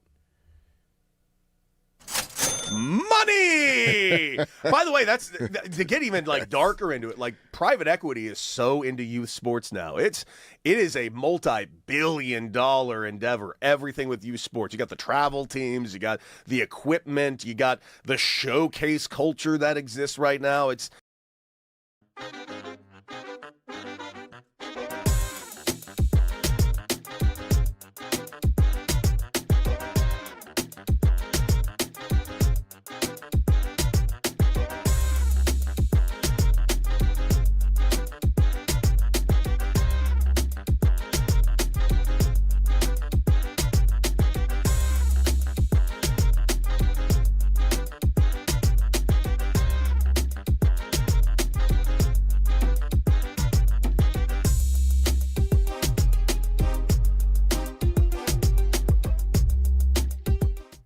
What's up, LA? Welcome back to Brock and Alex on the new 97.1 The Fan, the voice of LA sports. I'm Alex Curry here with Brock Farine. Thank you for spending your midday in LA with us. Whether you're listening on the radio, the Odyssey app, or watching us live on YouTube, we appreciate you being here. We want you to be a part of the conversation. You can call us and save this number, you guys.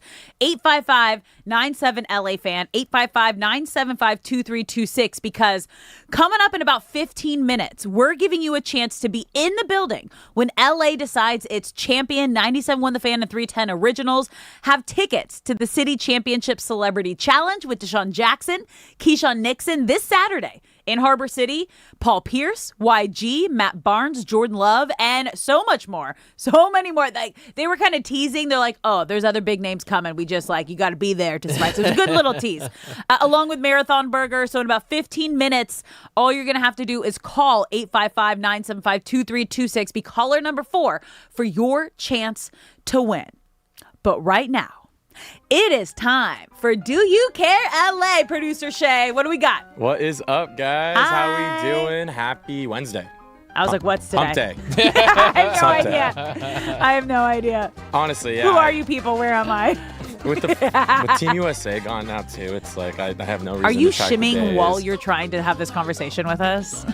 Yeah. I was like, I can't I can't see you because the camera is perfectly blocking your face when I'm looking into so all you see into the is room. the I'm literally shoulders? just seeing the shoulders and your voice shaking. I'm like, yeah. Oh, yeah, radio's probably like, what is wrong? Well, with is this he guy? okay? Is there an No, he's earthquake not. that we're not feeling? I'll answer that. He's not okay. Well, welcome to Do You Care LA, guys. I promise not to shake the whole time, but I promise You I can. might not be able to. There it is. So this is the segment where I tell Brock and Alex different stories from around the world with an amazing backdrop, as you guys can hear it. They're going to tell me if they care about the stories or not from an LA perspective. Let's get right into it, guys. We got some baseball and some FIFA stories. Okay. Egypt accuses FIFA of helping the GOAT, Messi. So Argentina came back from down 2-0 to beat Egypt 3-2 in the World Cup round of 16. They scored those goals in 13 minutes, but Egypt coach Hussam Hassan said his team was treated unfairly and suggested FIFA wanted Messi and Argentina to stay alive. Egypt was upset over a disallowed goal, a missed VAR check, and a possible foul before Argentina's game winner. Do you guys care? It's tough because this match was happening while we were on the air yesterday, and we saw. I was like, "Oh my God, they scored another goal!" And I was like, "Oh my God, the goal is taken back." And I didn't really get a chance to see the replay of that situation until we were off the air. And yeah, the one thing I will agree with is I don't think that goal should have been taken away, considering the foul happened on the opposite end of the field. Then they had a complete 100-yard full field breakaway with a beautiful goal. That was a little frustrating. We already know the refs are helping Messi. We saw it with how he had a gnarlier foul than Flo Balogun, and he didn't even get a call where he was stepping on someone's calf. So we already know that's happening. That's just there. Everybody is going to feel the results of the refs wanting to keep the GOAT in the tournament and in the game. That's the one thing I agree with, and that's frustrating because what I don't understand. It wasn't even close to what happened, and the whistle or something needs to be called way before. You can't wait. That was on the opposite end of the field. You let play continue on, and a goal was scored. Yeah, that has to overturn it at that point. VAR strikes again. It is great to implement it in some ways, but if its only job is to take away things that aren't called immediately, then we're kind of we're losing the plot there. But I will say, in regards to answering the yes or no question for Do You Care LA, I don't know if Americans are allowed to care, because FIFA kind of did us a solid. So I think there's an agreement that we kind of have to look the other way when it's FIFA. Hard. When FIFA but it gets came back, and elsewhere. the karma bug bit us in Yes, the booty. It did. Yes, it did. We will see if it happens did for not Argentina. help us. No.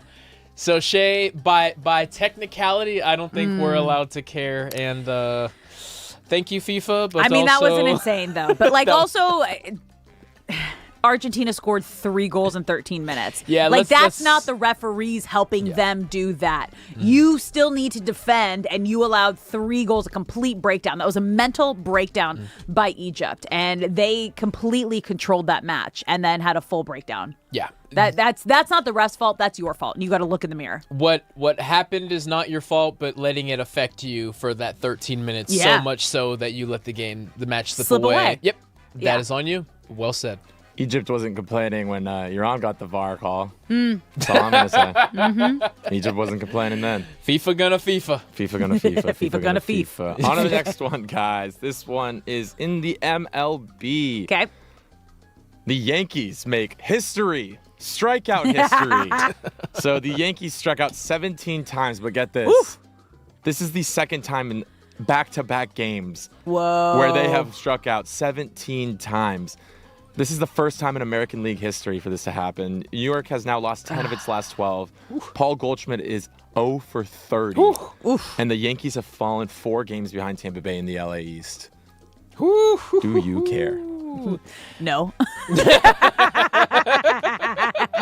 Sucks to be you. So the Aaron Judge injury has apparently derailed the Yankees season. He's been out since June 5th with a stress fracture in his rib and still no update.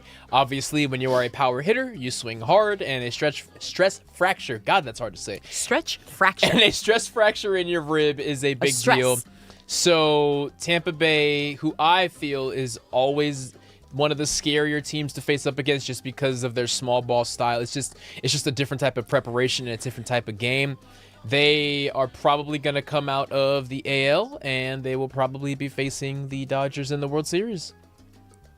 Wait, you're saying Tampa Bay? Tampa Bay, yes. Okay, I was like, where? What? For some reason, I missed that. No. There's no way you just said Yankees. No. Absolutely not. I love the Yankees falling short. It's a bummer, though, when it's injury-related and not just poor play. But if you are the Yankees, I mean, there's no excuse. Yes, Aaron Judge is your best player, but there's no excuse to fall off the map like this just because it's bad. Yeah, it's really bad. Really bad. I don't care. I also don't care. Sucks to be you. Losers. Yankees suck. We're sticking with the MLB on this next one, guys. Okay. Royals outfielder ties MLB hit streak record. So we're ranking records all throughout the MLB with Shohei, the Yankees, and the Royals now.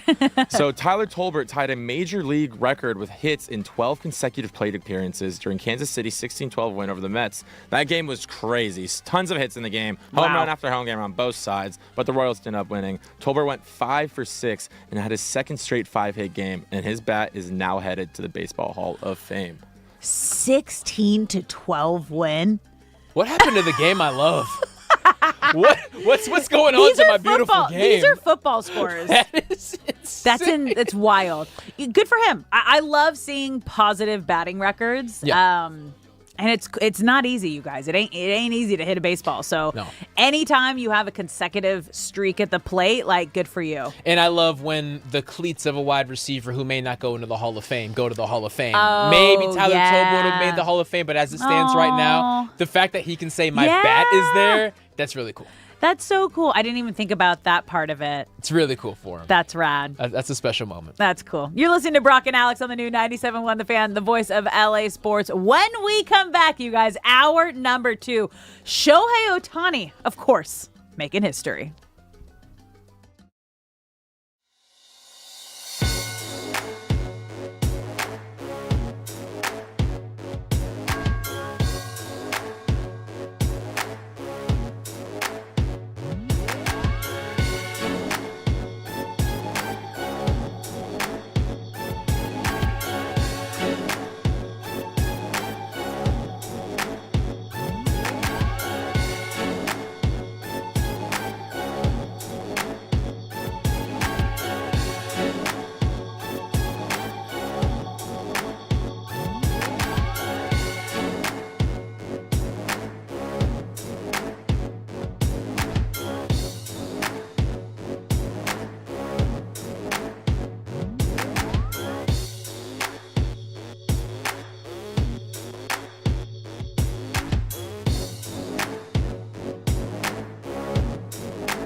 What's up, LA? Welcome back to Brock and Alex on the new 97.1 The Fan, the voice of LA Sports. I'm Alex Curry, here with Brock Farine. Thank you for spending your midday in LA with us, whether you're listening on the radio, the Odyssey app, or watching us live on YouTube. We appreciate you being here, and we want you to be a part of the conversation, you guys. So get in the chat. If you're watching the live stream at The Fan LA, you can also call us and be a part of the show, 855-97-LA-FAN. You guys save this number, 855-975-2326, because right now, 97.1 The Fan and 310 Originals are giving you a chance to win tickets to the City Championship Celebrity Challenge with Deshaun Jackson, Keyshawn Nixon this Saturday in Harbor City.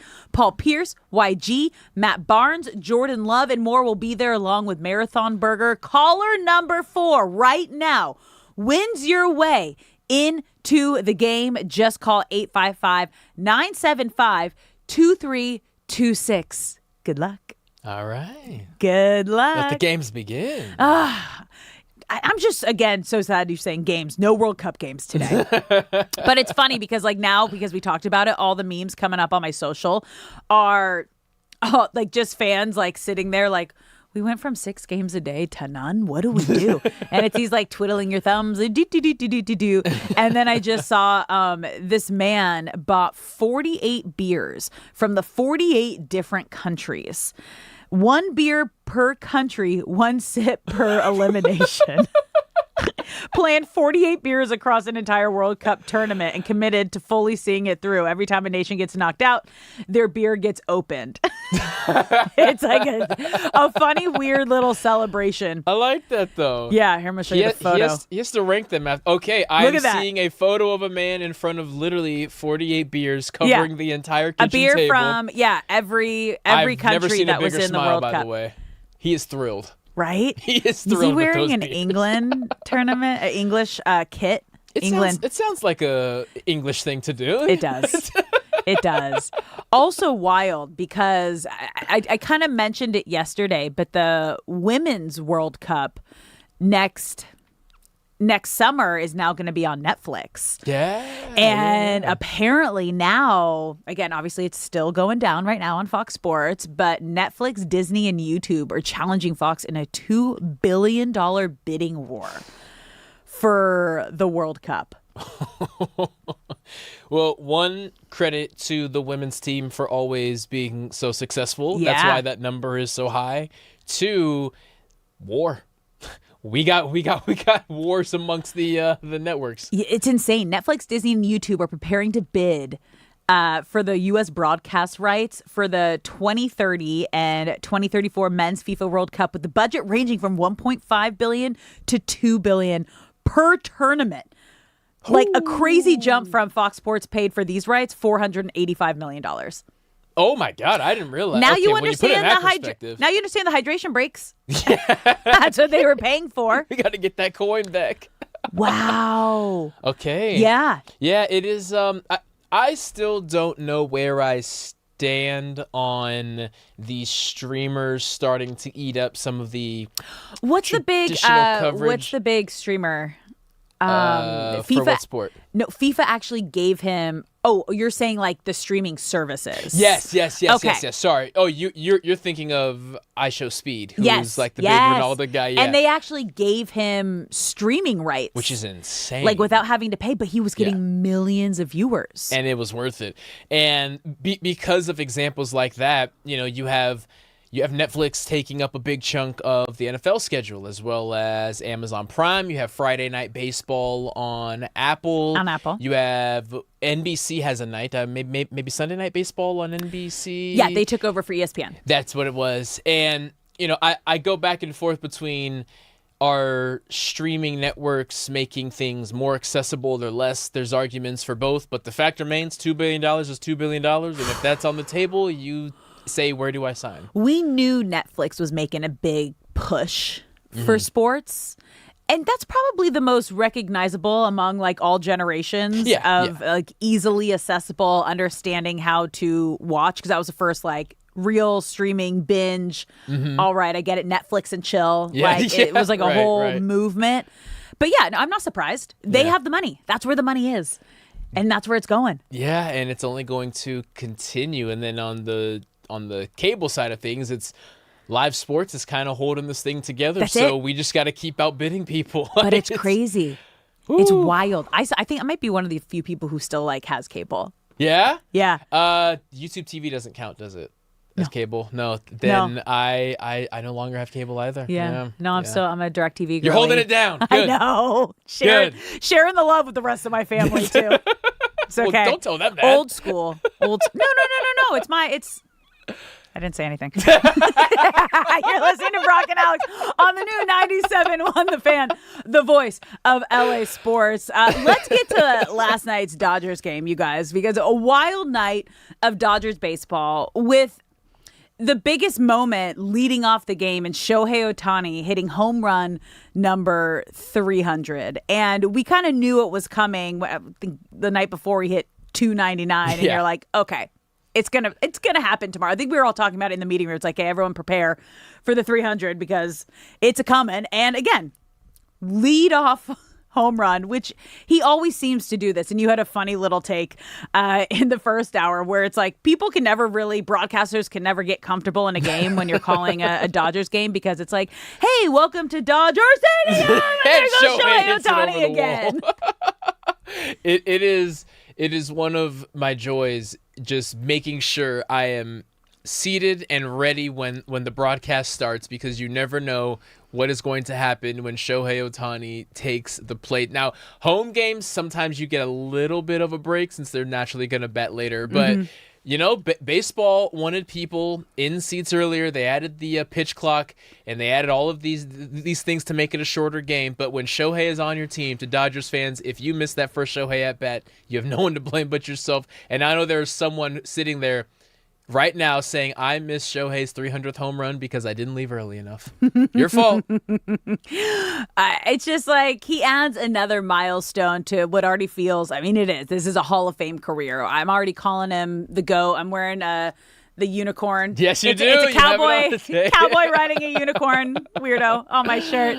But nobody is surprised anymore.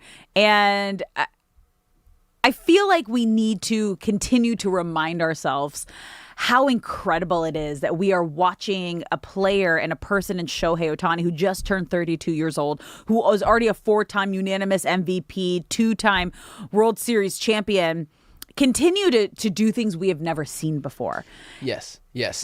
Every time he does something, you could argue it's the first time we've seen it done at this level. Yes, people have pitched and hit before, but not at this level with this level of consistency, and no one has done both as great as Shohei had. The fact that he has the first 50-50 season, is it 50 stolen bases, 50 home runs? But they also made the bases a little bigger that year, so it made it a little easier. They did, but there will continue to be a list of Shohei accomplishments that don't even get talked about because he keeps stacking on other accomplishments and even things that people have already done. He's doing them faster than most people. I believe you said earlier he's the fifth fastest to hit 300 home runs. Yeah, Aaron Judge is number one, but it's frustrating because he's also been injured a lot. So that's another superstar, another MVP caliber player that now is starting to get plagued with injuries. Mm-hmm. It's definitely a factor. And with Shohei, there's the aspect of he's doing something that nobody else has done before at this level. Mm-hmm. And there's the aspect of he's also winning, right? Early on in his career, of course, with the Angels, that wasn't the case. But a lot of times, I would argue, especially in baseball, you see these individual accolades that don't necessarily lead to wins and success. He has it all. He is winning on a team and clearly making his team better. There are so many records in baseball, which you put it so perfectly. It's a team sport based off individual something. So baseball is an individual sport played in a team atmosphere. Yes, perfectly said. Because there are so many people who are in the baseball record books and will be remembered forever as individuals. The fact that he does it and clearly contributes to his team's success as well, I feel, is what makes him a little different. Well, he also can win a game single-handedly when he's two-way playing on the mound and hitting home runs, like we saw the greatest game ever where he threw 10 strikeouts and had 3 home runs. Oh my! Yeah, that was the Brewers series NLDS, I believe. NLCS maybe. Oh my God! Like he's already, and again, he hasn't been with the Dodgers that long, you guys, and he's already like sneaking onto the Dodgers all-time home run leaders in terms of like home runs on the Dodgers. So the Dodgers, like while they were on the Dodgers all-time home run leaders. So it's. Mike Piazza. Can I tell you that was like one of my favorite players as a kid? Piazza, because it sounded okay. like pizza. I thought there was. You know when you're a little there was kid. gonna be some baseball related. Nope. reasons. I loved it so much. I was like, his name sounds like pizza. He's gonna be my favorite player. There's no common sense when you're a little kid. No, that was is like, enough of a reason. Yeah. So yeah, because he currently has 129 home runs in 3 seasons with the Dodgers. Oh my gosh! And the number is only going to keep growing. No, there are. I reference often the years of LeBron James' career that I missed because I spent so much time getting caught up in the Kobe versus I forgot Braun you were a thing. hater. I loved him since like I was in high school when he got drafted, and I had a bunch of friends that were just like big fans of him coming out of high school. So I was like, oh, LeBron Braun. Yeah. LeBron Braun? LeBron Braun. So I was just like, okay, I love LeBron Braun. And I just became a fan because of that. Yeah, and I look back, and once he became a Laker, I realized, okay, that was dumb. I just need to recognize greatness. And since that moment that LeBron became a Laker, obviously Shohei is a Dodger, and I'm a big Dodger fan. But the same way that Shohei does so many things incredibly that his accolades get pushed down, sometimes you get so caught up in being a fan of Shohei and rooting for everything that he does that you don't have to take a step back and say, no, objectively, this is something that has to be celebrated and rewarded. We celebrate it every single day because we celebrate the Dodgers every time that we can, that we don't get the bird's eye view sometimes of, no, in the scope of baseball history, this guy is remarkable with no signs of slowing down. He can do. I mean, he's said that he doesn't see himself as a lifer playing this sport until the wheels fall off. He wants to go out on top, but he is still on top, and he will do this as long as he wants to. It really is. It's so special to see, and I hope that we never get in a mindset where people get like, when there's MVPs and there's greatness and there's voter fatigue and you're like, well, he's always just so great. I hope we never get to that place with Shohei Ohtani and we continue to realize how special it is of what we're seeing, not only as a baseball player, but as an athlete. And we're getting to witness something that we have never seen before in the game, something that we probably will never see again because of just the way he was raised and his discipline and everything surrounding his mindset and his work ethic. Like, it is insane. It is so incredible. And it's funny because when we were talking to Jose Mota, he was like, obviously we would all love to see him rest maybe before the All-Star break, but there's no way you're going to tell the greatest player of all time who's still in his prime, hey, you're going to need to take a little break here. Like, that's not going to happen. So that was a big bright spot in yesterday's game. Another bright spot was Justin Robleski, your boy. Oh, yeah. Your boy.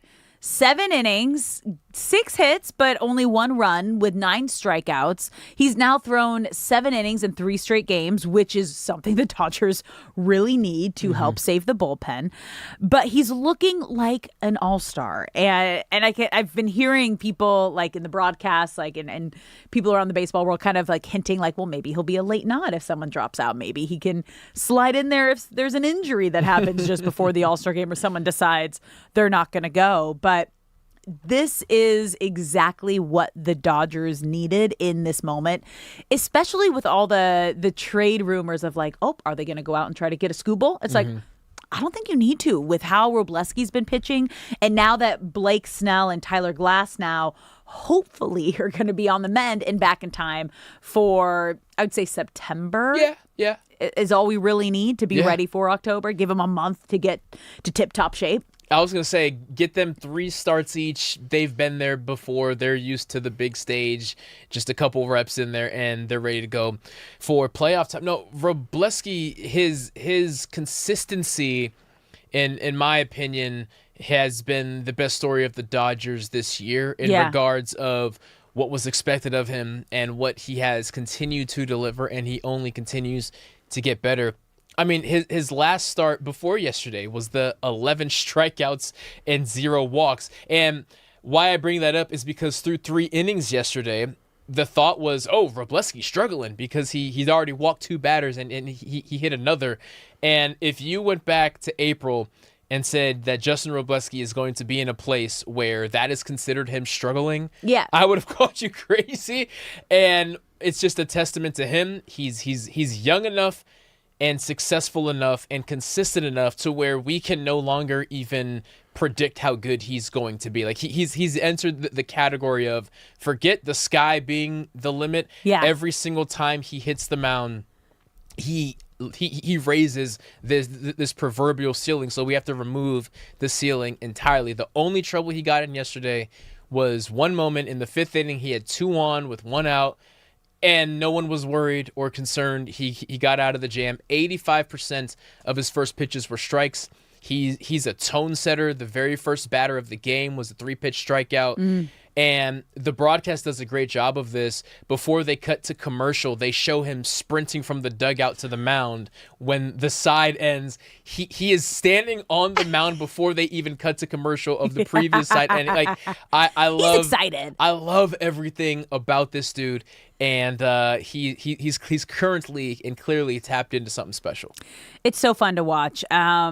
He's done great, but the guy on the mound tonight in Roki Sasaki, it's kind of the opposite story and situation where there was such high expectations and we still, we saw a 3-game stretch of him feeling like, okay, this is the guy that we heard about coming out of Japan, but he hasn't quite found that consistency yet. Yeah. We're going to dive a little deeper into possibly why that's happening with Roki Sasaki, but man, he needs a solid outing here tonight. It's difficult that he pitches after Wrobleski. But again, you're pitching against the Rockies, right, which is a divisional matchup, yep, which is a team you should be able to control, yep, and take advantage of. So the more that if he has, kind of like we saw against the Padres where he's just getting lit up, if we're having more back-to-backs of that, a deeper conversation will needs have to be had. Once September rolls around for sure, if not earlier. No, Roki needs this, and you bring up the Padres, which we'll get into a little bit later. The Padres are struggling, but they got dudes. So if you get lit up by the Padres, it's, you know what? Sometimes it's not your day. Yeah, you don't get that grace with the Rockies. No, no. This is a game. Roki has to deliver, because there are no excuses. And not only that, it's a matter of winning the series. Not that last night was Roki's fault, but there is the added pressure of, we really dropped a series to the Rockies. There's a lot on Roki, and I'm glad that there's a lot on Roki because we need to see if he's going to respond to pressure, because whatever has been going on for the last month has not brought out the best of him. Maybe a high-pressure situation where he knows and everyone in that stadium knows the stakes are high will bring what needs to be brought out of him. Yeah. It's going to be interesting. Roki's got a lot of work to do tonight. He knows he's got a lot of work to do, so hopefully we kind of see him turn that corner against the Rockies this evening. But right now, you guys, we got a big congratulations to Richard in San Pedro. Hey. You are caller number 4. Congratulations. You just won a pair of tickets to the City Championship Celebrity Challenge. How are we feeling? Awesome, man. Good. How you guys doing? We're doing fabulous. Who are you going to bring with you? You know what? I'm probably going to take my stepson. Oh, hey, beautiful. Love that.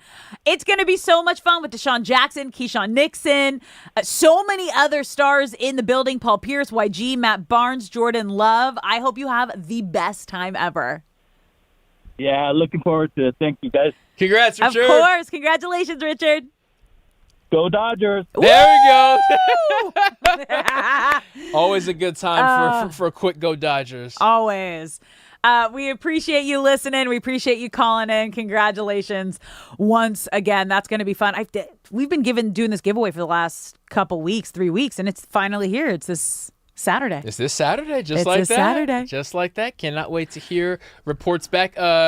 Producer Shay is going to report back with how good marathon burgers are. He's going to preview a marathon burger. So by the end of the week, we're going to know how good those marathon burgers are. Where is Marathon Burger around here? There's one on Melrose in Hollywood. They're opening a couple throughout LA. I think me and Brock were talking about in the Valley. They're opening up. Are they thick or like smash burgers? That's a good question. I've heard great things, but I actually don't know about the burgers. Is it like a fast food style, like a higher end fast food?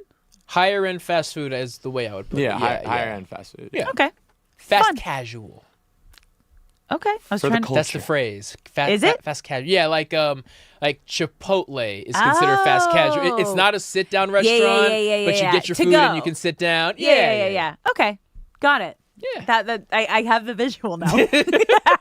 All right, guys, we're going to take a quick break here. When we come back, USA Today MLB columnist and Odyssey insider for Major League Baseball, Bob Nightingale, is joining the show. Don't go anywhere. More Brock and Alex when we come back.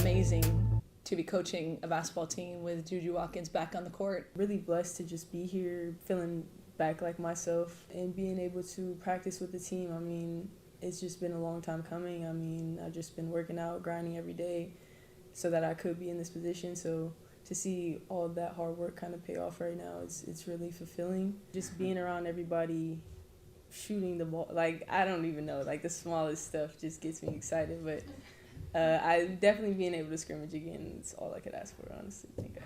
Turn it up and down. There we go. Two-time captain, DB, and the hometown team. Quentin, thanks for joining us. Of course. Thank you, guys. Appreciate it. We love this. Yeah. Now, so, Chris Shula, future head coach. Yeah. I know you may not want to hear that since he's your defensive coordinator right now, but what is it like playing in his system? And I want to hear from you, a man in that system, what makes it so unique? Why are our quarterbacks always freezing, hesitating, and struggling against your defense? Yeah, well, Chris Shula has been there since the beginning of my journey in the NFL, right? He was the DB's coach when I first came into the league. So he's seen my journey for now. I'm going to be 5 years, right? Yeah. But his system, I love it because he always tries to maximize what a player can do best, right? If a player can do this best, he's going to put you in the best positions to make plays at that position. And obviously, I've had in my journey where I moved around, I played so many different positions. Yeah. But that was a credit to, Coach Shula as, what can Q do the best? Can he cover the best in this situation? Can he blitz the best in this situation? So he's moved me around a lot.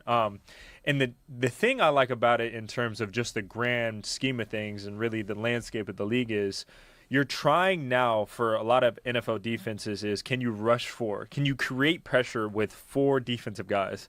And luckily we just got I know this is probably going to be another segment, but, we got a great guy that will help us do that. But can you be able to show the same look in every single defense to make everything look the same? So you don't know if it's man, so you don't know if it's zone, so you don't know if there's pressure coming. That's where the landscape of the league is going towards, is where you can have these defenses and play so many different coverages, but everything looks the same, so you can't give off a tell. I'm going to give you credit. That was a great transition. That was a great. There we go. There we go. Talk about it. So let him know. It's funny because I try to do that, like in the interview space and all that stuff. Like, how can you transition? So that was all right, because that was flawless. That was flawless. Thank you. But yeah, so. You have so many guys now that can do a lot of different things. Guys like me, guys like Kyle Hamilton, guys like Nick Emmanwori, Devin Witherspoon, Brian Branch. Like, there's Derwin James. Yeah. I don't want to discredit anybody because there's obviously so many fantastic players out there. But it's now, obviously, our league is it's a passing league. Most of the explosive plays and touchdowns are through the air game. And how can you get these versatile defenders that can, yes, stop the run, but also play a pivotal part in the pass? Can you mix them up? Can you put them in different spots? And if you're able to do that, then you change the numbers on defense. And, offense is always trying to dictate the terms, but when you have the ability to do that on defense, that's huge. And I think that is where the league is going. You're getting these kind of bigger bodies, whether they're in the slot, deep, or outside, that can just do it all. Can they blitz? Can they play zone? Can they play man? Can they play the run? And can they play the pass? And if you're able to do that, you can change the math on defense. You can do so many different things. And, what we've been talking about is we're not trying to give off these telltale signs. You can run 6-1. You can put that slot defender on the line of scrimmage. You can go 6-1. You can run a 3-4. You can do so many different things on defense. It just really gets your DC I can go, okay, what can I do here? What can I do on this play? What can I do in this situation? So I love it. And for me, it's been fun because, you're not just tied to one thing. I can be back. I can, be on the line of scrimmage. I can be in the box. I can blitz, play man, play zone. But it's difficult at the same time because you have to think there's so many things that you have to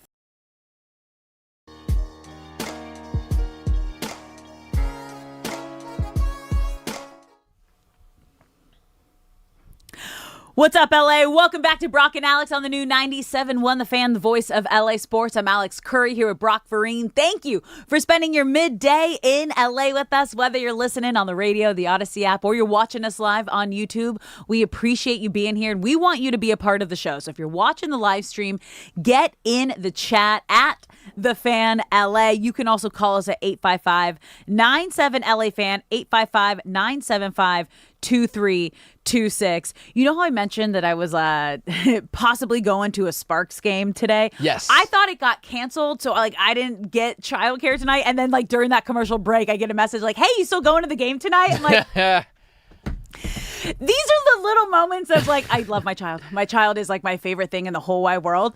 But normally old school Curry would be like, "Yeah, let's go. We're in." I would figure it out. I was working double days. I was let me tell you, it is like having two full-time jobs between this and then going home being full-time mommy.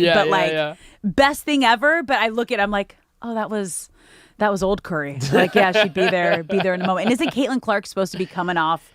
Yes, her and Plum were injured, but it was announced that Caitlin Clark can play today. So not a guarantee, but she may be available. And you were talking about this in our pregame meeting. Yeah, a little spicy. Spice between the two. And Caitlin Clark being, I'm not going to say hated, resented by most of the WNBA. Oh, no. She, the way she is treated by the WNBA is the most, I'm just going to say, stupid thing that they could possibly do with the star of your league who's actually changed your league for the better and grown your audience. The fact that you guys don't treat her like the face of the league is mind-blowing to me. I'm very heated about that situation. And it's short-sighted because whether you want to admit it or not, she did bring eyeballs. Oh, and 100%. When people who are attached to that player watch and they see the rest of the league go out of their way to be extra physical with her, that's not going to endear them to you. That's not going to make them necessarily fans of the WNBA. It's just going to make them harder fans of Caitlin Clark. So I think this whole thing is very short-sighted, the way that she gets bullied around. It's insane. Don't get me wrong. She is a massive trash talker, and love to see it. And I love that part of her game. Yeah. But in about 10 years, I'm waiting for the documentary of all the current players saying, I don't know what we were doing when we were bullying. You're not mad at her. You're mad at how late it took for people to come to your sport, which I get. But all that is to say, as BTS Nick, our video producer, brought up, the last time she was here, she gave the Sparks, quote, buckets. And I'm sure she has that on her mind. Once again. Yeah, that should be a fun one tonight. Fever at Sparks tonight at 7 p.m. But let's get back to baseball, you guys, because we are so excited to bring in our next guest, MLB insider for USA Today and Odyssey. Please welcome Bob Nightingale to the show. How you guys doing? We're doing great, Bob. So, Bob, Shohei Ohtani once again making history last night, hitting home run number 300 with a leadoff homer. At this point, when you're watching Shohei Ohtani, I want to make sure none of us are actually getting Ohtani fatigue, but how incredible is it as a player and also a top-tier pitcher to see him do and continue to hit all these milestones? Yeah, it's mind-blowing. It'd be interesting to see how long he wants to keep pitching, because I think he loves hitting, and I think the home runs mean a lot to him. I think if he could stop pitching and hit 500-600 home runs, he would do it right now. But yeah, I mean, we'll never see anything like this. Who knows if we'll ever see it again? Maybe it opens the doors for kids to say, you know what, I want to do both. Just it hasn't happened.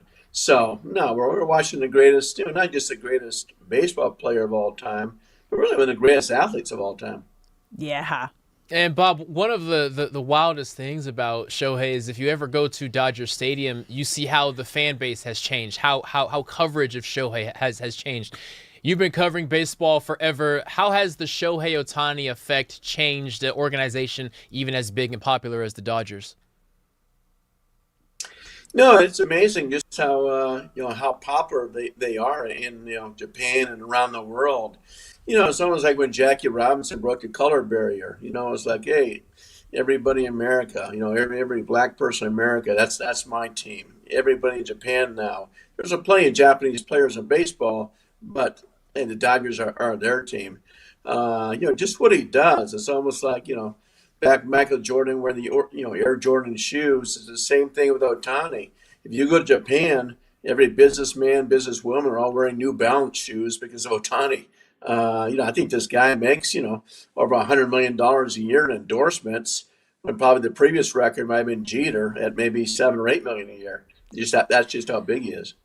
So obviously we see what Shohei Ohtani has done to grow the game in terms of the fan and the cultural impact. But within the game, what has he done to kind of influence teammates and players around the league to want to be great and want to be better? And obviously 4-time unanimous MVP with his goal being a Cy Young this year, that we're almost like, oh, okay, yeah, he's probably going to get another MVP. And it's crazy that becomes like, a second thought to like everything that he's done. Yeah, I mean, he's already won 4 MVPs. I think they've all been unanimous. Yes. It's unbelievable. He set his sight on winning a Cy Young award. So, okay, let's see if he can really do it. He's not pitching every 5 days. He's every 6 or 7. But now, we've seen some hiccups by some players, and he's going to be right in there. It's going to be fascinating come September because, the Dodgers are going to clinch this thing probably in August. It's just how often they pitch Ohtani. They need him to, they want him to be rested and everything up for the postseason. But they also recognize that he wants to win a Cy Young award. And to win a Cy Young award, you got to pitch some innings. Bob, the Dodgers currently sit at 1-1 in this Rockies series, but what happened in both games is a late collapse. Is there any through line as to what the heck is going on from innings 8 onward for the Dodgers? No, I mean, I think it's tough to keep, your full motivation and full interest on things when you got a 14-15 game lead. They had a few setbacks in the bullpen, but you are going to get Edwin Diaz back at some point. You're going to get starters back too, like, Snell is going to come back. So you can push some of those back-end starters into the bullpen. So it's like even at trade deadline, who do they really need? Really nobody, just some health. Maybe they pick up an arm in the bullpen. They'll certainly, dance around in the Skubal sweepstakes, but they don't need Tarek Skubal by any means. I want to talk about the man on the mound tonight in Roki Sasaki, because we've seen windows of greatness from Roki. There was a 3-game stretch there where even Dave Roberts was like, okay, this is the guy that we heard about coming out of Japan. But since then, he is just like, the struggles have been game after start after start. He has now given up 19 runs over his last 17 innings. They're kind of talking about, is he tipping his pitches? What have you seen, and what do you do with a talent like Roki Sasaki who's in a stretch like this? I think it's just all mental. I really do. I mean, this guy is so talented, And, remember, he had a horrible spring. And the question was, you're going to use him in the rotation? Yes, because we think if we send him to the minor leagues or something or back to the bullpen, it'll hurt him mentally. And, now they're starting to get to that point where, should we put him in the bullpen? Should we send him to the minor leagues to get straight? They did that last year. He was gone there for a while. They kind of covered up and say he was, injured list. Not really. He could have come back earlier. So the same thing could happen. But luckily, like we said, with the Dodgers having that massive lead, they can afford to just stay with him. Even if, they lose every time he pitches, stay with him until he gets that confidence back. Bob, one of the better surprises for the Dodgers this season has been the emergence of Justin Robleski. How surprised are you to see from him being a guy who's kind of filling a hole early in the year to being an essential part of this Dodgers rotation?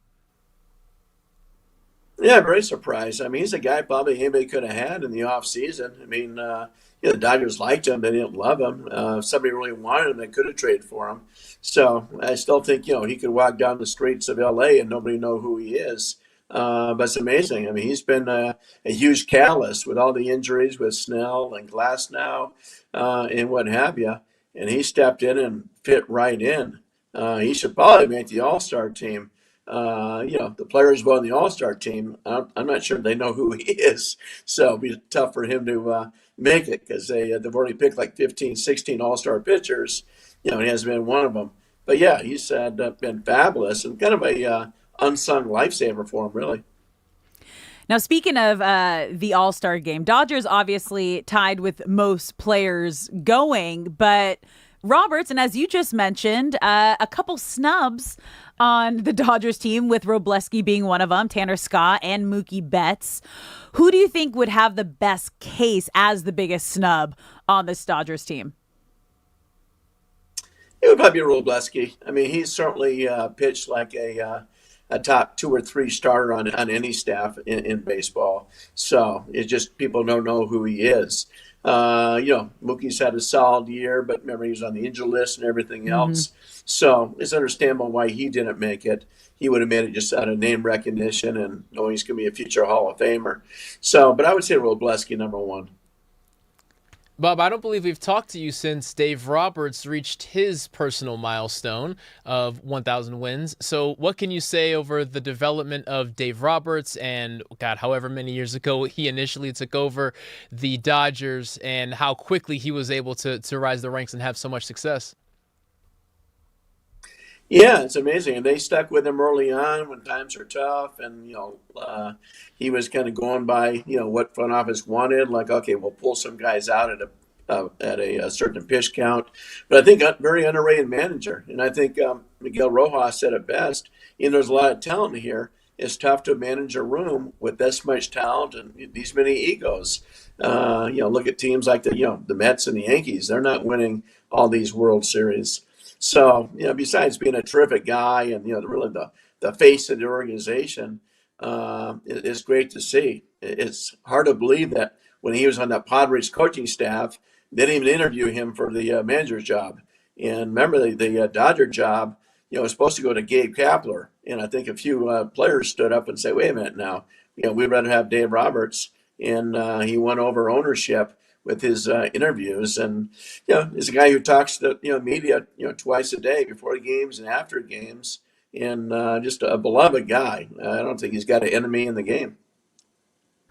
He's one of the best in the biz.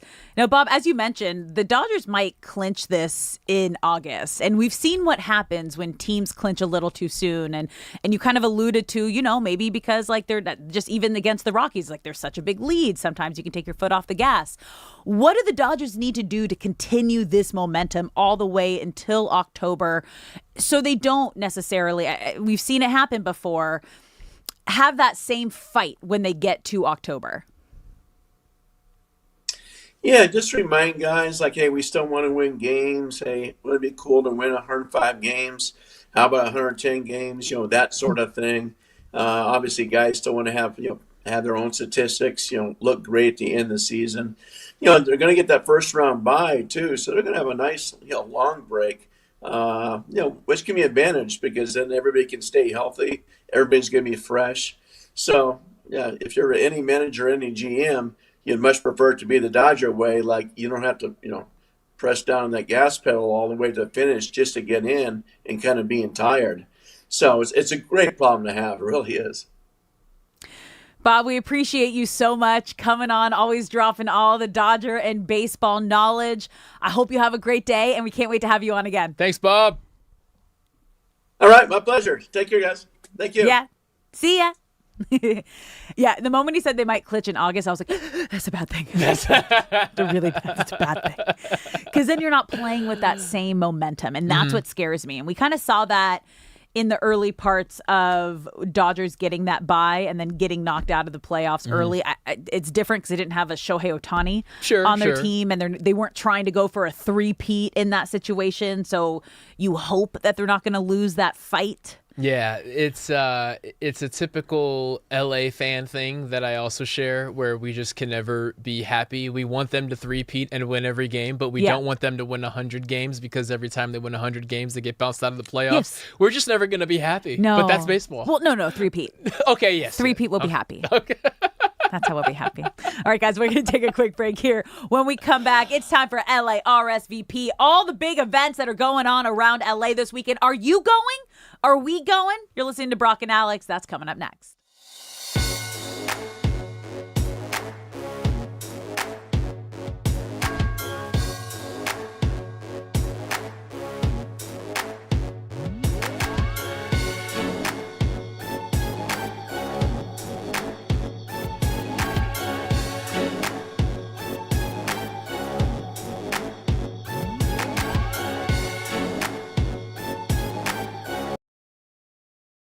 Mendoza does care about something. He has reportedly filed a trademark protection for the nickname Nandalorian.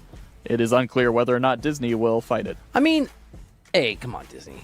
And B, do you like the Nandalorian? I don't like this one. I don't like this nickname. It's I don't like cringy. it. I don't like it. I think there was one I saw out there, the Cuban Missile, because he's Cuban, like that people were going with. But I think this is a little safer than that. Yeah, right? that was better. This one, he's really forcing it. Yeah, I see it, man. See what I did there? Hey, the force. I see it. Yeah, Okay, no, I just didn't know if you caught it. That was. It's like a marathon, you know? Trademark or do not trademark. That's amazing, Yoda. Yeah, but here's Whoa! That cease and desist is coming from George Lucas and Disney. Is it true you stood up today in the break or like in the public area and just did that out loud and people look like, what are you talking to yourself? There was a couple people that did, and I ran off. I didn't say anything. It was extremely awkward. I hit it with a you don't say. Talk about this in a minute. We will. We got to get to some real superstars. Yes, we do. And when a superstar does call into a show, you answer the superstar as quickly as humanly possible. Ladies and gentlemen, he's a music legend and icon, and quite frankly, I couldn't be more excited to introduce you to the one and only Chuck D. Welcome to Derek and Decker, sir. Hey, what's up, Derek and Cody, man? I'm not I'm not what you call a superstar. I'm just like a person who's a service person.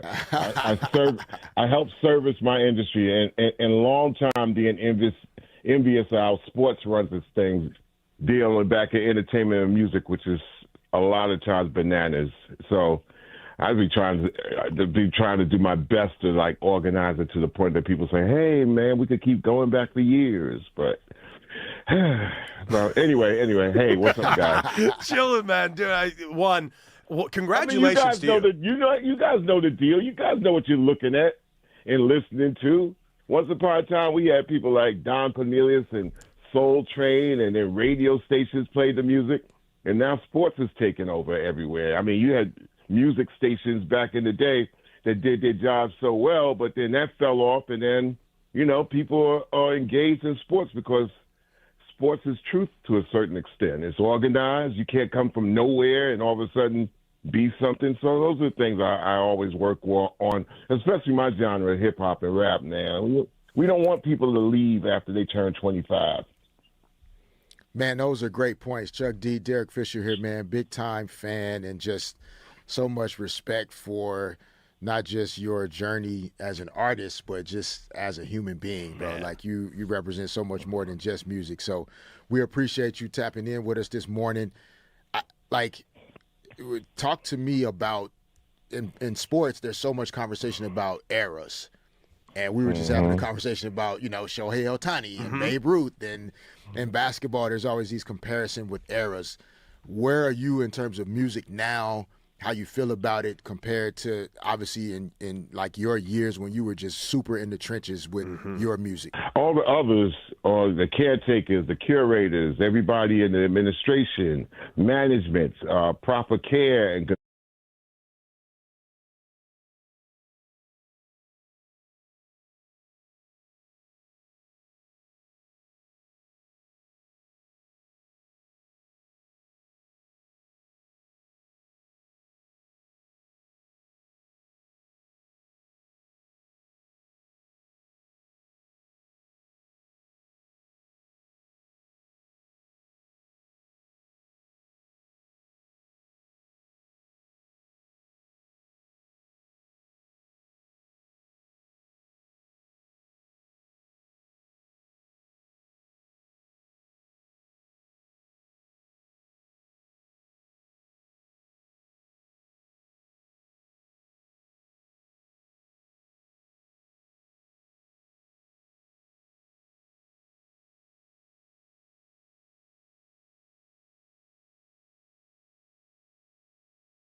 What's up, LA? Welcome back to Brock and Alex on the new 97.1 The Fan, the voice of LA sports. I'm Alex Curry here with Brock Vereen. Thank you for spending your midday in LA with us. Whether you're listening on the radio, the Odyssey app, or watching us live on YouTube, we appreciate you being here, and we want you to be a part of the show. So if you're watching the live stream, get in the chat at The Fan LA. You can also call us at 855-97-LA-FAN, 855-975-2326. Producer Shay, it's time to bring him back in. We got LA RSVP going down. Shay. Welcome on in. The doors are open, and I am letting everyone in. Why? That doesn't make it exclusive. You're not checking IDs? It's 4th of July. It's post 4th of July weekend. What's that mean? That means it means everyone's gone. Everyone that's here is supposed to be here. Okay. Right. It's just locals. Exactly. Only. Locals only. All right, let's locals go. Only. Ready for it. The red carpet is open. Okay. Come on in. LA RSVP, the segment where I get to tell Brock and Alex different events that are happening in Los Angeles, and they're going to tell me if it's worth it or not to RSVP, yes or no. And basically also, like, do we want to drive there in traffic? That's honestly, that's the big basically thing. what That's we're the big asking thing. here. Yeah. Worth it to sit in the traffic. Exactly. Because let's be honest, it's Saturday traffic now is worse than Friday. It's wild. I agree. No one goes to work on Fridays anymore because they want to get ready to go out. Oh, no. I'm just saying everyone going out and doing things. Oh, yeah. No. From when we had like my Saturday like radio show, I was like, how is this worse than Friday? This is wild. Really? Yes. Dang. Yes. I haven't really noticed it like that. It's Whoa. insane. So, all right, let's see if you guys can fight traffic for these events. All right. LA RSVP. So the City Championship Celebrity All-Star event is happening on Saturday. We've talked about it a lot, and I think I know what your guys' answer is going to be for this one. But the City Championship is going to go down July 11th at Narbonne High School in Harbor City. 310 Originals is bringing NBA players, NFL stars, artists, creators, legends, and the next generation together for a celebrity basketball game built around community and giving back. They're also giving away 100 free tickets. Doors open at 2 p.m. Damn. Tip-off is at 4 p.m. We know the pros, Celebrity Hoops, LA Culture, all the cool people, Marathon Burger. But again, you got the traffic. You got to go basically to Long Beach. Nah. Okay, it's not it? bad. I'm looking at this. So it's like the corner of Torrance. Okay. Kind of. Before you go into San Pedro. So it's like bordering. Qualifies as South Bay still, right? Ish. Ish? I think Okay, so. okay. Like the corner of South Bay. Here, I'll show you. Oh, you can make that. Yeah. Yeah, that's not bad. That's not bad. It's probably like 15 or 20 minutes for me from Hermosa. LA RSVP, you can count us in. We're going. We're going. You're going. Shay, you are going. I am though. going. I will be there. So if any fans want to meet Shay in person, I will be there. So will BTS He would love to take photos with you. I would. So if you recognize him, be like, oh my God, it's that Shay. Been working on my signature. In that voice Remember? specifically. Because he loves to peacock. And he wants to be noticed. I don't know if you saw, 100%. was it Sunday? He was at the Dodgers game sitting behind home plate Looking in the like Elsa. Cinderella. It's a Cinderella dress. Yes. Full, like, long Halloween costume with a long blonde wig and a beautiful LA fan hat. We appreciate your service. All of it was beautiful, Alex. It was. All of it was to beautiful. answer your question, Alex, it is a smash burger. At Marathon Burger. It is a smash burger. Bomb. We know you like those. Bomb diggy. And because Marathon Burger is related to Nipsey Hussle, I do want to share this. Yesterday I read an article that said, so Nipsey Hussle passes, he gives... he doesn't give, but his estate then goes to his brother to manage it. Yeah. His brother, yesterday, now that Nipsey Hussle's daughter turned 17, handed the estate over to her. Wow. He took it from $2 million to $11 million. Wow. And Marathon Burger is part of that. So Marathon Burger is now at least partially owned by a 17-year-old daughter I just got chills. of Nipsey Hussle. So it's in which the is family. awesome. It is in the still family. all Shout running out in the Sam. family. Shout out to Black Sam, That's which so is cool. which is Nipsey Hussle's brother. Yes, wanted to share that. Cool. Yeah, that's a cool story. It's a heartfelt story. And that's why we love Marathon Burger. Go support, guys. 'Kay. Go support. LA RSVP, guys. Ice Cube's Big 3 is coming back to LA, but this time, instead of it being at Intuit Dome, it's going to be at the Galen Center at USC. Oh. So it's going to be here Sunday, July 12th. It's going to be called the 9th Wonder in the summer. That's what they're calling it. So it's what the Big 3 is. It's a 3-on-3 basketball, basically, tournament almost. Yeah. There's teams in Los Angeles, New York, and they all have different kind of like teams almost. So like Los Angeles has a team, New York has a team, Chicago has a team. There's big stars on all the other teams. It's fun. There's events. There's celebrities. But again, you have to go to downtown LA to go watch this. USC is not an easy trek. Parking is tough or expensive. So are you guys RSVPing You're yes or talking no? it down, Shay. Like your pitch, your elevator pitch isn't strong here. It's hard because like we're big Cube fans and everything that he does for sports in LA, and I want to support him. I've never personally got into the Big 3. But again, I haven't been there. Maybe I need to go and see it and experience it to like feel it and understand it. What I love about it is it provides players another way to continue playing basketball without going overseas. Okay. Montrezl Harrell, for example, played a lot of years in the NBA, most notably with the Clippers and the Suns. Yeah. And is now in the Big 3 tour. Whereas historically guys would have to go to Europe and play in the European leagues, and that has its perks as well. But that is one way that the Big 3 provides for players. So Galen Center, 12:30 p.m. Be there. All right. I'm going to know. I know Nick's hyped for that one as an alumni of USC. Oh, I don't know if he'll be there, but I know he's hyped for it. So the Los Angeles French Fry Festival, guys. Wait, what? You guys ready for this one? Oh, I'm listening. I'm the fry monster, you guys. That's my nickname. I am. I'm the fry monster. I love French fries. That is my I don't want sweet treats. I want French fries.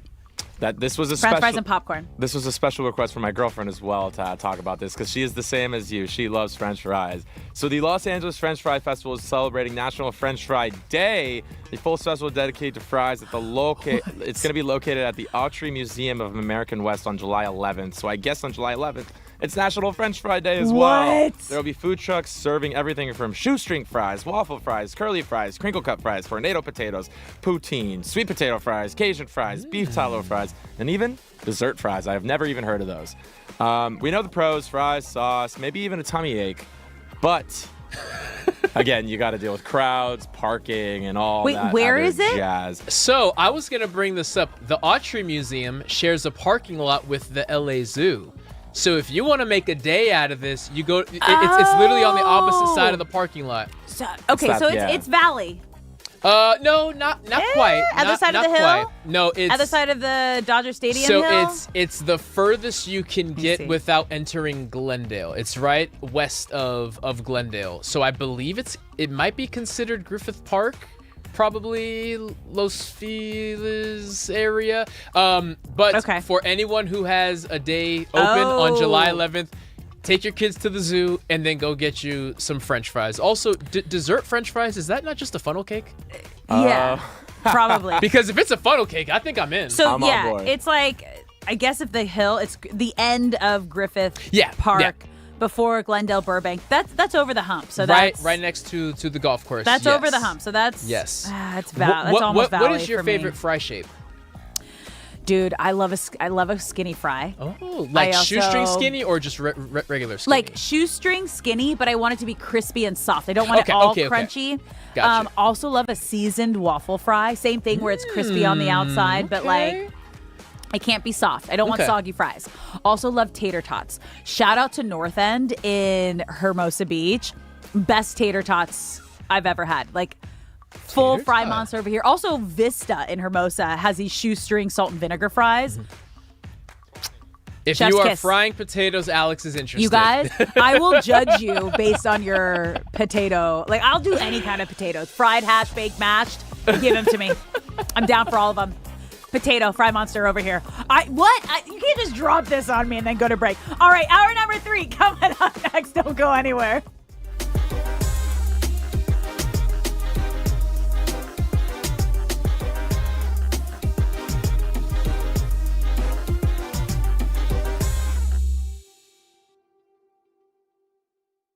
Mentions?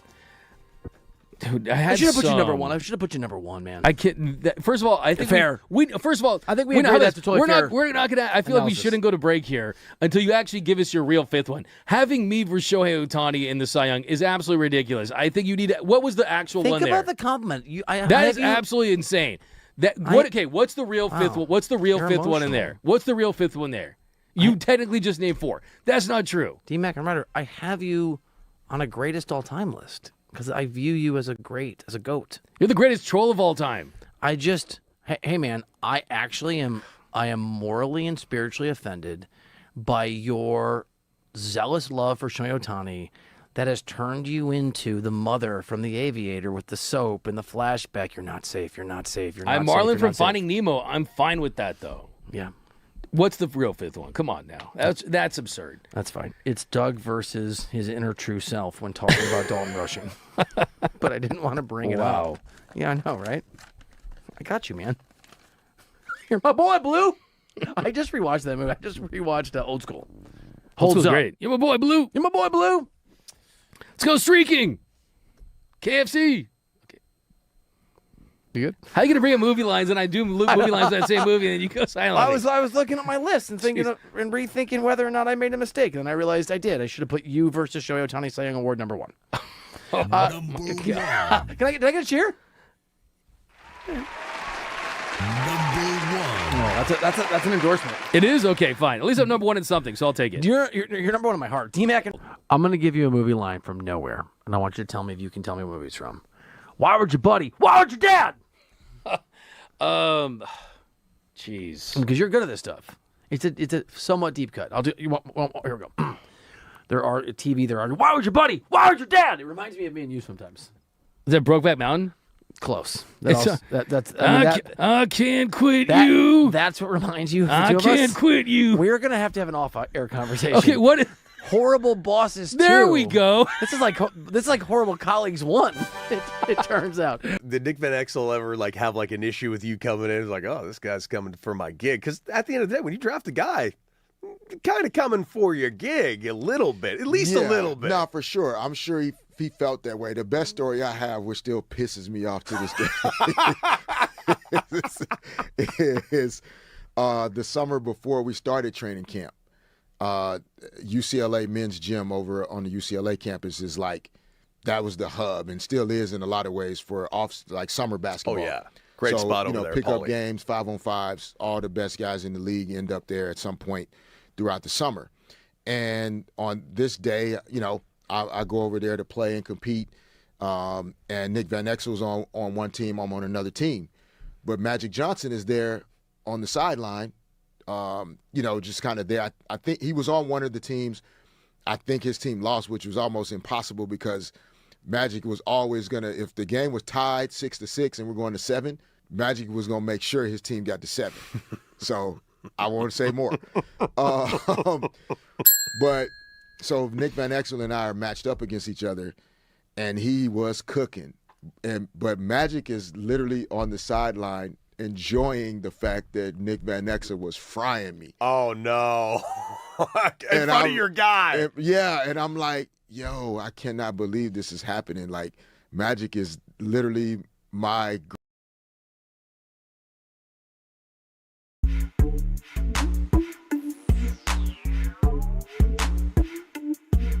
What's up, LA? Welcome back to Brock and Alex on the new 97.1 The Fan, the voice of LA Sports. I'm Alex Curry, here with Brock Vereen. Thank you for spending your midday in LA with us. Whether you're listening on the radio, the Odyssey app, or you're watching us live on YouTube, we appreciate you being here, and we want you to be a part of the show. So if you're watching the live stream, get in the chat at The Fan LA on YouTube. You can also call us at 855-97-LA-FAN, 855-975-2326. You guys, we ended the last segment, LA RSVP, with Shay just dropping a full French fry bomb on me. And I don't know, this was probably the first time admitting to the crew and everybody here that French fries are my favorite food. So I went on a little deeper dive here, and it looks incredible, you guys. This weekend, LA French Fry Festival on National French Fry Day. This is insane. You get tickets. It's, so it's you get them, it's at Griffith Park. Mm-hmm. So we got that. Yes. What you can expect, LA's best fry food trucks, loaded fries, fry flights.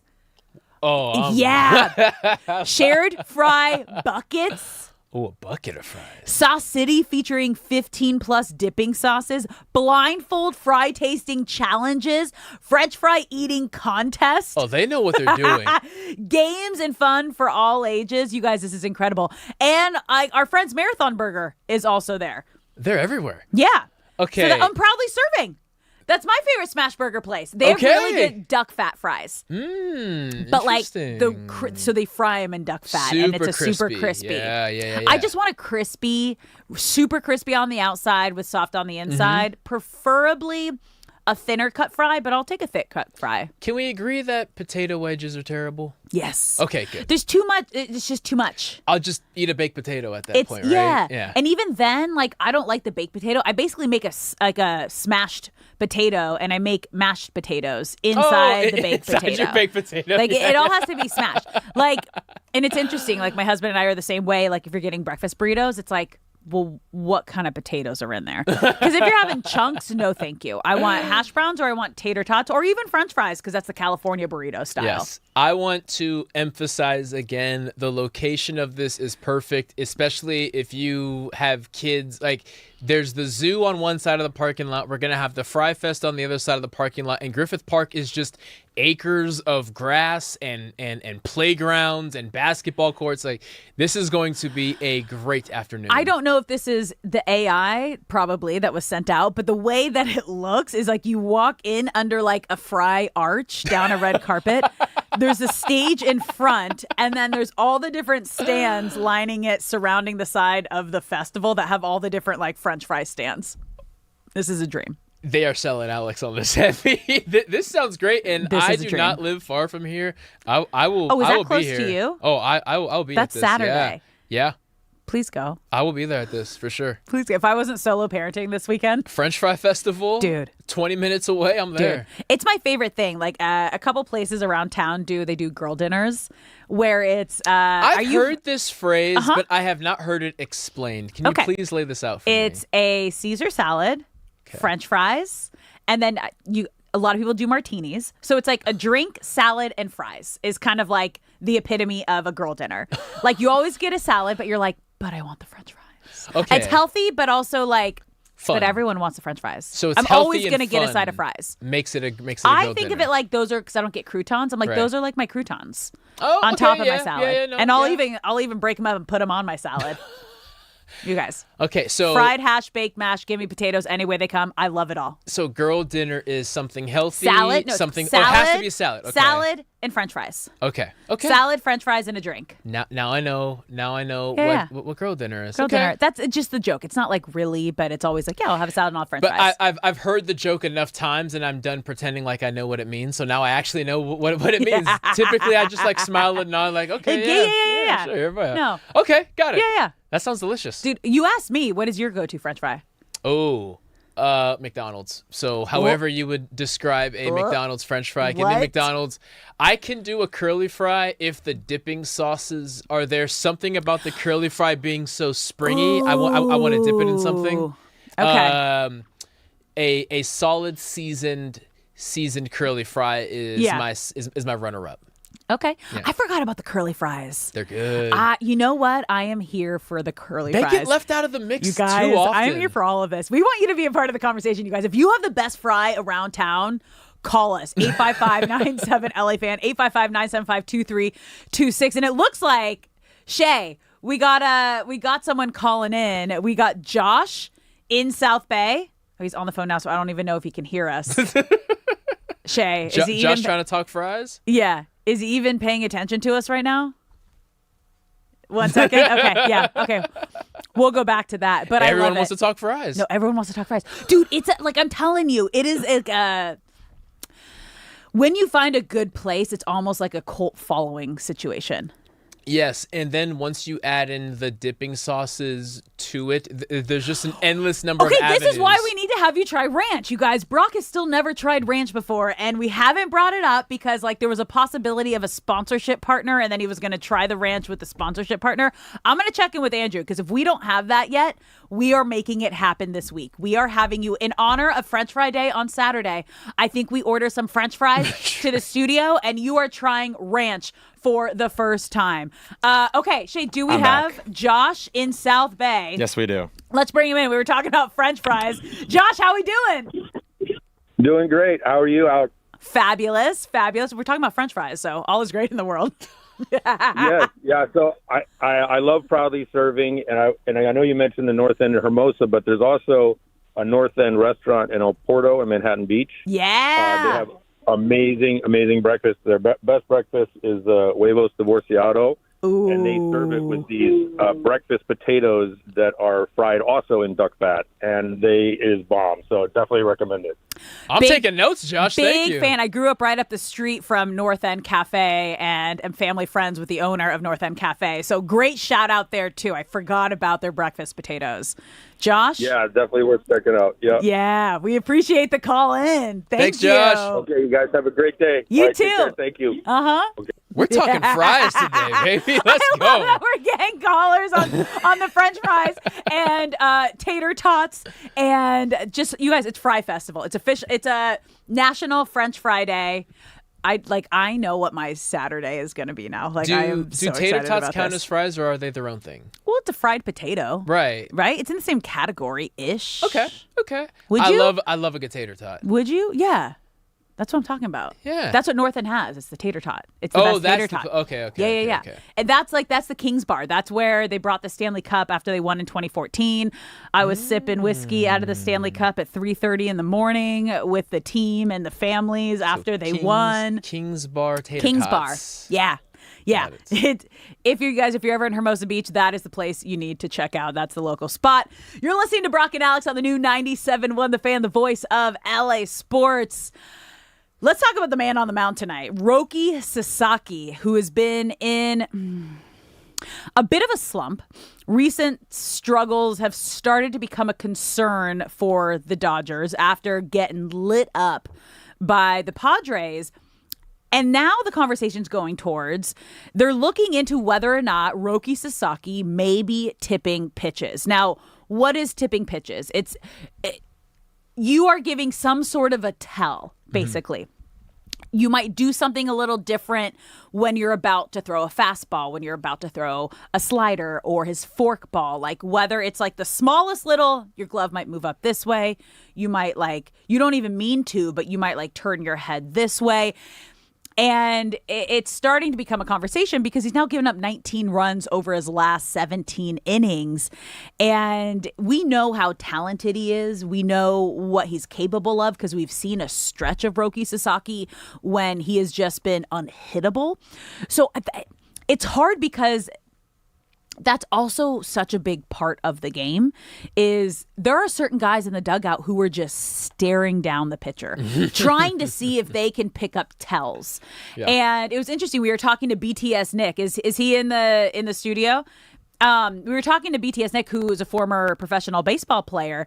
And this is what some guys, Nick, like that is their job in the dugout, right? To try to look for these tells. Yes. Anyone playing the Dodgers, I guarantee you there's somebody in the other dugout trying to find anything on the starting pitcher and relievers, and they go into the game with certain things to look for, certain tendencies, but every single time somebody's playing against them, they're always looking for it. But the Dodgers are doing their best to combat that exact thing and not allow that to happen. But it's also like it can be the smallest thing, right? It's like the tiniest little detail.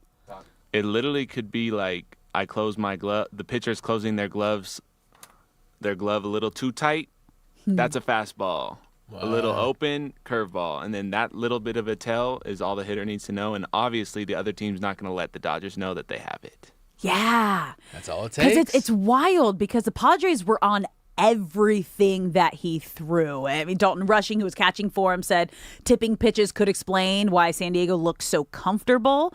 And Sasaki said he needs to figure out the reason for the struggles and address this before, obviously, his next start, which is tonight. So it's hard because that's a part of the game. Like sign stealing, figuring out tells it was such a big part of the game. Obviously a little different when you were the Astros and you were actually like cheating and using the broadcast and using trash cans in the whole situation.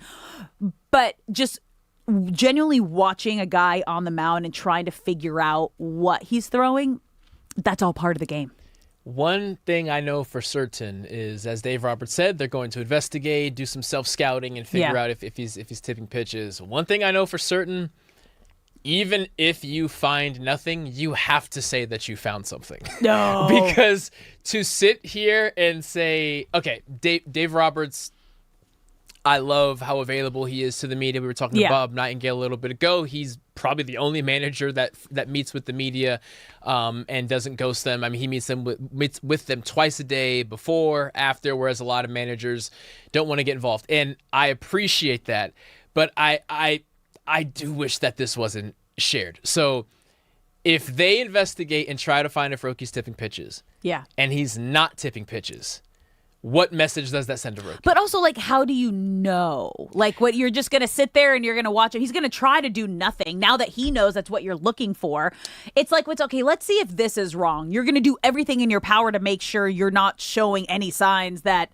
what you're doing is wrong. So it's just, and maybe they're putting it out there to be like, all right, guys, we're watching you. And maybe it's a tactic for the other team as well. I don't know. But the fact that you're openly talking about that you are investigating if he's tipping That's the part pitches. That I don't like. Because what you're saying is Roki Sasaki is struggling so poorly that he has to be tipping pitches. This has to be because he's getting wrecked right now. And that's the part of it I don't love. And again, Dave Roberts has been managing baseball forever, and he knows how to motivate guys. Was it Max Muncy who talked about the number of personalities that have been in that dugout? He knows how to manage them all. So if Dave Roberts is saying the best way to motivate Roki is to do this publicly, that's his call. But I look at Roki, who is struggling with confidence, and I wish, if this was a legitimate concern and not a tactic just to get his guy going, I wish it would have been handled privately, because you're announcing to the world our guy is struggling so badly that we have to investigate whether or not he's tipping pitches. And I do think there's a better way to handle it. It's crazy because this is definitely a strategy. Yeah. Like in whatever way, we're not sure if it's to help being like, no, Roki, like you're still doing great. Your stuff's there. You're just like, you're tipping, like you're showing guys they're able to like see different movements in your body or your glove or your arm or it can literally be the smallest thing that you do to get ready for each pitch that you're about to throw. And that's why it's tough too, because what they're going to look at it in like a live BP situation, like are they going to look at it in a bullpen? You can't really simulate a live game situation, but it also, like as you mentioned, it could be trying to keep his confidence high, because when we were talking to Bob Nightingale, he's like, it's definitely a mental thing with Roki right now, because we know how talented he is. We know that his stuff is there. The good stretch before the struggles, like, was incredible. May 17th, 7 innings, 4 hits, 1 earned run, 8 strikeouts. May 23rd, 4 hits, 2 earned runs, 4 strikeouts. May 30th, he only gave it 3 hits, 7 strikeouts. And June 5th against the Angels, the 7 innings, only giving up 2 hits, no earned runs. That was kind of his last solid outing. Yeah. And the pressure's on. I agree with Bob Nightingale in that conversations have to be had regarding Roki to the bullpen. The bullpen is starting to get healthy arms back and getting stronger. However, they do still have their struggles when they get relied on too heavily. And maybe having Roki come out of the pen just so that he can keep getting as many reps as possible on the big stage. I feel that sending him back down doesn't do a ton, because it's not like he's not capable of pitching at this level. Well, and the it's stuff between is the there. ears, and it's there, right? You're not going to learn anything by sending him back down. But I do feel him in the bullpen pitching 1 1.25 innings at a time. 1 1/3 innings at a time can build confidence to where if you do lose an arm down the stretch, you can throw him back in the lineup. But I think tonight is maybe a definitive moment in what the rest of the season holds for Roki Sasaki. Yeah, it's crazy, because what do you do? Right? Because, again, Bob Nightingale, who we had on in the last hour, was talking about, we saw what they did last year, and that was sent him down to the minors to figure it out. And he could have come back sooner, but, they said he was still on the IL. And this is the mental IL that I've talked about before. Because you see a lot of players, you're like, well, what happened? I missed the injury. Can you give me any information? And it's kind of like that side, like, it's the injuries between the ears, actually. Yeah. But like, we don't need to talk about that, because that's only going to make the situation worse for that player. You're just trying to get your mind right, which is why they have all these mental coaches that are walking around the clubhouse. And when a guy's hitting good, he's like, nope, don't come talk to me. Stay over there. Like, the superstition is real. We also saw, like, Dalton Rushing when he had his Shohei Ohtani freakout game, the mental health coach going over and talking to Dalton to try to keep everybody in that same space.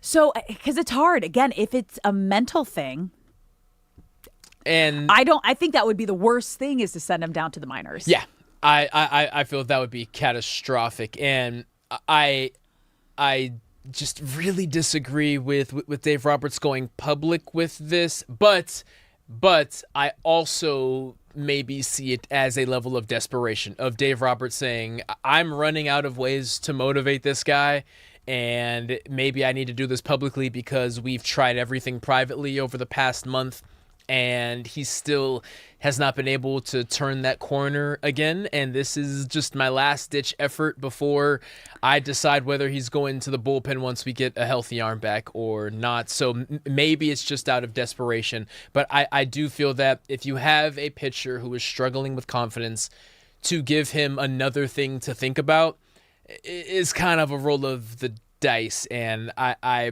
on one hand wish this was being handled differently, but on the other hand, understand if everything else has been exhausted and this is the last ace you got up your sleeve, then you just throw it out there and see if it motivates It's just him. hard, because I'm looking back at what his major league career has been so far, and it's only been not even a full 2 seasons. Obviously, he had that stint down in the minors last year, but he only has a 4-6 record, 103 strikeouts over 25 total appearances. I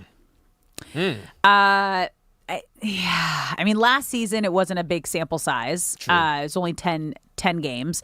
He's already at 15 this season, 3-5 with a 5.40 ERA with 75 strikeouts. But we need to see a turn from Roki. And again, I'm hoping this is a tactic. That Dave had this conversation publicly, that we think Roki is tipping pitches. Like, I've never heard a team come out and say that about their own player. Yeah, and it's weird. And it's very weird. I don't like it, even if it is there to motivate him, even if it is there out of desperation. If a player is thinking too much, if a player is struggling with confidence, I don't like giving them yet another thing to think about. So then what do we need to see from him tonight on the mound against the Rockies? Like what is there might be a shorter leash on him, and once things start to take a left turn, it's like, all right, you're out of here before it gets out of control. But what do you need to see from him tonight? 6 innings.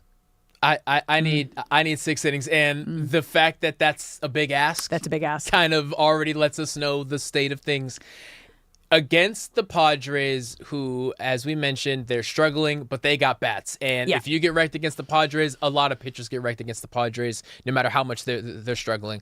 You don't get that grace with the Rockies. Yes, we're sitting in a 1-1 series, but you do not get that amount of leash. So if I'm Roki, I'm sitting there saying I have to go 6 innings, or else my case convincing Dave that I shouldn't be moved to the bullpen when we get another healthy arm back is going to run thin. The Rockies are 22 games behind you in the NL West. Okay? You got to take care of them. You can let one go.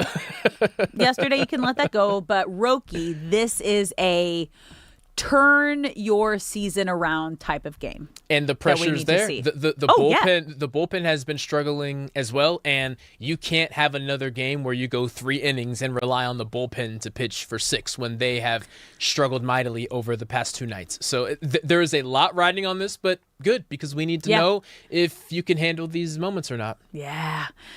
Whew, it's going to be a fun one tonight. Roki Sasaki on the mound for the Dodgers. First pitch at 7:10 for the rubber match against Colorado. But guys, baseball coverage on the new 97.1 The Fan, the voice of LA sports, is presented by Xfinity. Score the most reliable Wi-Fi, one price, 5 years guaranteed. Xfinity, imagine that. Now, when we come back, we're just a couple weeks away from training camp, you guys.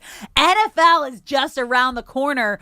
But is Puka Nacua going to make that big money this season? We're going to break down why and how it could happen. Don't go anywhere. You're listening to Brock and Alex on the new 97.1 The Fan.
LA's biggest stars in the City Championship Celebrity Challenge. It's happening on Saturday, July 11th. So, guys, for fans who are thinking about coming out on July 11th, just paint the picture of the night and what fans can expect when they get there. I think it's going to be very energized. It's going to be music. We got some special guests that's going to come out and perform at halftime. We all going to be able to be accessible to the fans, meet and greet, get your autograph signed, bring the kids out, take pictures. I mean, it's going to be full. Marathon Burger. Rest in peace to my bro, Nipsey Hustle, but it's the marathon continues, man. You know what I'm saying? So I think it's just gonna be an overall good thing for the city. It's at Northmont High School.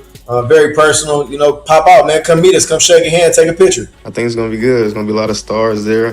City of Champions. I think it's good for the city for sure. Who's gonna win? Let's put it out right now. We're getting competitive. Team Jackpot. Team Jackpot. Team K9, man. We are so excited for this, you guys. Deshaun Jackson, Keyshawn Nixon leading LA's biggest stars in the City Championship Celebrity Challenge on Saturday, July 11th. You can still get your tickets. We're also giving away tickets every day right here on 97.1 The Fan.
What's up, LA? Welcome back to Brock and Alex on the new 97.1 The Fan, the voice of LA Sports. I'm Alex Curry here with Brock Vereen. Thank you for spending your midday in LA with us. Whether you're listening on the radio, the Odyssey app, or watching us live on YouTube, we appreciate you being here, and we want you to be a part of the conversation. You can call us at any time at 855-97-LA-FAN, 855-975-2326. Brock.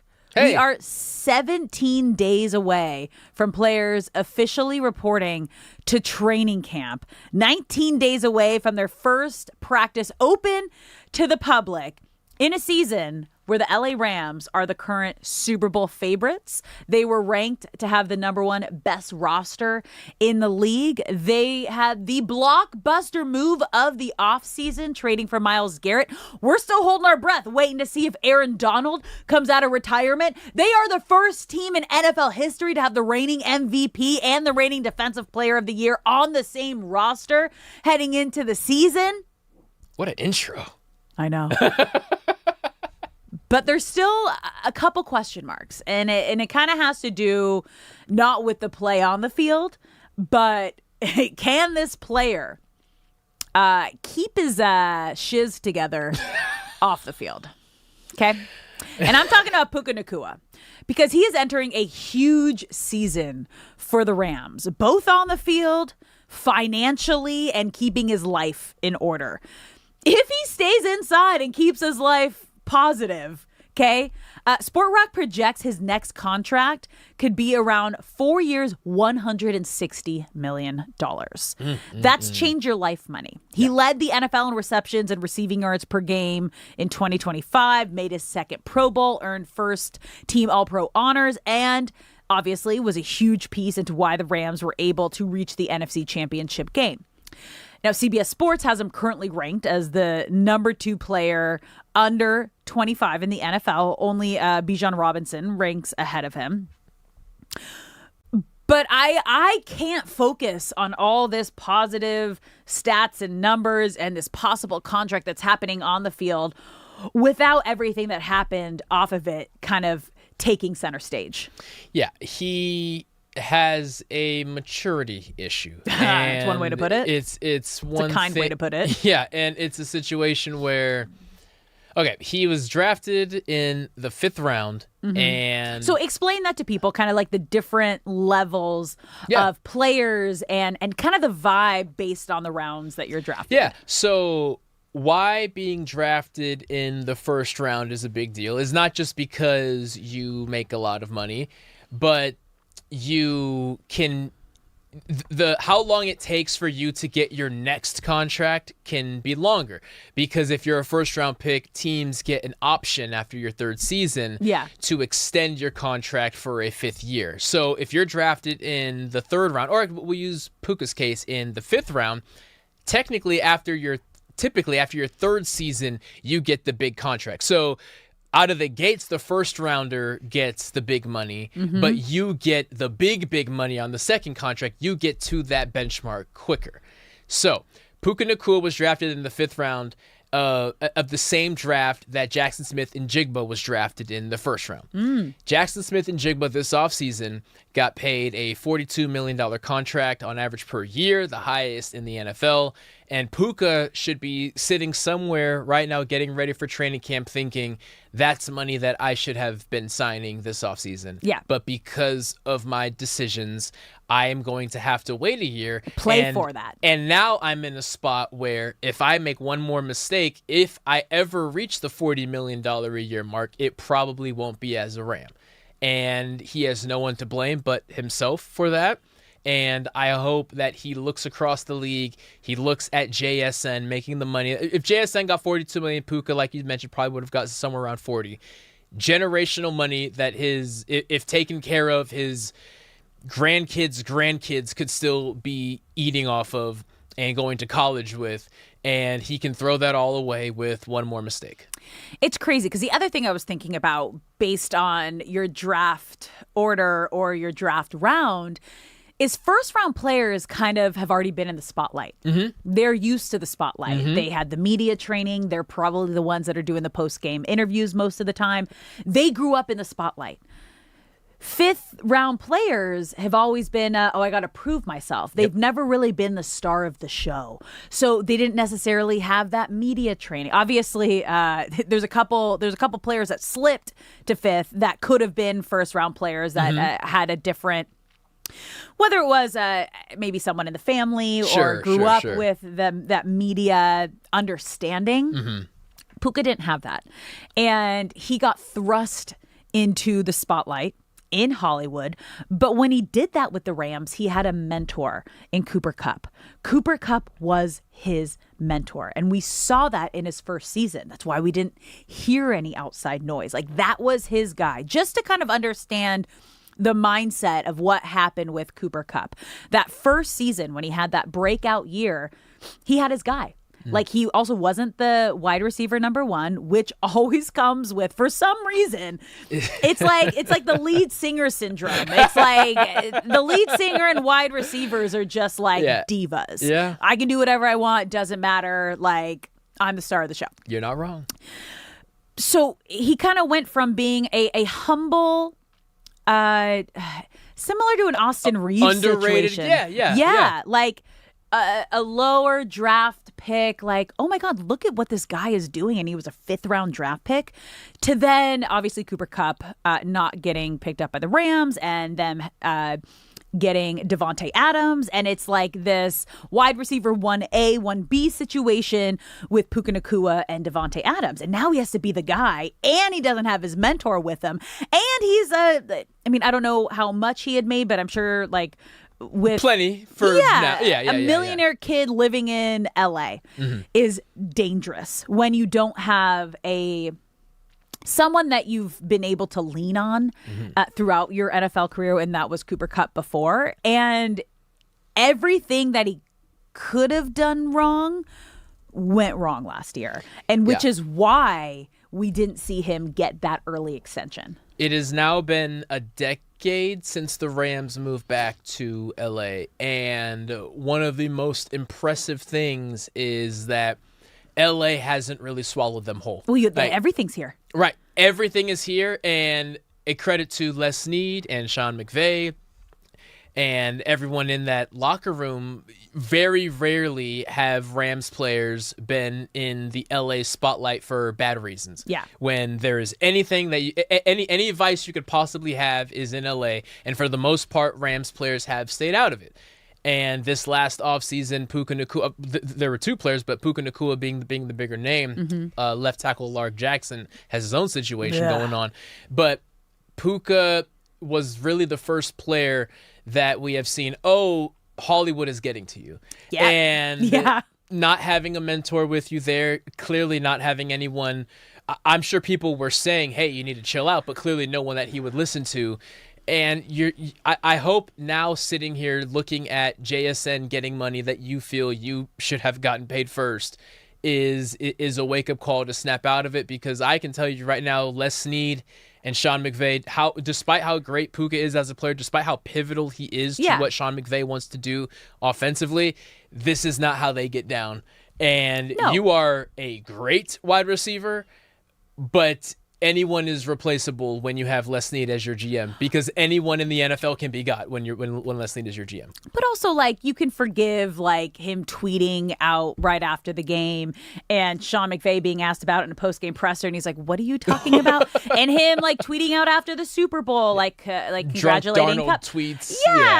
Laughing at Darnold for just winning a Super Bowl. What you can't fully forgive are the anti-Semitic comments and gestures and biting someone, and it's just it's bad. Like, I know he went to quote rehab for what, I don't know, and that felt like a PR rehab move. I'm upset. Like, I can't just forget that and forgive Puka Nacua.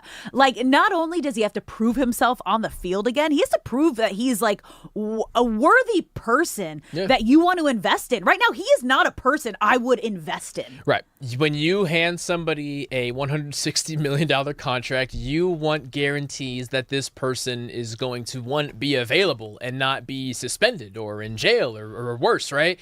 You can't comfortably sign that contract and give it to him. And that's why he's playing on his rookie deal when he really easily should be on a second contract already. He has to understand that the Rams don't make it to the Super Bowl without him. That is how big of a key he is to this offense with how tight and heavy they are.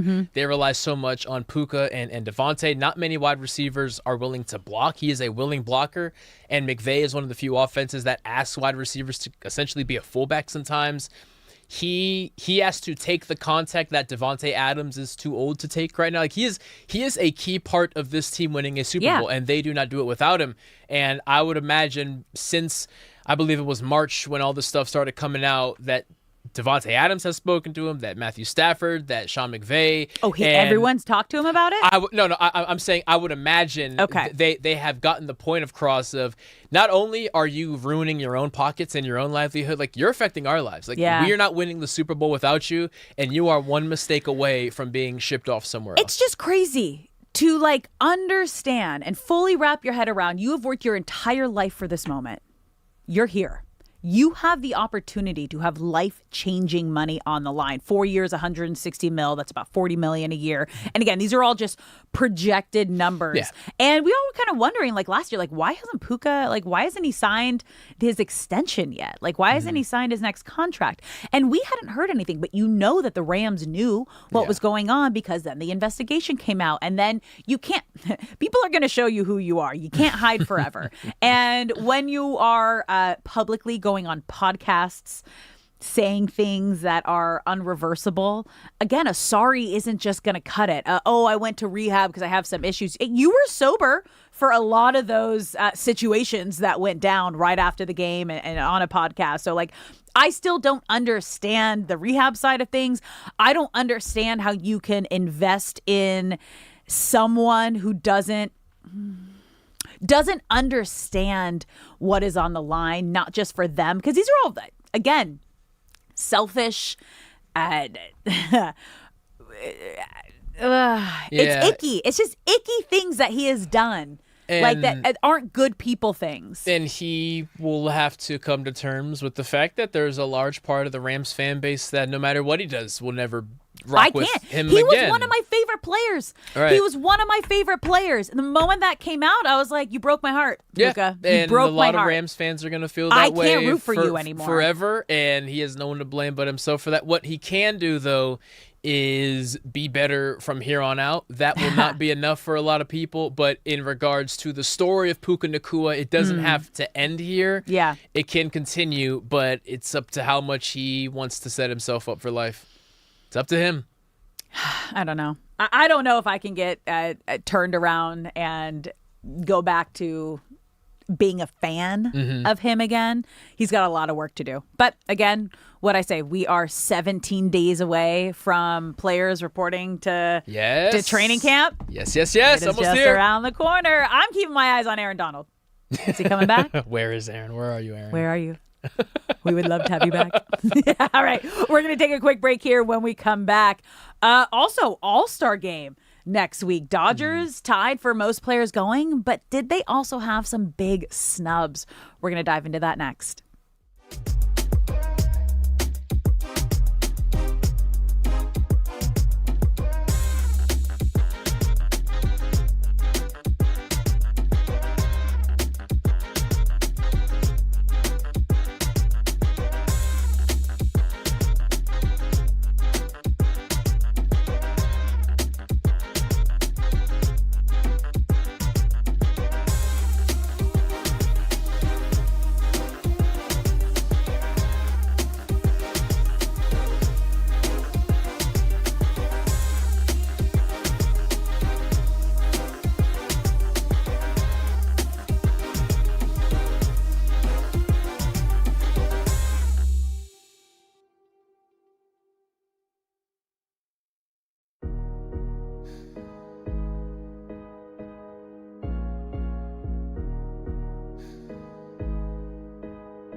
Show yesterday where he was talking about what?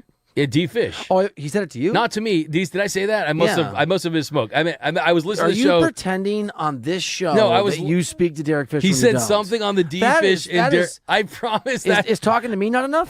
I promise that was just me. I mean, I actually did talk to Derek Fisher 2 weeks ago, but like, what do you? I misspoke there. I promise. What do you mean? But you just said Derek Fisher said something to you on the show. That's what I gave for the Sex and the City Are stuff. you? Man, I look. This is Lies in the Studio.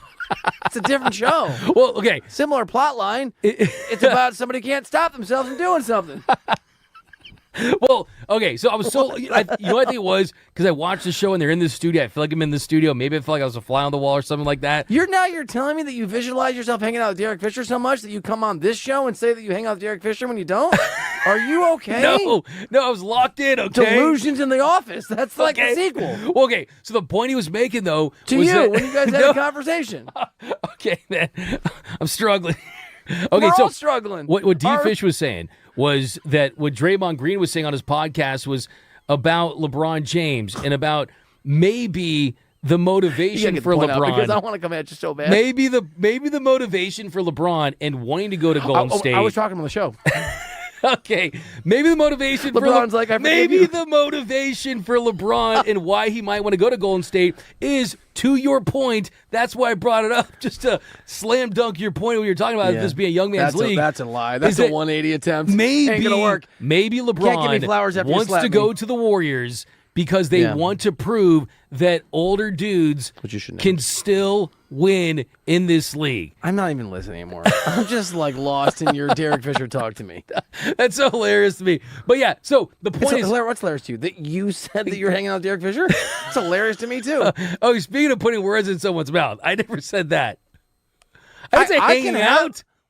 He's going to get it. Oh, no. He's a good producer. Oh, he knows. no. It's okay. I hate when that happens. I always lose. You are. By the way, there's a bunch of people in the chat. So no response? There's a response coming. Okay. There's a bunch of people in the chat talking about how excited they are to see Cam Carr. I'm not just pushing this so you'll go click on it. The Scott Drew interview we did with the Baylor University head coach was really good. And I love Scott. Scott's a friend. I didn't know, he's a good player. He broke down every aspect of it. Okay, we like the fact checks things here on the show, all right? Here's Doug 2 minutes ago. Derek Fisher said something interesting to me on the show yesterday where he was talking about... Wait, what? You just say it. So I meant to say he's Derek Fisher says something that was interesting to me. But then I left out a couple words that made it seem like he was speaking directly NBA to old me. fart is enjoying the chemistry that we have.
What's up, LA? Welcome back to Brock and Alex on 97.1 The Fan, the voice of LA Sports. I'm Alex Curry here with Brock Vereen. Thank you for spending your midday in LA with us.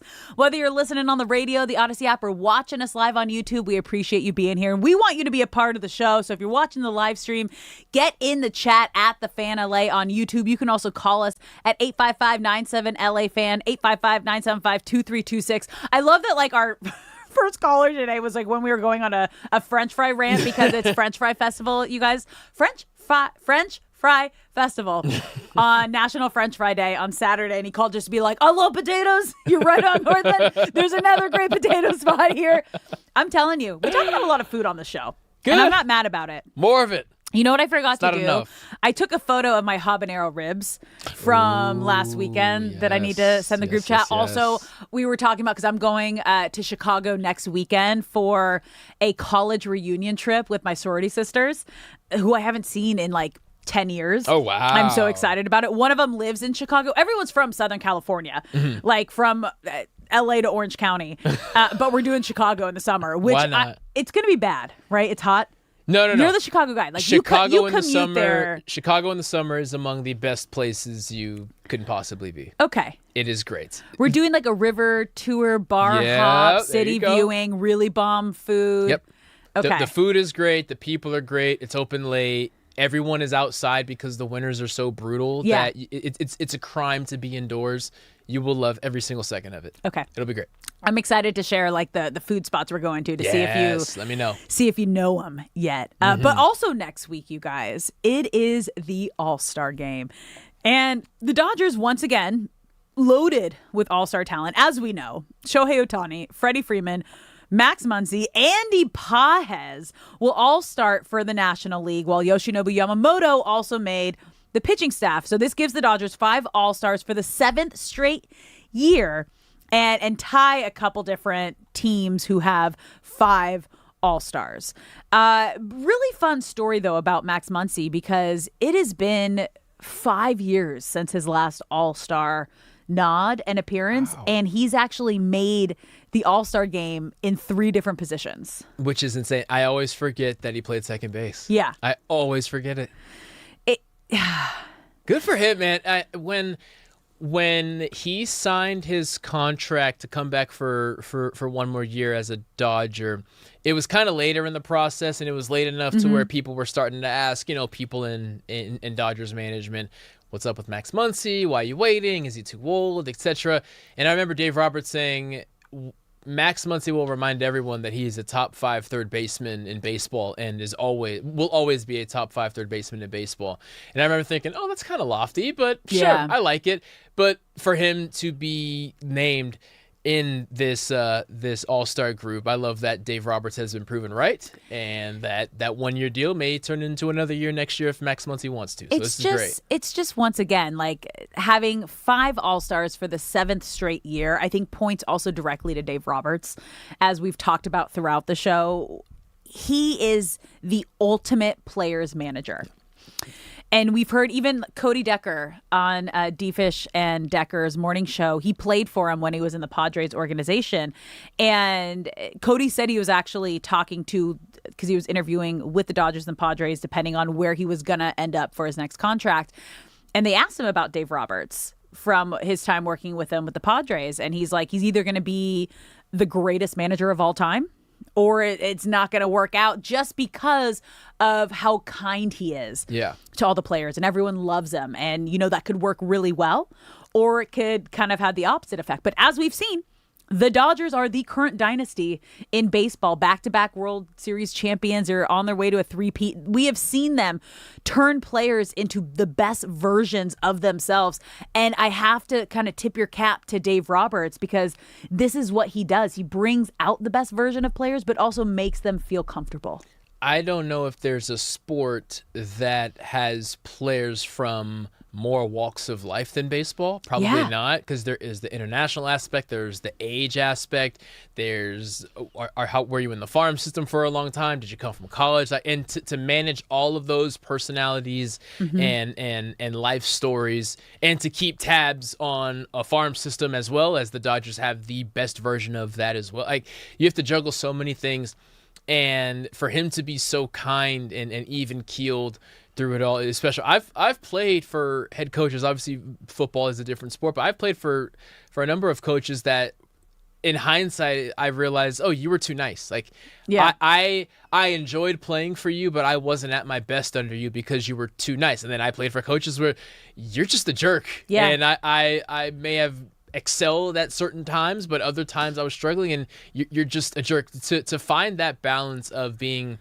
just the stern grandfather that he is. Well, yeah, tough, but being kind. Yeah, and it is a more difficult balance than it seems, because what you have to have is the respect of the players. Oh, respect is everything. If you don't have the respect, you're not getting anything else. And the only way to pull off the kind, wise owl is to have the respect. If I don't respect you and I'm a player, you and your calm demeanor is not going to work on me. And when you get intense, it's going to go right through me. So Dave Roberts is special, and I say this every day. I'll say it again. Happy he's in Dodger Blue. It's just crazy, because I never really thought about it that way. And I, like, looking back, it's like, where did I succeed the most as a player? And I was definitely with the kind, motivating coach. Yeah. Because I had coaches who hated me, told me I was never going to make it, politically, like, put other players in because their parents were friends and had something that the coach wanted. Like,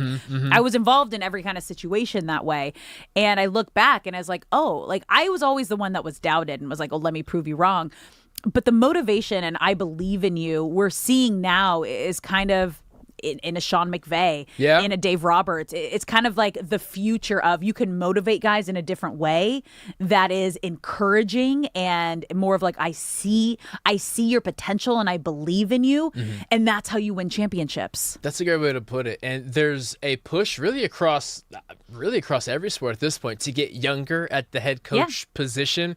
And that's a huge part of it, of ownership wants relatability with their players more so than, like, when you think of old school coach, you think of Belichick or a Bill Cowher, like where you kind of rule by fear. Yeah. And that's just not the case anymore. So credit to Dave Roberts for not being a young man by any stretch, but being able to have a coaching style that has adapted with this new wave of players and still resonate with the older players like Freddie and Muncy. And it's crazy because you see the trickle-down effect, too, because we've heard about it with Sean McVay, where a lot of coaching staffs, it's like, oh, they never leave the building. First one there, last one to go. They're never home with their families.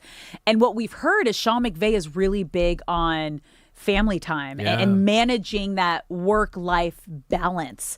And a lot of people are like, oh, then you're not putting in enough hours and it's not going to work. And it's like, have you seen what the Rams have been able to do? Have you seen the quality of life? Have you seen that literally the entire league is trying to mimic what Sean McVay does?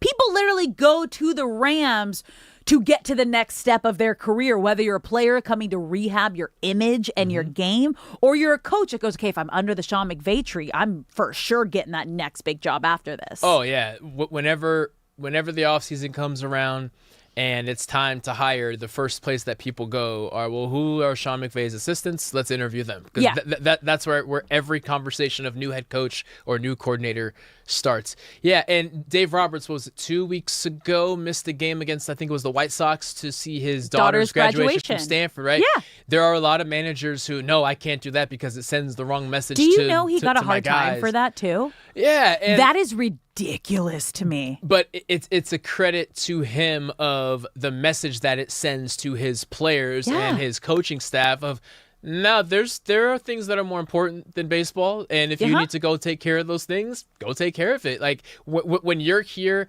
I want 100. My daughter's graduating Stanford, and I'm here. Only 70% of me is here, and you're not going to get the best version of me. You know, he is such a special dude, and I don't know if there's a single bad thing I've heard about him from the various Dodgers I've met over the years. And it's crazy, even as someone like on the media who's covered the Dodgers, who've been in those press conferences, when he talks to you, he looks into your soul. And it feels like you are the only person in the room and he is talking to you. And it's so kind because you realize everyone that's there is just there doing their job. We just all have obviously different levels around the game, whether you're covering it, whether you're managing it, whether you're playing it, whether you're writing about it.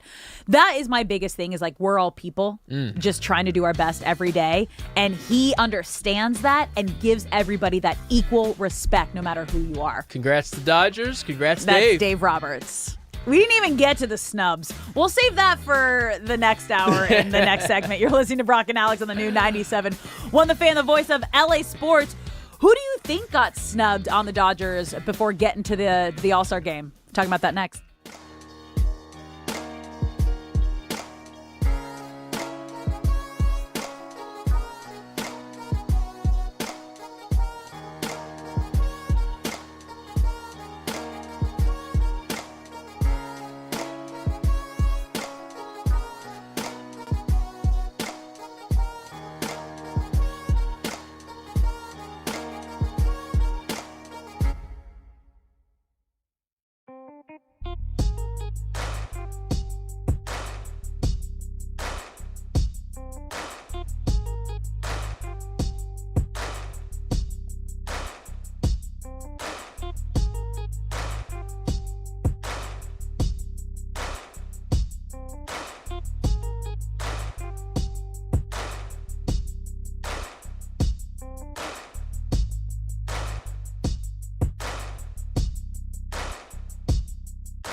I have giveaways. Which of these is not true? I once got in a fight with LeBron James in an elevator. I once interviewed Bill Clinton when he was at a urinal. Or could this be a true one or a fake one here? You're selling. It's a whole setup. I once spent 4 hours having caviar with Emma Thompson while talking to King Charles. I am going to say, we'll all put in our guesses. Okay. I'm going to say the Bill Clinton one is the lie. I'm also going to say Bill Clinton is a lie because of Secret Service, and you would have had to get by because it's president. So even like former, you're surrounded by Secret Service. Also kind of creepy. That's creepy if it's true. Yeah. But also very on brand for Bill Clinton. So like that would be hilarious. On brand for Bill Reiters. Yeah. Those bills are weird, man. Wow. Those are weird. Stay away from the Williams. Can I play? But I feel like I have unfair advantage. I know a little You bit. know one of these. Okay. Yeah, I know one of them. I'm going to say the third one is the lie. I did not get in a fight with LeBron James in an elevator, though I just written a scathing column and we were in the elevator in awkward silence. I did, in fact, hang out with Emma Thompson and hang out with King Charles when I was a young reporter, and I did, in fact, once as a very aggressive reporter march past the Secret Service. No! And I used to be able to do it. I used to cover Bill Clinton back when I worked at a newspaper in Arkansas early in my career, and it was, I'm Bill Clinton. What are you doing? That's really good. Yeah. That's really So you interviewed him at a urinal. Yes, he was the first white person inducted into the Arkansas Black Hall of Fame. He wasn't taking media. I saw him get off the dais. Wow. I walked into the hallway of the convention center. I saw him go into the restroom. There was Secret Service. Yeah. And I just marched right in like Michael Keaton from the paper. And, No. All right, so that's mine. You guys do it on Friday. Earlier, we were discussing Philadelphia and how much they idolize fictional heroes. So what is more insane, Bill Clinton being in the Arkansas Black Hall of Fame or Sylvester Stallone being in the Boxing Hall of Fame? Adrian. I got to go the Bill Clinton one, but I don't know. Bill Clinton was very popular president. I know you guys. Wait, I know you guys that's want to so know, so I'll weird. just give. Yes, there was a partition. Can we just? Yes. There was. I got the quote though. I got the quote. I have to. You did. What did he give me tell you? And then I followed him to the sink, and he's like, are we good? Yeah. Can you leave me alone, please? Is that enough for your newspaper? Yeah. Yes, Mr. President. Thank you. Also, that Secret Service got fired, right? He had stopped being president 3 months earlier.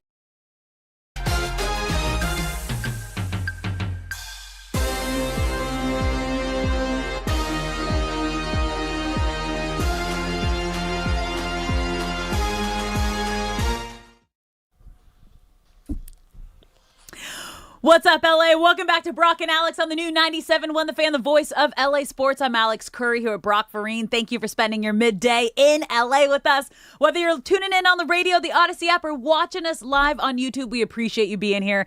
And we want you to be a part of the conversation. So if you're watching the live stream, get in the chat at The Fan LA on YouTube. You can also call us at any time, 855-97-LA-FAN. I have to issue an apology to my co-host Brock Farine right now, because I started this whole show giving you such a hard time. And I say like the start of Brock and Alex. In the beginning, giving you such a hard time that you do not drink coffee until 1 p.m. Okay? Now, the logic behind it, like you can't start too soon, otherwise you just won't stop. I understand that. But I have now piggybacked and jumped on this train of a 1 p.m. coffee over the last week on the show.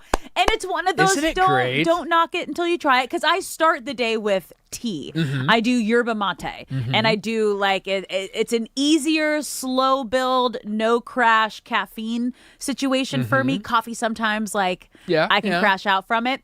But I start to crave, like, once you have it, I smell it, and I'm like, I need it. I want it. I need it. I want that warm, chocolatey coffee taste. And I've jumped on board. And the other thing that I used to make fun of is I saw my husband and his bandmates. They would put the cream in first, and I was like, what are you doing? Like, what? You do the coffee and then the cream. They're like, no, if you put the cream on the bottom, then you put the coffee on top, it automatically mixes it, and then you don't have to do anything. I gave that a hard time. That's now how I do my situations with my coffee. So joke's on me. Don't knock it till you try it. Brock, you were onto something. Off of some quick math, I believe this is episode 43. And I have officially been vindicated on episode 43. Let the record show that coffee at 1 p.m. is the way to go. It's a thing. Welcome. Cheers. And for anyone who is watching or listening, I'm going to get you too. Just wait. You will be on board before you know it. Afternoon delight. You will all be on board sometime soon. I'm here for it. I love it. I love that it's become a part of the show. It's part of the process. It inspired a Spill the Tea. It did. Because Yes, it was it time did. to spill the tea and get into coffee. Yes, it did.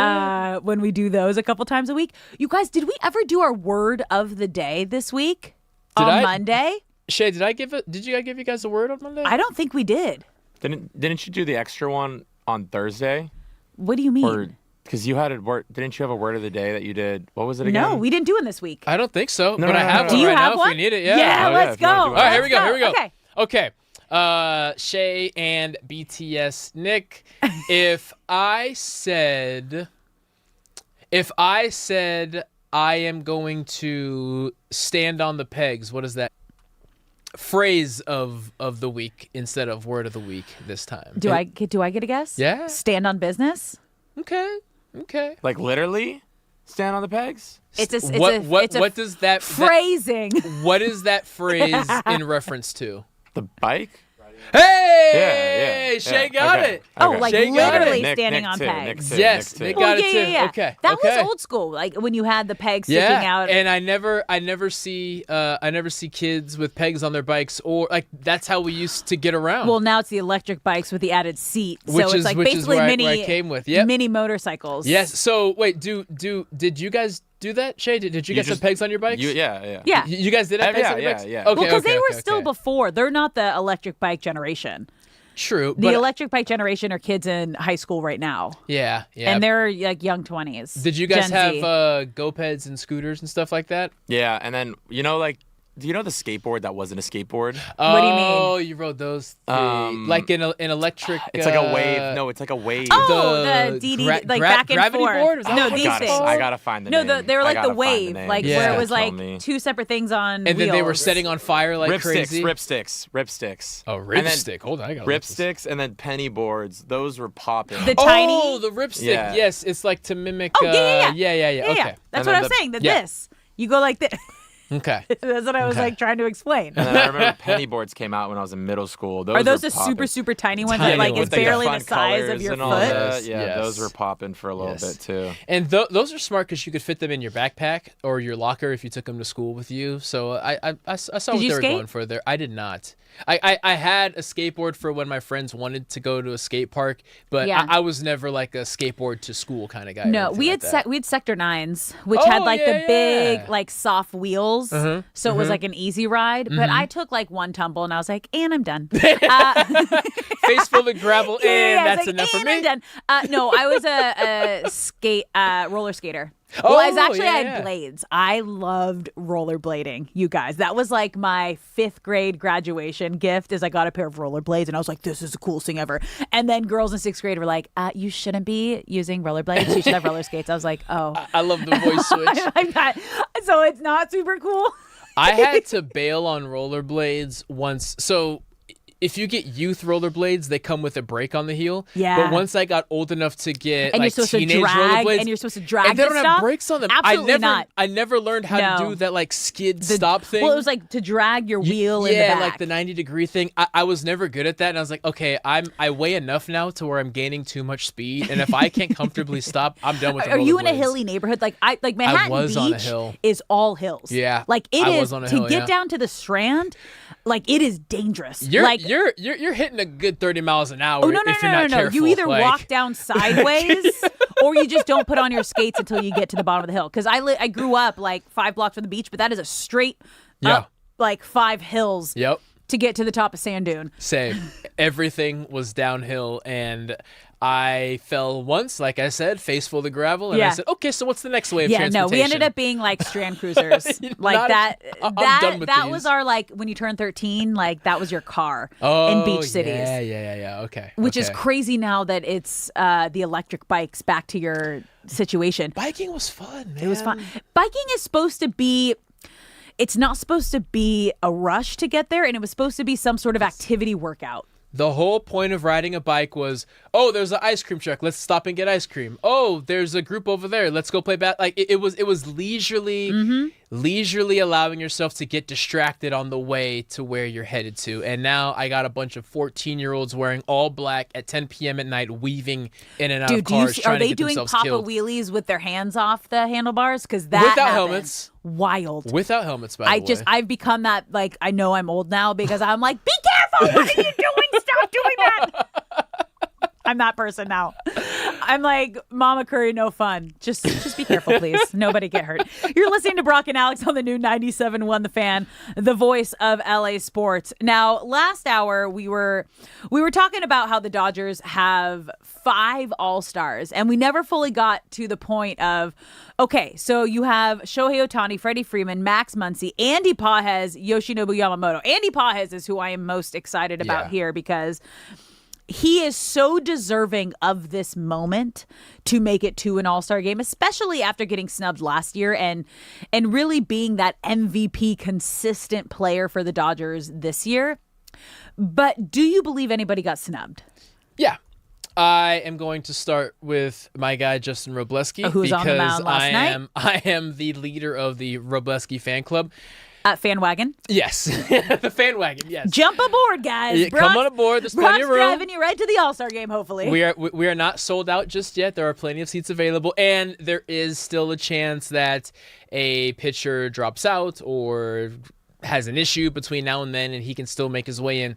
But Robleski tying Chris Sanchez, who was one of the NL Cy Young favorites in the race to the 10-win mark, the fact that they both reached it around the same time, he definitely has a case to make it. He has been dynamite. However, I also understand that the All-Star game is kind of like, it's like the Oscars, whereas you don't always win for the movie you're currently nominated for. You win because last time you were nominated, you should have won, but we had to give it to the other person who was overdue. Yeah, it does. But also, like, there has to be a representative from every team. And that's also a factor that's kind of as what well. happened to Andy last That's year. exactly what happened to Andy Pages. He was 7th in voting, and only the top 3 get a guaranteed spot. But why I bring up the Oscars is because Robleski, if he can even be 80% of this next year, I think a lot of people will know that name by next year. That was and say, interesting, okay, too. here we go. Let's get him in here. Because Bob Nightingale, who we had on earlier, said, I just don't think people know who he is. Right, yeah. I didn't even think about that. Because, again, we're in this LA bubble and this Dodger bubble. And Robleski, coming into the season, was like, okay, this will be like our just-in-case option. And then he has solidified himself right now as that number 3 arm in the rotation, especially Roki Sasaki hasn't been living up to expectations. Blake Snell having surgery. Tyler Glass now still dealing with the back spasms. It is Yamamoto, Ohtani, and Robleski right now. And even with the return, hopefully, of Glass now and Snell, we will see Robleski in some way in the playoffs. And with the whole world watching, I think a lot of people are going to be saying, who the heck is this guy? And then they're going to go look up his stats and they're going to say, oh, this guy's really good. You know, and great. yeah, so him being on a big stage come September and October will help. So next year, Robleski will be a shoo-in, but there is still a slight chance for this year. Is there anyone who got snubbed on your end? I was going to go, like, you had been convincing me on the Robleski wagon. And I still believe if there is an opportunity that if anybody backs down or is injured or decides, you know, thank you. I'm curious, if you get the nod and then you don't go, does it still count as an all-star appearance and just the roster spot opens up? I don't know. I haven't looked into that. Shay, do you know if that's a thing? So if someone gets the all-star nod, like a starting pitcher, but then they can't actually go and participate, and so another roster spot opens up, do they still get to claim, you know, I was an all-star, and then Robleski also gets to claim I was an all-star? I feel like that's fair, right? Because I don't know. Yeah. I know that that's how they do it in other All-Star games, but that doesn't mean that that's how it happens in the MLB. Another, not as egregious as Robleski, but another potential snub, you could say Tanner Scott. Now, the argument for him, though, is 12 saves. He was put into the role due to injury, which, like, the story with Tanner Scott is not so much how great he's been. I mean, the last outing was kind of brutal, but that was his first brutal one. It's more so Edwin Diaz isn't here. And so he's... I tip the cap to the role he's been thrown into to go from reliever to really the like they tried out Vesey as the closer early on, and then Scott has kind of had that role late relief. That's kind of like what's worked for him. Yeah, and you know, which is also a testament to Scott of Vesey is not really ready for this. Let's go back to his role. But they don't need to be, because it's not going to be their role, because Edwin Diaz is the closer and he is coming back. Right, but Scott is thriving in a role that Vesia wasn't quite ready for. But why I feel Tanner Scott has a case, it just involves, or why Tanner Scott isn't going to be at the All-Star game is because it involves too much explanation. It's not just the numbers speaking for themselves. It's that, well, when you factor in Vesia and Diaz and all this stuff, and now I've lost you as a voter, right? So Scott just keep throwing, and hopefully Diaz will be back soon. But Robleski's the big one. It looks like Shea has an answer for us. Yeah, so when you keep the All-Star designation, it stays in the history books, and you retain that milestone in your resume. Okay. When a player cannot attend, an injury replacement alternate is added to the roster. Both original selectee and the replacement player are considered All-Stars. Okay, good. So, yeah. Good. I'm happy that Mookie is back to playing at an all-star level. But he was I would not for a call stretch him of the snub. season. Absolutely not. One last add to this. Yeah. So contract bonuses have a lot to do with the All-Star game. Ah. So a lot of the times it's tied to participating in the game and not just making it. So that's another It's an add incentive. Exactly. It's so an incentive. I will Smart way to say, do it. like, I've covered a lot of all-star games across all the sports. Baseball definitely still is the most fun in person. It used to have like the biggest what do you call it? Like basically whoever won the All-Star game, that would be the home field for the World Series. That was a lot of stakes. Which is insane. Stakes. It had the highest stakes. That's insane. That's not the case anymore, which is insane that was a wild. thing. But again, because baseball is an individual sport played in a team atmosphere, guys can still give it their all, and it can be an entertaining all-star game. It's of all the all-star games, it's the one that matters most too. The fact that still care. The fact that Andy Pa has cried when he reportedly found out that he made the All-Star game this year. Yeah. NFL players do not care about the Pro Bowl. No. Basketball players could not Please, give a damn no. about the NBA All-Star game. The All-Star game, again, mattering so much that it affected the World Series a bit too much, so we pulled it back a little bit. Yeah. But I love seeing when things matter to players, kind of tying back to the Pulisic conversation that we had to start the show. I love when things matter to athletes, even things that seem trivial or just a thing that you get to slap on your resume. The All-Star game still matters to these guys, and that's why it's a great viewing experience. And you were talking about how... No. Okay, good. I was like, you were not going down a different path. No, you were no. Okay. The World Cup never seemed like it mattered to Christian Pulisic, and something like the All-Star game, like Andy Pa is trying to three-peat, is trying to help the LA Dodgers three-peat, and even still making the All-Star game brought him to tears. Like that matters. That's really cool. I don't want to say it didn't matter to Pulisic. I want to say that he didn't show the emotion surrounding the frustration of how it ended. That, I think, is what really rubbed people the wrong way, was like, okay, well, now I get to rest, so it's okay. It's like, no, it's not okay. It's not okay at all. Like, It's you the should opposite of be okay. upset. Do you know how many people invested their time and their money to come see you and support this team? And you rested the entire world, the World Cup. Yeah. Excuse me, what? Took up the entire time. Yeah. And you started getting injured in that first game and missing the second half, and then you got injured in the final game and did nothing as the, quote, leader and star of this team. And then when you continue to watch World Cup matches or you reflect back on the last 3 weeks, there have been players who have been brought to tears because they missed a PK. Yes. And then to have the face of your team. There's no emotion. Just shrug it off. But maybe that's just who he is. But that's also kind of been the vibe of his entire relationship with the U.S. men's national team. Like, I'm not going to do CONCACAF. It's just like, wait, what? What are you talking about? The last major tournament, like kind of in the U.S. as the team all together. You're not going to be involved in that? Okay, interesting. Sure. Uh-huh. I'm thrilled to be a Dodger fan all times, but it's difficult not to be even extra proud when it comes All-Star time and you see so many Dodgers out there and they're going to kill it.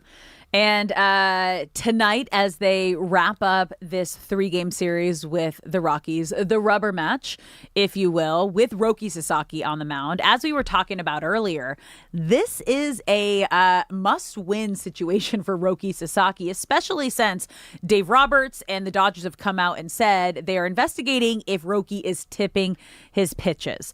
Now, this is something that can be as simple as, like, you move your shoulder a certain way when you're getting ready for a pitch, your glove might move slightly to get your hand ready on the inside for a certain pitch. And the weird thing to me is that I've never really, and maybe just because it hasn't happened with the teams I've been covering, I haven't heard managers and teams talk about their own players tipping pitches.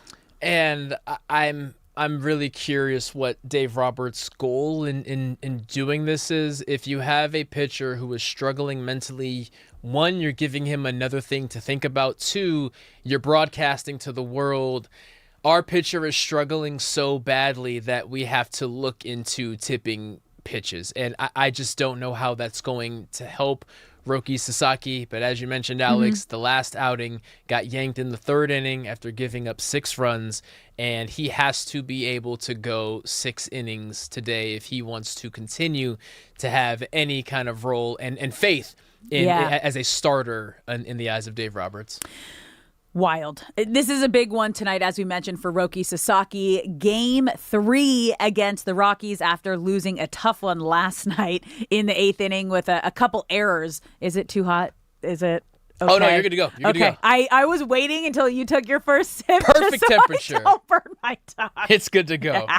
We're going to take a quick break here. When we come back, U.S. men's national team might be out. We're going to dive a little deeper into that exit, but who should you be excited about moving forward watching this World Cup? That's coming out next.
What's up, LA? Welcome back to Brock and Alex on the new 97.1 The Fan, the voice of LA Sports. I'm Alex Curry, who are Brock Vereen. Thank you for spending your midday in LA with us, whether you're tuning in on the radio, the Odyssey app, or watching us live on YouTube. We appreciate you being here, and we want you to be a part of the conversation. If you're watching the live stream, get in the comment section in the chat at The Fan LA. Shay, we have a poll going right now, right? We were just talking about Roki Sasaki in the last segment and throughout the show. He is on the mound tonight. He has obviously been struggling a bit. Dave Roberts came out mentioning he might be tipping his pitches. So we have a poll going. Do you think that Roki Sasaki should be moved to the bullpen? Is that what it says? Yeah, so should the Dodgers move Roki to the bullpen? And the numbers are pretty surprising. 83% say yes, 17% say no. So everyone's pretty ready to see Roki make a change. Hopefully we don't see any tears tonight.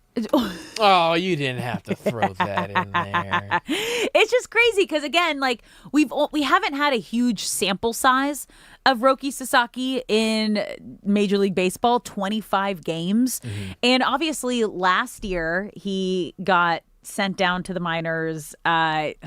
He could have come back sooner, as Bob Nightingale pointed out. Mentally, he wasn't ready, but they kept saying it was an injury. It's the mental IL to make sure he gets things right.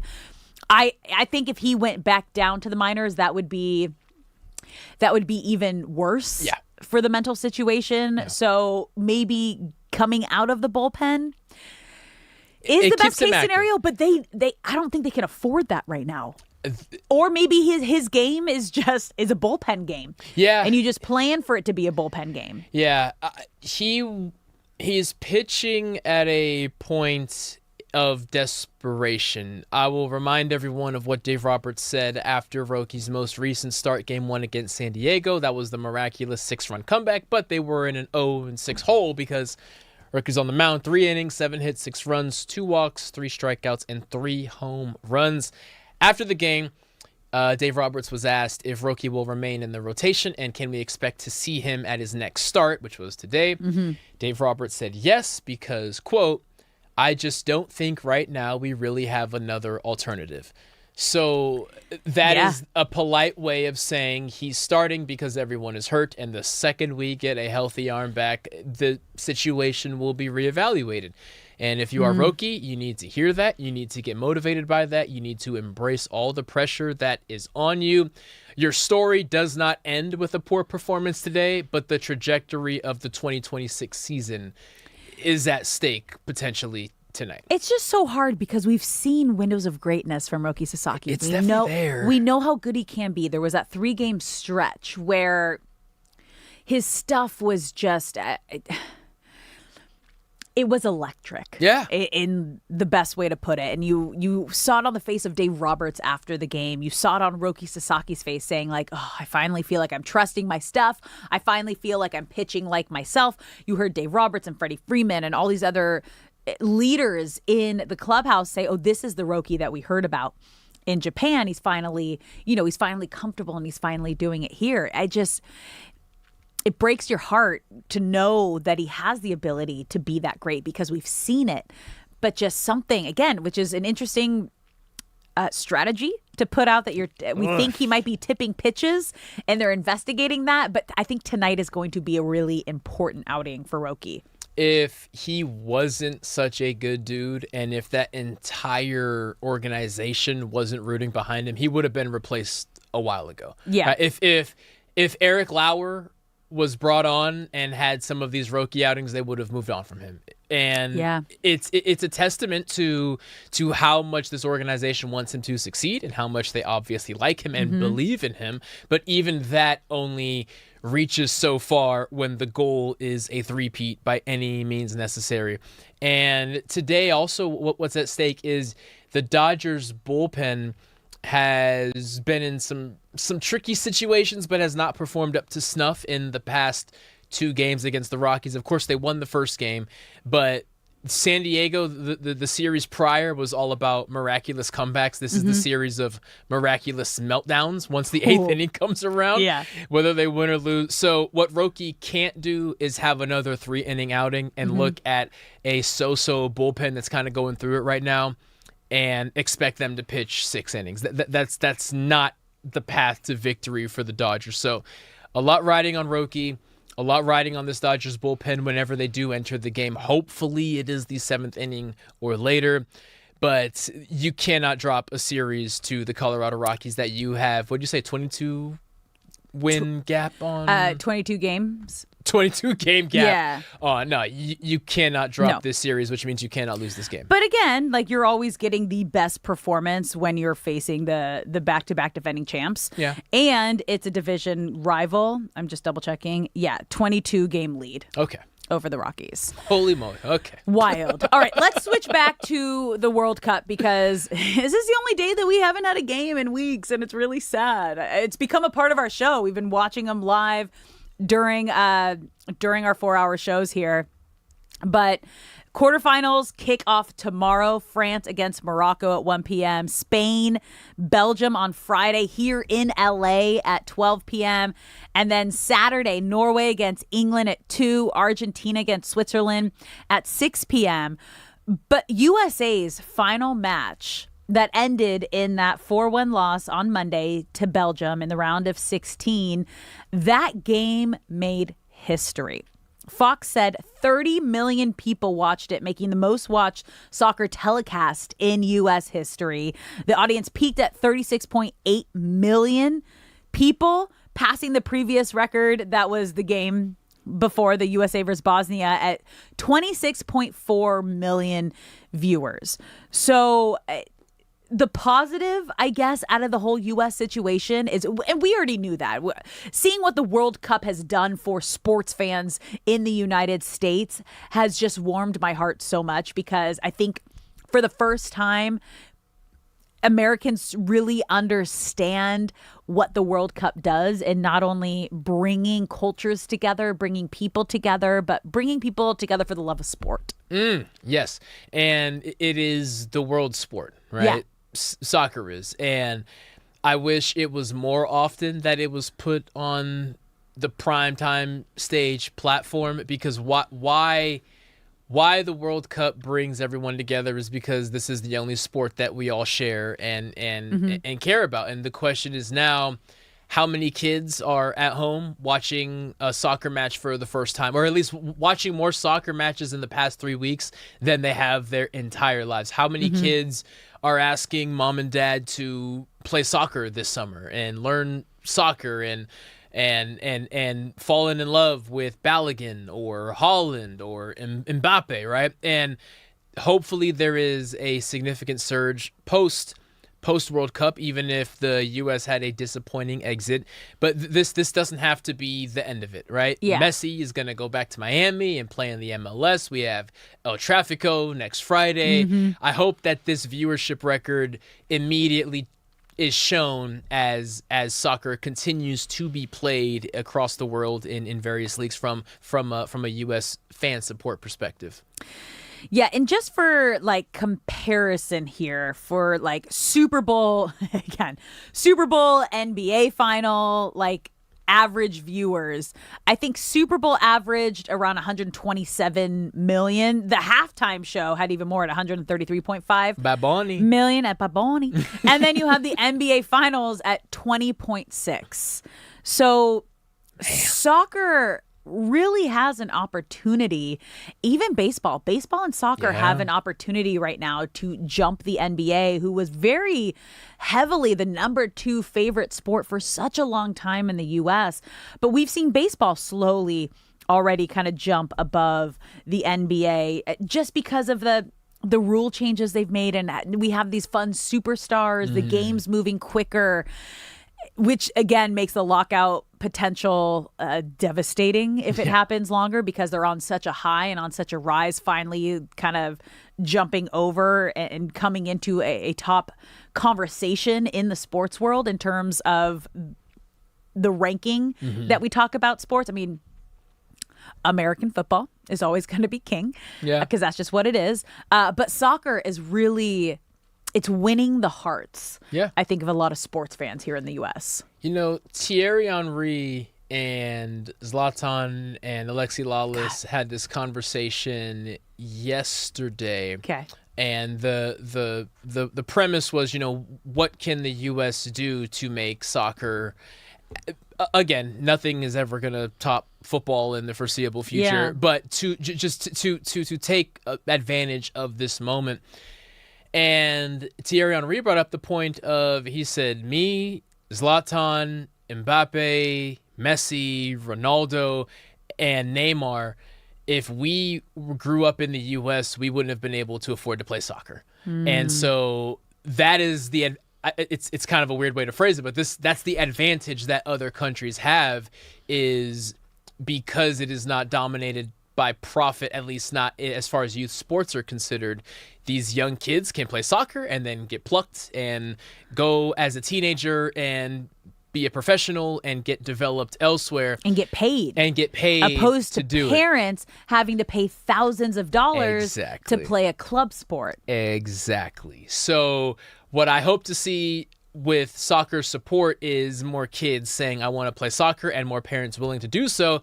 But there also is an obligation on those who run soccer clubs and work with kids in soccer to make it more accessible. Because I'm sure a lot of kids have wanted to play soccer until mom and dad look up the cost of it nowadays, now that youth sports, Travel ball. now that youth sports is a for-profit thing, which is a whole another conversation. I didn't realize you have to pay in that much? In the past, I would say in the past 6 to 7 when years. we were growing up, did you do any travel ball or what? Yeah. Football? Does football have that? Because I was doing club soccer starting, I think in 7th grade. Yeah, but it's even earlier now, right? It's even earlier now, and it's never been more expensive. So football didn't travel, but I did travel baseball. I did travel basketball, and it was an affordable thing. Kids and families didn't have to just you had to break pay necks to do it. Yeah, you had to pay for You had to get gas. your jersey, and you had to get your gas, things like right? that. The coach. Yes, and it was and a part-time job. But exactly. But now you have trainers and coaches who know this is their career because they can charge out the wazoo. And I believe it said $5,000 is the minimum entry fee for your kid to play a year of travel soccer now, and that's not sustainable. No. And it also is going to leave behind the Zlatans, the Mbappes, and generational players if America has those to be developed. So while I say everyone listen to your children and allow them to jump into soccer and ride the wave of this, it is also on the decision makers who run the show regarding youth soccer to do the same, because we need to maximize this moment. Do we have, and again, I probably should have looked into this before, do we have that same kind of national program similar to European national programs where we have developmental camps and programs for our young superstars? It used to be a lot. I mean, in LA, we used to have the Galaxy School, but it's not a thing anymore. Oh. It was a school made by Galaxy. It used to be a lot bigger. I'm sure outside of LA there's more programs, but I don't know about them. But I mean, the biggest funnel is club soccer, and then from club soccer you go to high school, and then in high school that's kind of but even high school it was it's club, not really anything. Club was still more important 100%. in terms of getting recruited than high school. At least during, it was 20 years ago. At least during my time, it's still the same thing. Yeah. Club soccer right now, the average range. Well, this is a weird way to word this, but the average range can be as high as $10,000 a year. It's just not. It's just not. What? That's not sustainable. And the whole point of soccer, why it's the world's game, is because you need the least amount of things to play it. Yeah. You need a ball. You can make a goal out of anything. So how is this cheaper than basketball, which you need a gym and you need to practice and train specifically with your team, which means you need to have hours in that gym, et cetera, et cetera. Travel baseball, you need a new bat every so often. You need new cleats. Travel football, which somehow is a thing now with 7-on-7. You're traveling all over. Soccer is supposed to be the lowest barrier to entry. And I don't know how many people have $10,000 to spare, but it ain't a lot of people. That's insane. So I guess the most important thing now is, how does U.S. soccer culture, the MLS, and U.S. soccer really capitalize on the popularity coming out of the World Cup, because we got to keep this. You got to keep the momentum going, which is interesting, right? Because we have LAFC and Galaxy's matchup, El Tráfico, happening while the World Cup is still going on. So that's happening next Friday, right, Shay? Yeah. Yes. So there has to be a big push by the MLS. And again, I think it helps that Messi is doing messy things in the World Cup. He's playing Switzerland in the quarterfinals with Argentina on Saturday. But just reminding people, like, hey, he plays here in the United States in the MLS. Yes. You can watch him regularly.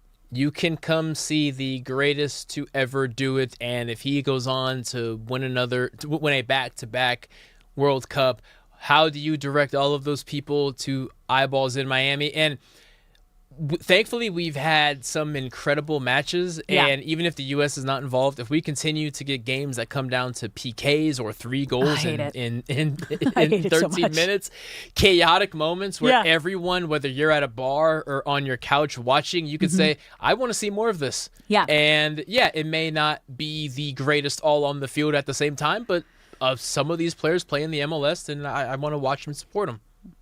Let me run through the quarterfinals again real quick here. Tomorrow. So we're going to get a little bit of tomorrow's during our show. 1 p.m. kickoff. France against Morocco. Who do you got? France. Same. Okay. France. Friday. Spain against Belgium, kicking off at 12 p.m. So we will also have that while we're on the show. And that's actually happening here in L.A. at SoFi. Oh, yeah, that's right. I got Spain. They have not let up a goal for the entirety of the tournament. Woo! Also got Spain because Belgium, bye-bye. You, when you knock out our team, I can't ever root for you in a million years. Okay, Saturday, 2 p.m., Norway, England. Yeah, I'm rowing for anyone listening. Wait, no, it's the it's forward to back. Okay, it's forward to back. It's forward to back. It's not like in a canoe. Yes. It's like Viking style. Huh. The oars are in the water, and Holland is going to sail them to victory. He is pounding the drum. Yes, he is. Norway. Argentina, Switzerland. This might be hard. This is the toughest matchup, I think, because Switzerland is fighting hard. Dark horse. But I can't bet against Messi after what I saw yesterday. I want Messi to win, so I am going to root for Messi there. All right. There we go. We're back, you guys. We're back with World Cup action starting tomorrow. Today was a weird day. Not in terms of, like, today's a great day. You guys, every day's a great day. We've been having a great show. We're going to take a quick break here. When we come back, who do the Lakers need to be targeting right now to get back to that championship caliber roster? We're going to dive into that when we come back.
What's up, LA? Welcome back to Brock and Alex on the new 97.1 The Fan, the voice of LA Sports. I'm Alex Curry here with Brock Vereen. Thank you for spending your midday in LA with us, whether you're tuning in on the radio, the Odyssey app, or watching us live on YouTube. We appreciate you being here and love that you've been a part of the conversation. We've had a fun time, I guess, going on in the chat. We've had a poll going. Do we have a final count on the poll? Again, Roki Sasaki taking the mound for the Dodgers tonight. And the conversation is around, should the Dodgers move him to the bullpen if we get another struggling performance from him this evening? What did LA say? It's not as lopsided before, but it is still pretty lopsided. Okay. Yes is at 74% and no is at 26%. So the world... the world, LA. LA still thinks the World Cup. You're thinking of the World Cup. We're they can watch it anywhere. They can watch it on YouTube Facts. anywhere. Facts. But okay. yes, LA basically is saying yes, he should be sent to the bullpen. I think tonight's going to have a lot to do with that conversation. Yes, with respect to the Colorado Rockies, I don't know if you're going to get a more favorable matchup, Roki. Like, this is your get-right game. Yeah. And if you can't get it done against the Rockies... Get it right, girl. Get it right. Get it tight. Let's go. You can do this, Roki. If you can't do it against the Rockies, we can't trust you against the playoff caliber team. So it is now or never. I mean, he was our closer. I know. In the postseason and in the World Series last year, which is wild. And again, so let's hope they figured out the quote, if he's tipping pitches. We don't know. That was a conversation that was coming out they were looking into. So yeah, Roki Sasaki on the mound tonight for the Dodgers, a 7:10 first pitch with the rubber match going down. It is time. You got to take this one. But let's talk about the Lakers right now, because they're trying to fill the next biggest roster hole. Obviously, they've made a ton of moves. This is basically a completely new roster, new starting lineup than the first round of the playoffs. Would you say every single one of those players is no longer on the team? The entire starting five from the Rocket series that the Lakers won, first round of the playoffs, is now gone. Have you heard what they're calling them now, the new Lakers? The Snowtime Lakers? No. I kind of like it. Snowtime. If you want to explain why this is happening, you can explain this, Brock. I will not go down this rabbit hole. Okay? Snowtime Lakers, because snow is white, and Rob Pelinka has assembled the whitest team that the Lakers have probably ever had in the past 50 years, and all you can do is take it and roll with it. Brock, have you heard of Tres Leches yet? What? So Tres Leches. The three milks? The three milks, because our technically our big three is Walker Kessler, Luka, and Austin Reeves. Yeah. Big fan of that one. Big fan of that one. Guys, Tres Leches cake is great. I can't go down this rabbit hole. I'll let you guys laugh about this. I can't go down this rabbit hole. I just need to see production. Yes. Okay? Yes. We need to see production. I have seen the memes.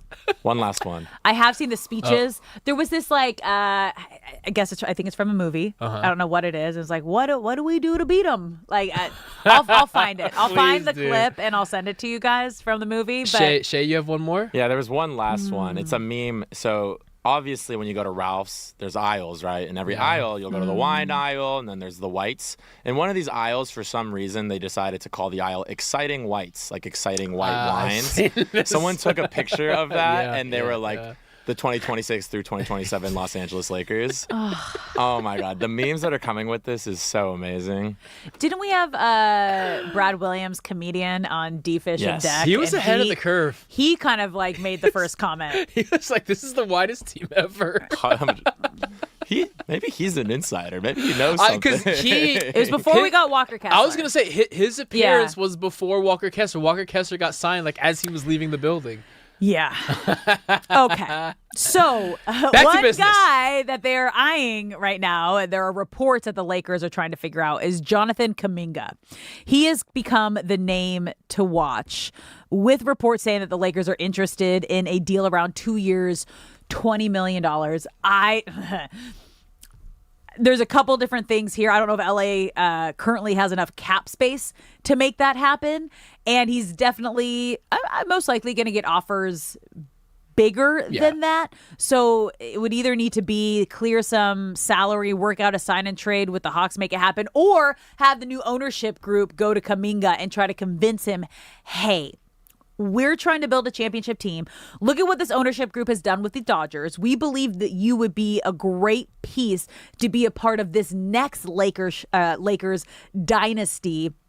If you can come be here for this, we're going to make it worth your while. That's what the pitch has to be. There's going to be a team that is not going to sniff the playoffs that can give Kuminga a starting role and a more prominent role and a whole lot more money than the Lakers can offer. But what advantage the Lakers have in their pitch is Jonathan Kuminga's time with Golden State, where he spent 5 years there before getting traded to Atlanta midseason last year, is they drafted him, but they didn't know what to do with him. He was young and needed a lot of work and just needed a lot of reps that they could not provide Golden State because they felt they were still in a championship window. So Klay Thompson, Andrew Wiggins, Jordan Poole, Iguodala, and DiVincenzo were getting minutes over the past 5 years. And then Kuminga grew frustrated and finally got out of there. So what you sell Kuminga on is Golden State drafted you, but they didn't know what to do with you, and you're questioning whether or not they even wanted you. The Atlanta Hawks traded for you, and there were some salary reasons and things like that, but they didn't really kick down the door to keep you there long term. So we can be the first place that can outwardly say, outside of the money, we just want you to be a Laker. We want you to have a home, and hopefully that sentiment can resonate with Jonathan Kuminga. He is another athlete on the wing and another guy who has the potential to be an elite defender, and him and Quentin Grimes on the same court means the weaknesses of Luka and Reeves defensively. Defense. Which is defense. Yeah, which is defense. Which is defense. The entirety of defense. But all of those issues more or less get wiped away because you have two elite defenders behind them. I didn't realize he's 23 years old. Yeah. He's young. We have no idea how good he can be. There is so much potential and opportunity, and that was kind of the goal. The Lakers need to get younger. They needed to get more athletic, and this feels like the perfect last missing piece. Again, if they can find that potential and bring out his potential, and he is that perfect complement towards the Luka Doncic, Austin Reeves era, Walker Kessler of the Lakers. And it's probably Jared Vanderbilt and or Dalton Connect. Okay, so you're saying that's a sign and trade. Yes. If they can work out a sign and trade with the Hawks. It's Jared Vanderbilt's money that would likely have to go, and that is a trade that you have to make. We do not know the ceiling of Jonathan Kuminga, and these are the dice that you roll on a player who is still unproven in what will be his 6th season, but it is worth it. It has to be in new Lakership ownership we trust. Yes, we do. This is the Mark Walter era, who is currently building this new Lakers team and era around Luka Doncic and Austin Reeves, and they know how to build championship teams. It is a player or two away right now. If you look at this roster, is this a championship team? No. Are they Not close? Yet. Yes. Come home, Johnny K. I know you Come may home? have. I know you've never played here before, but I'm calling it home. I was like, "Where's he from?" Because PR he needs Congo? a home. So I was like, come home. It's your definitely home not now. Come home, Johnny K. Thanks for hanging out here on Brock and Alex. Don't go anywhere because we got D-Mac and Reiter coming up next here on 97.1 The Fan, the voice of LA Sports.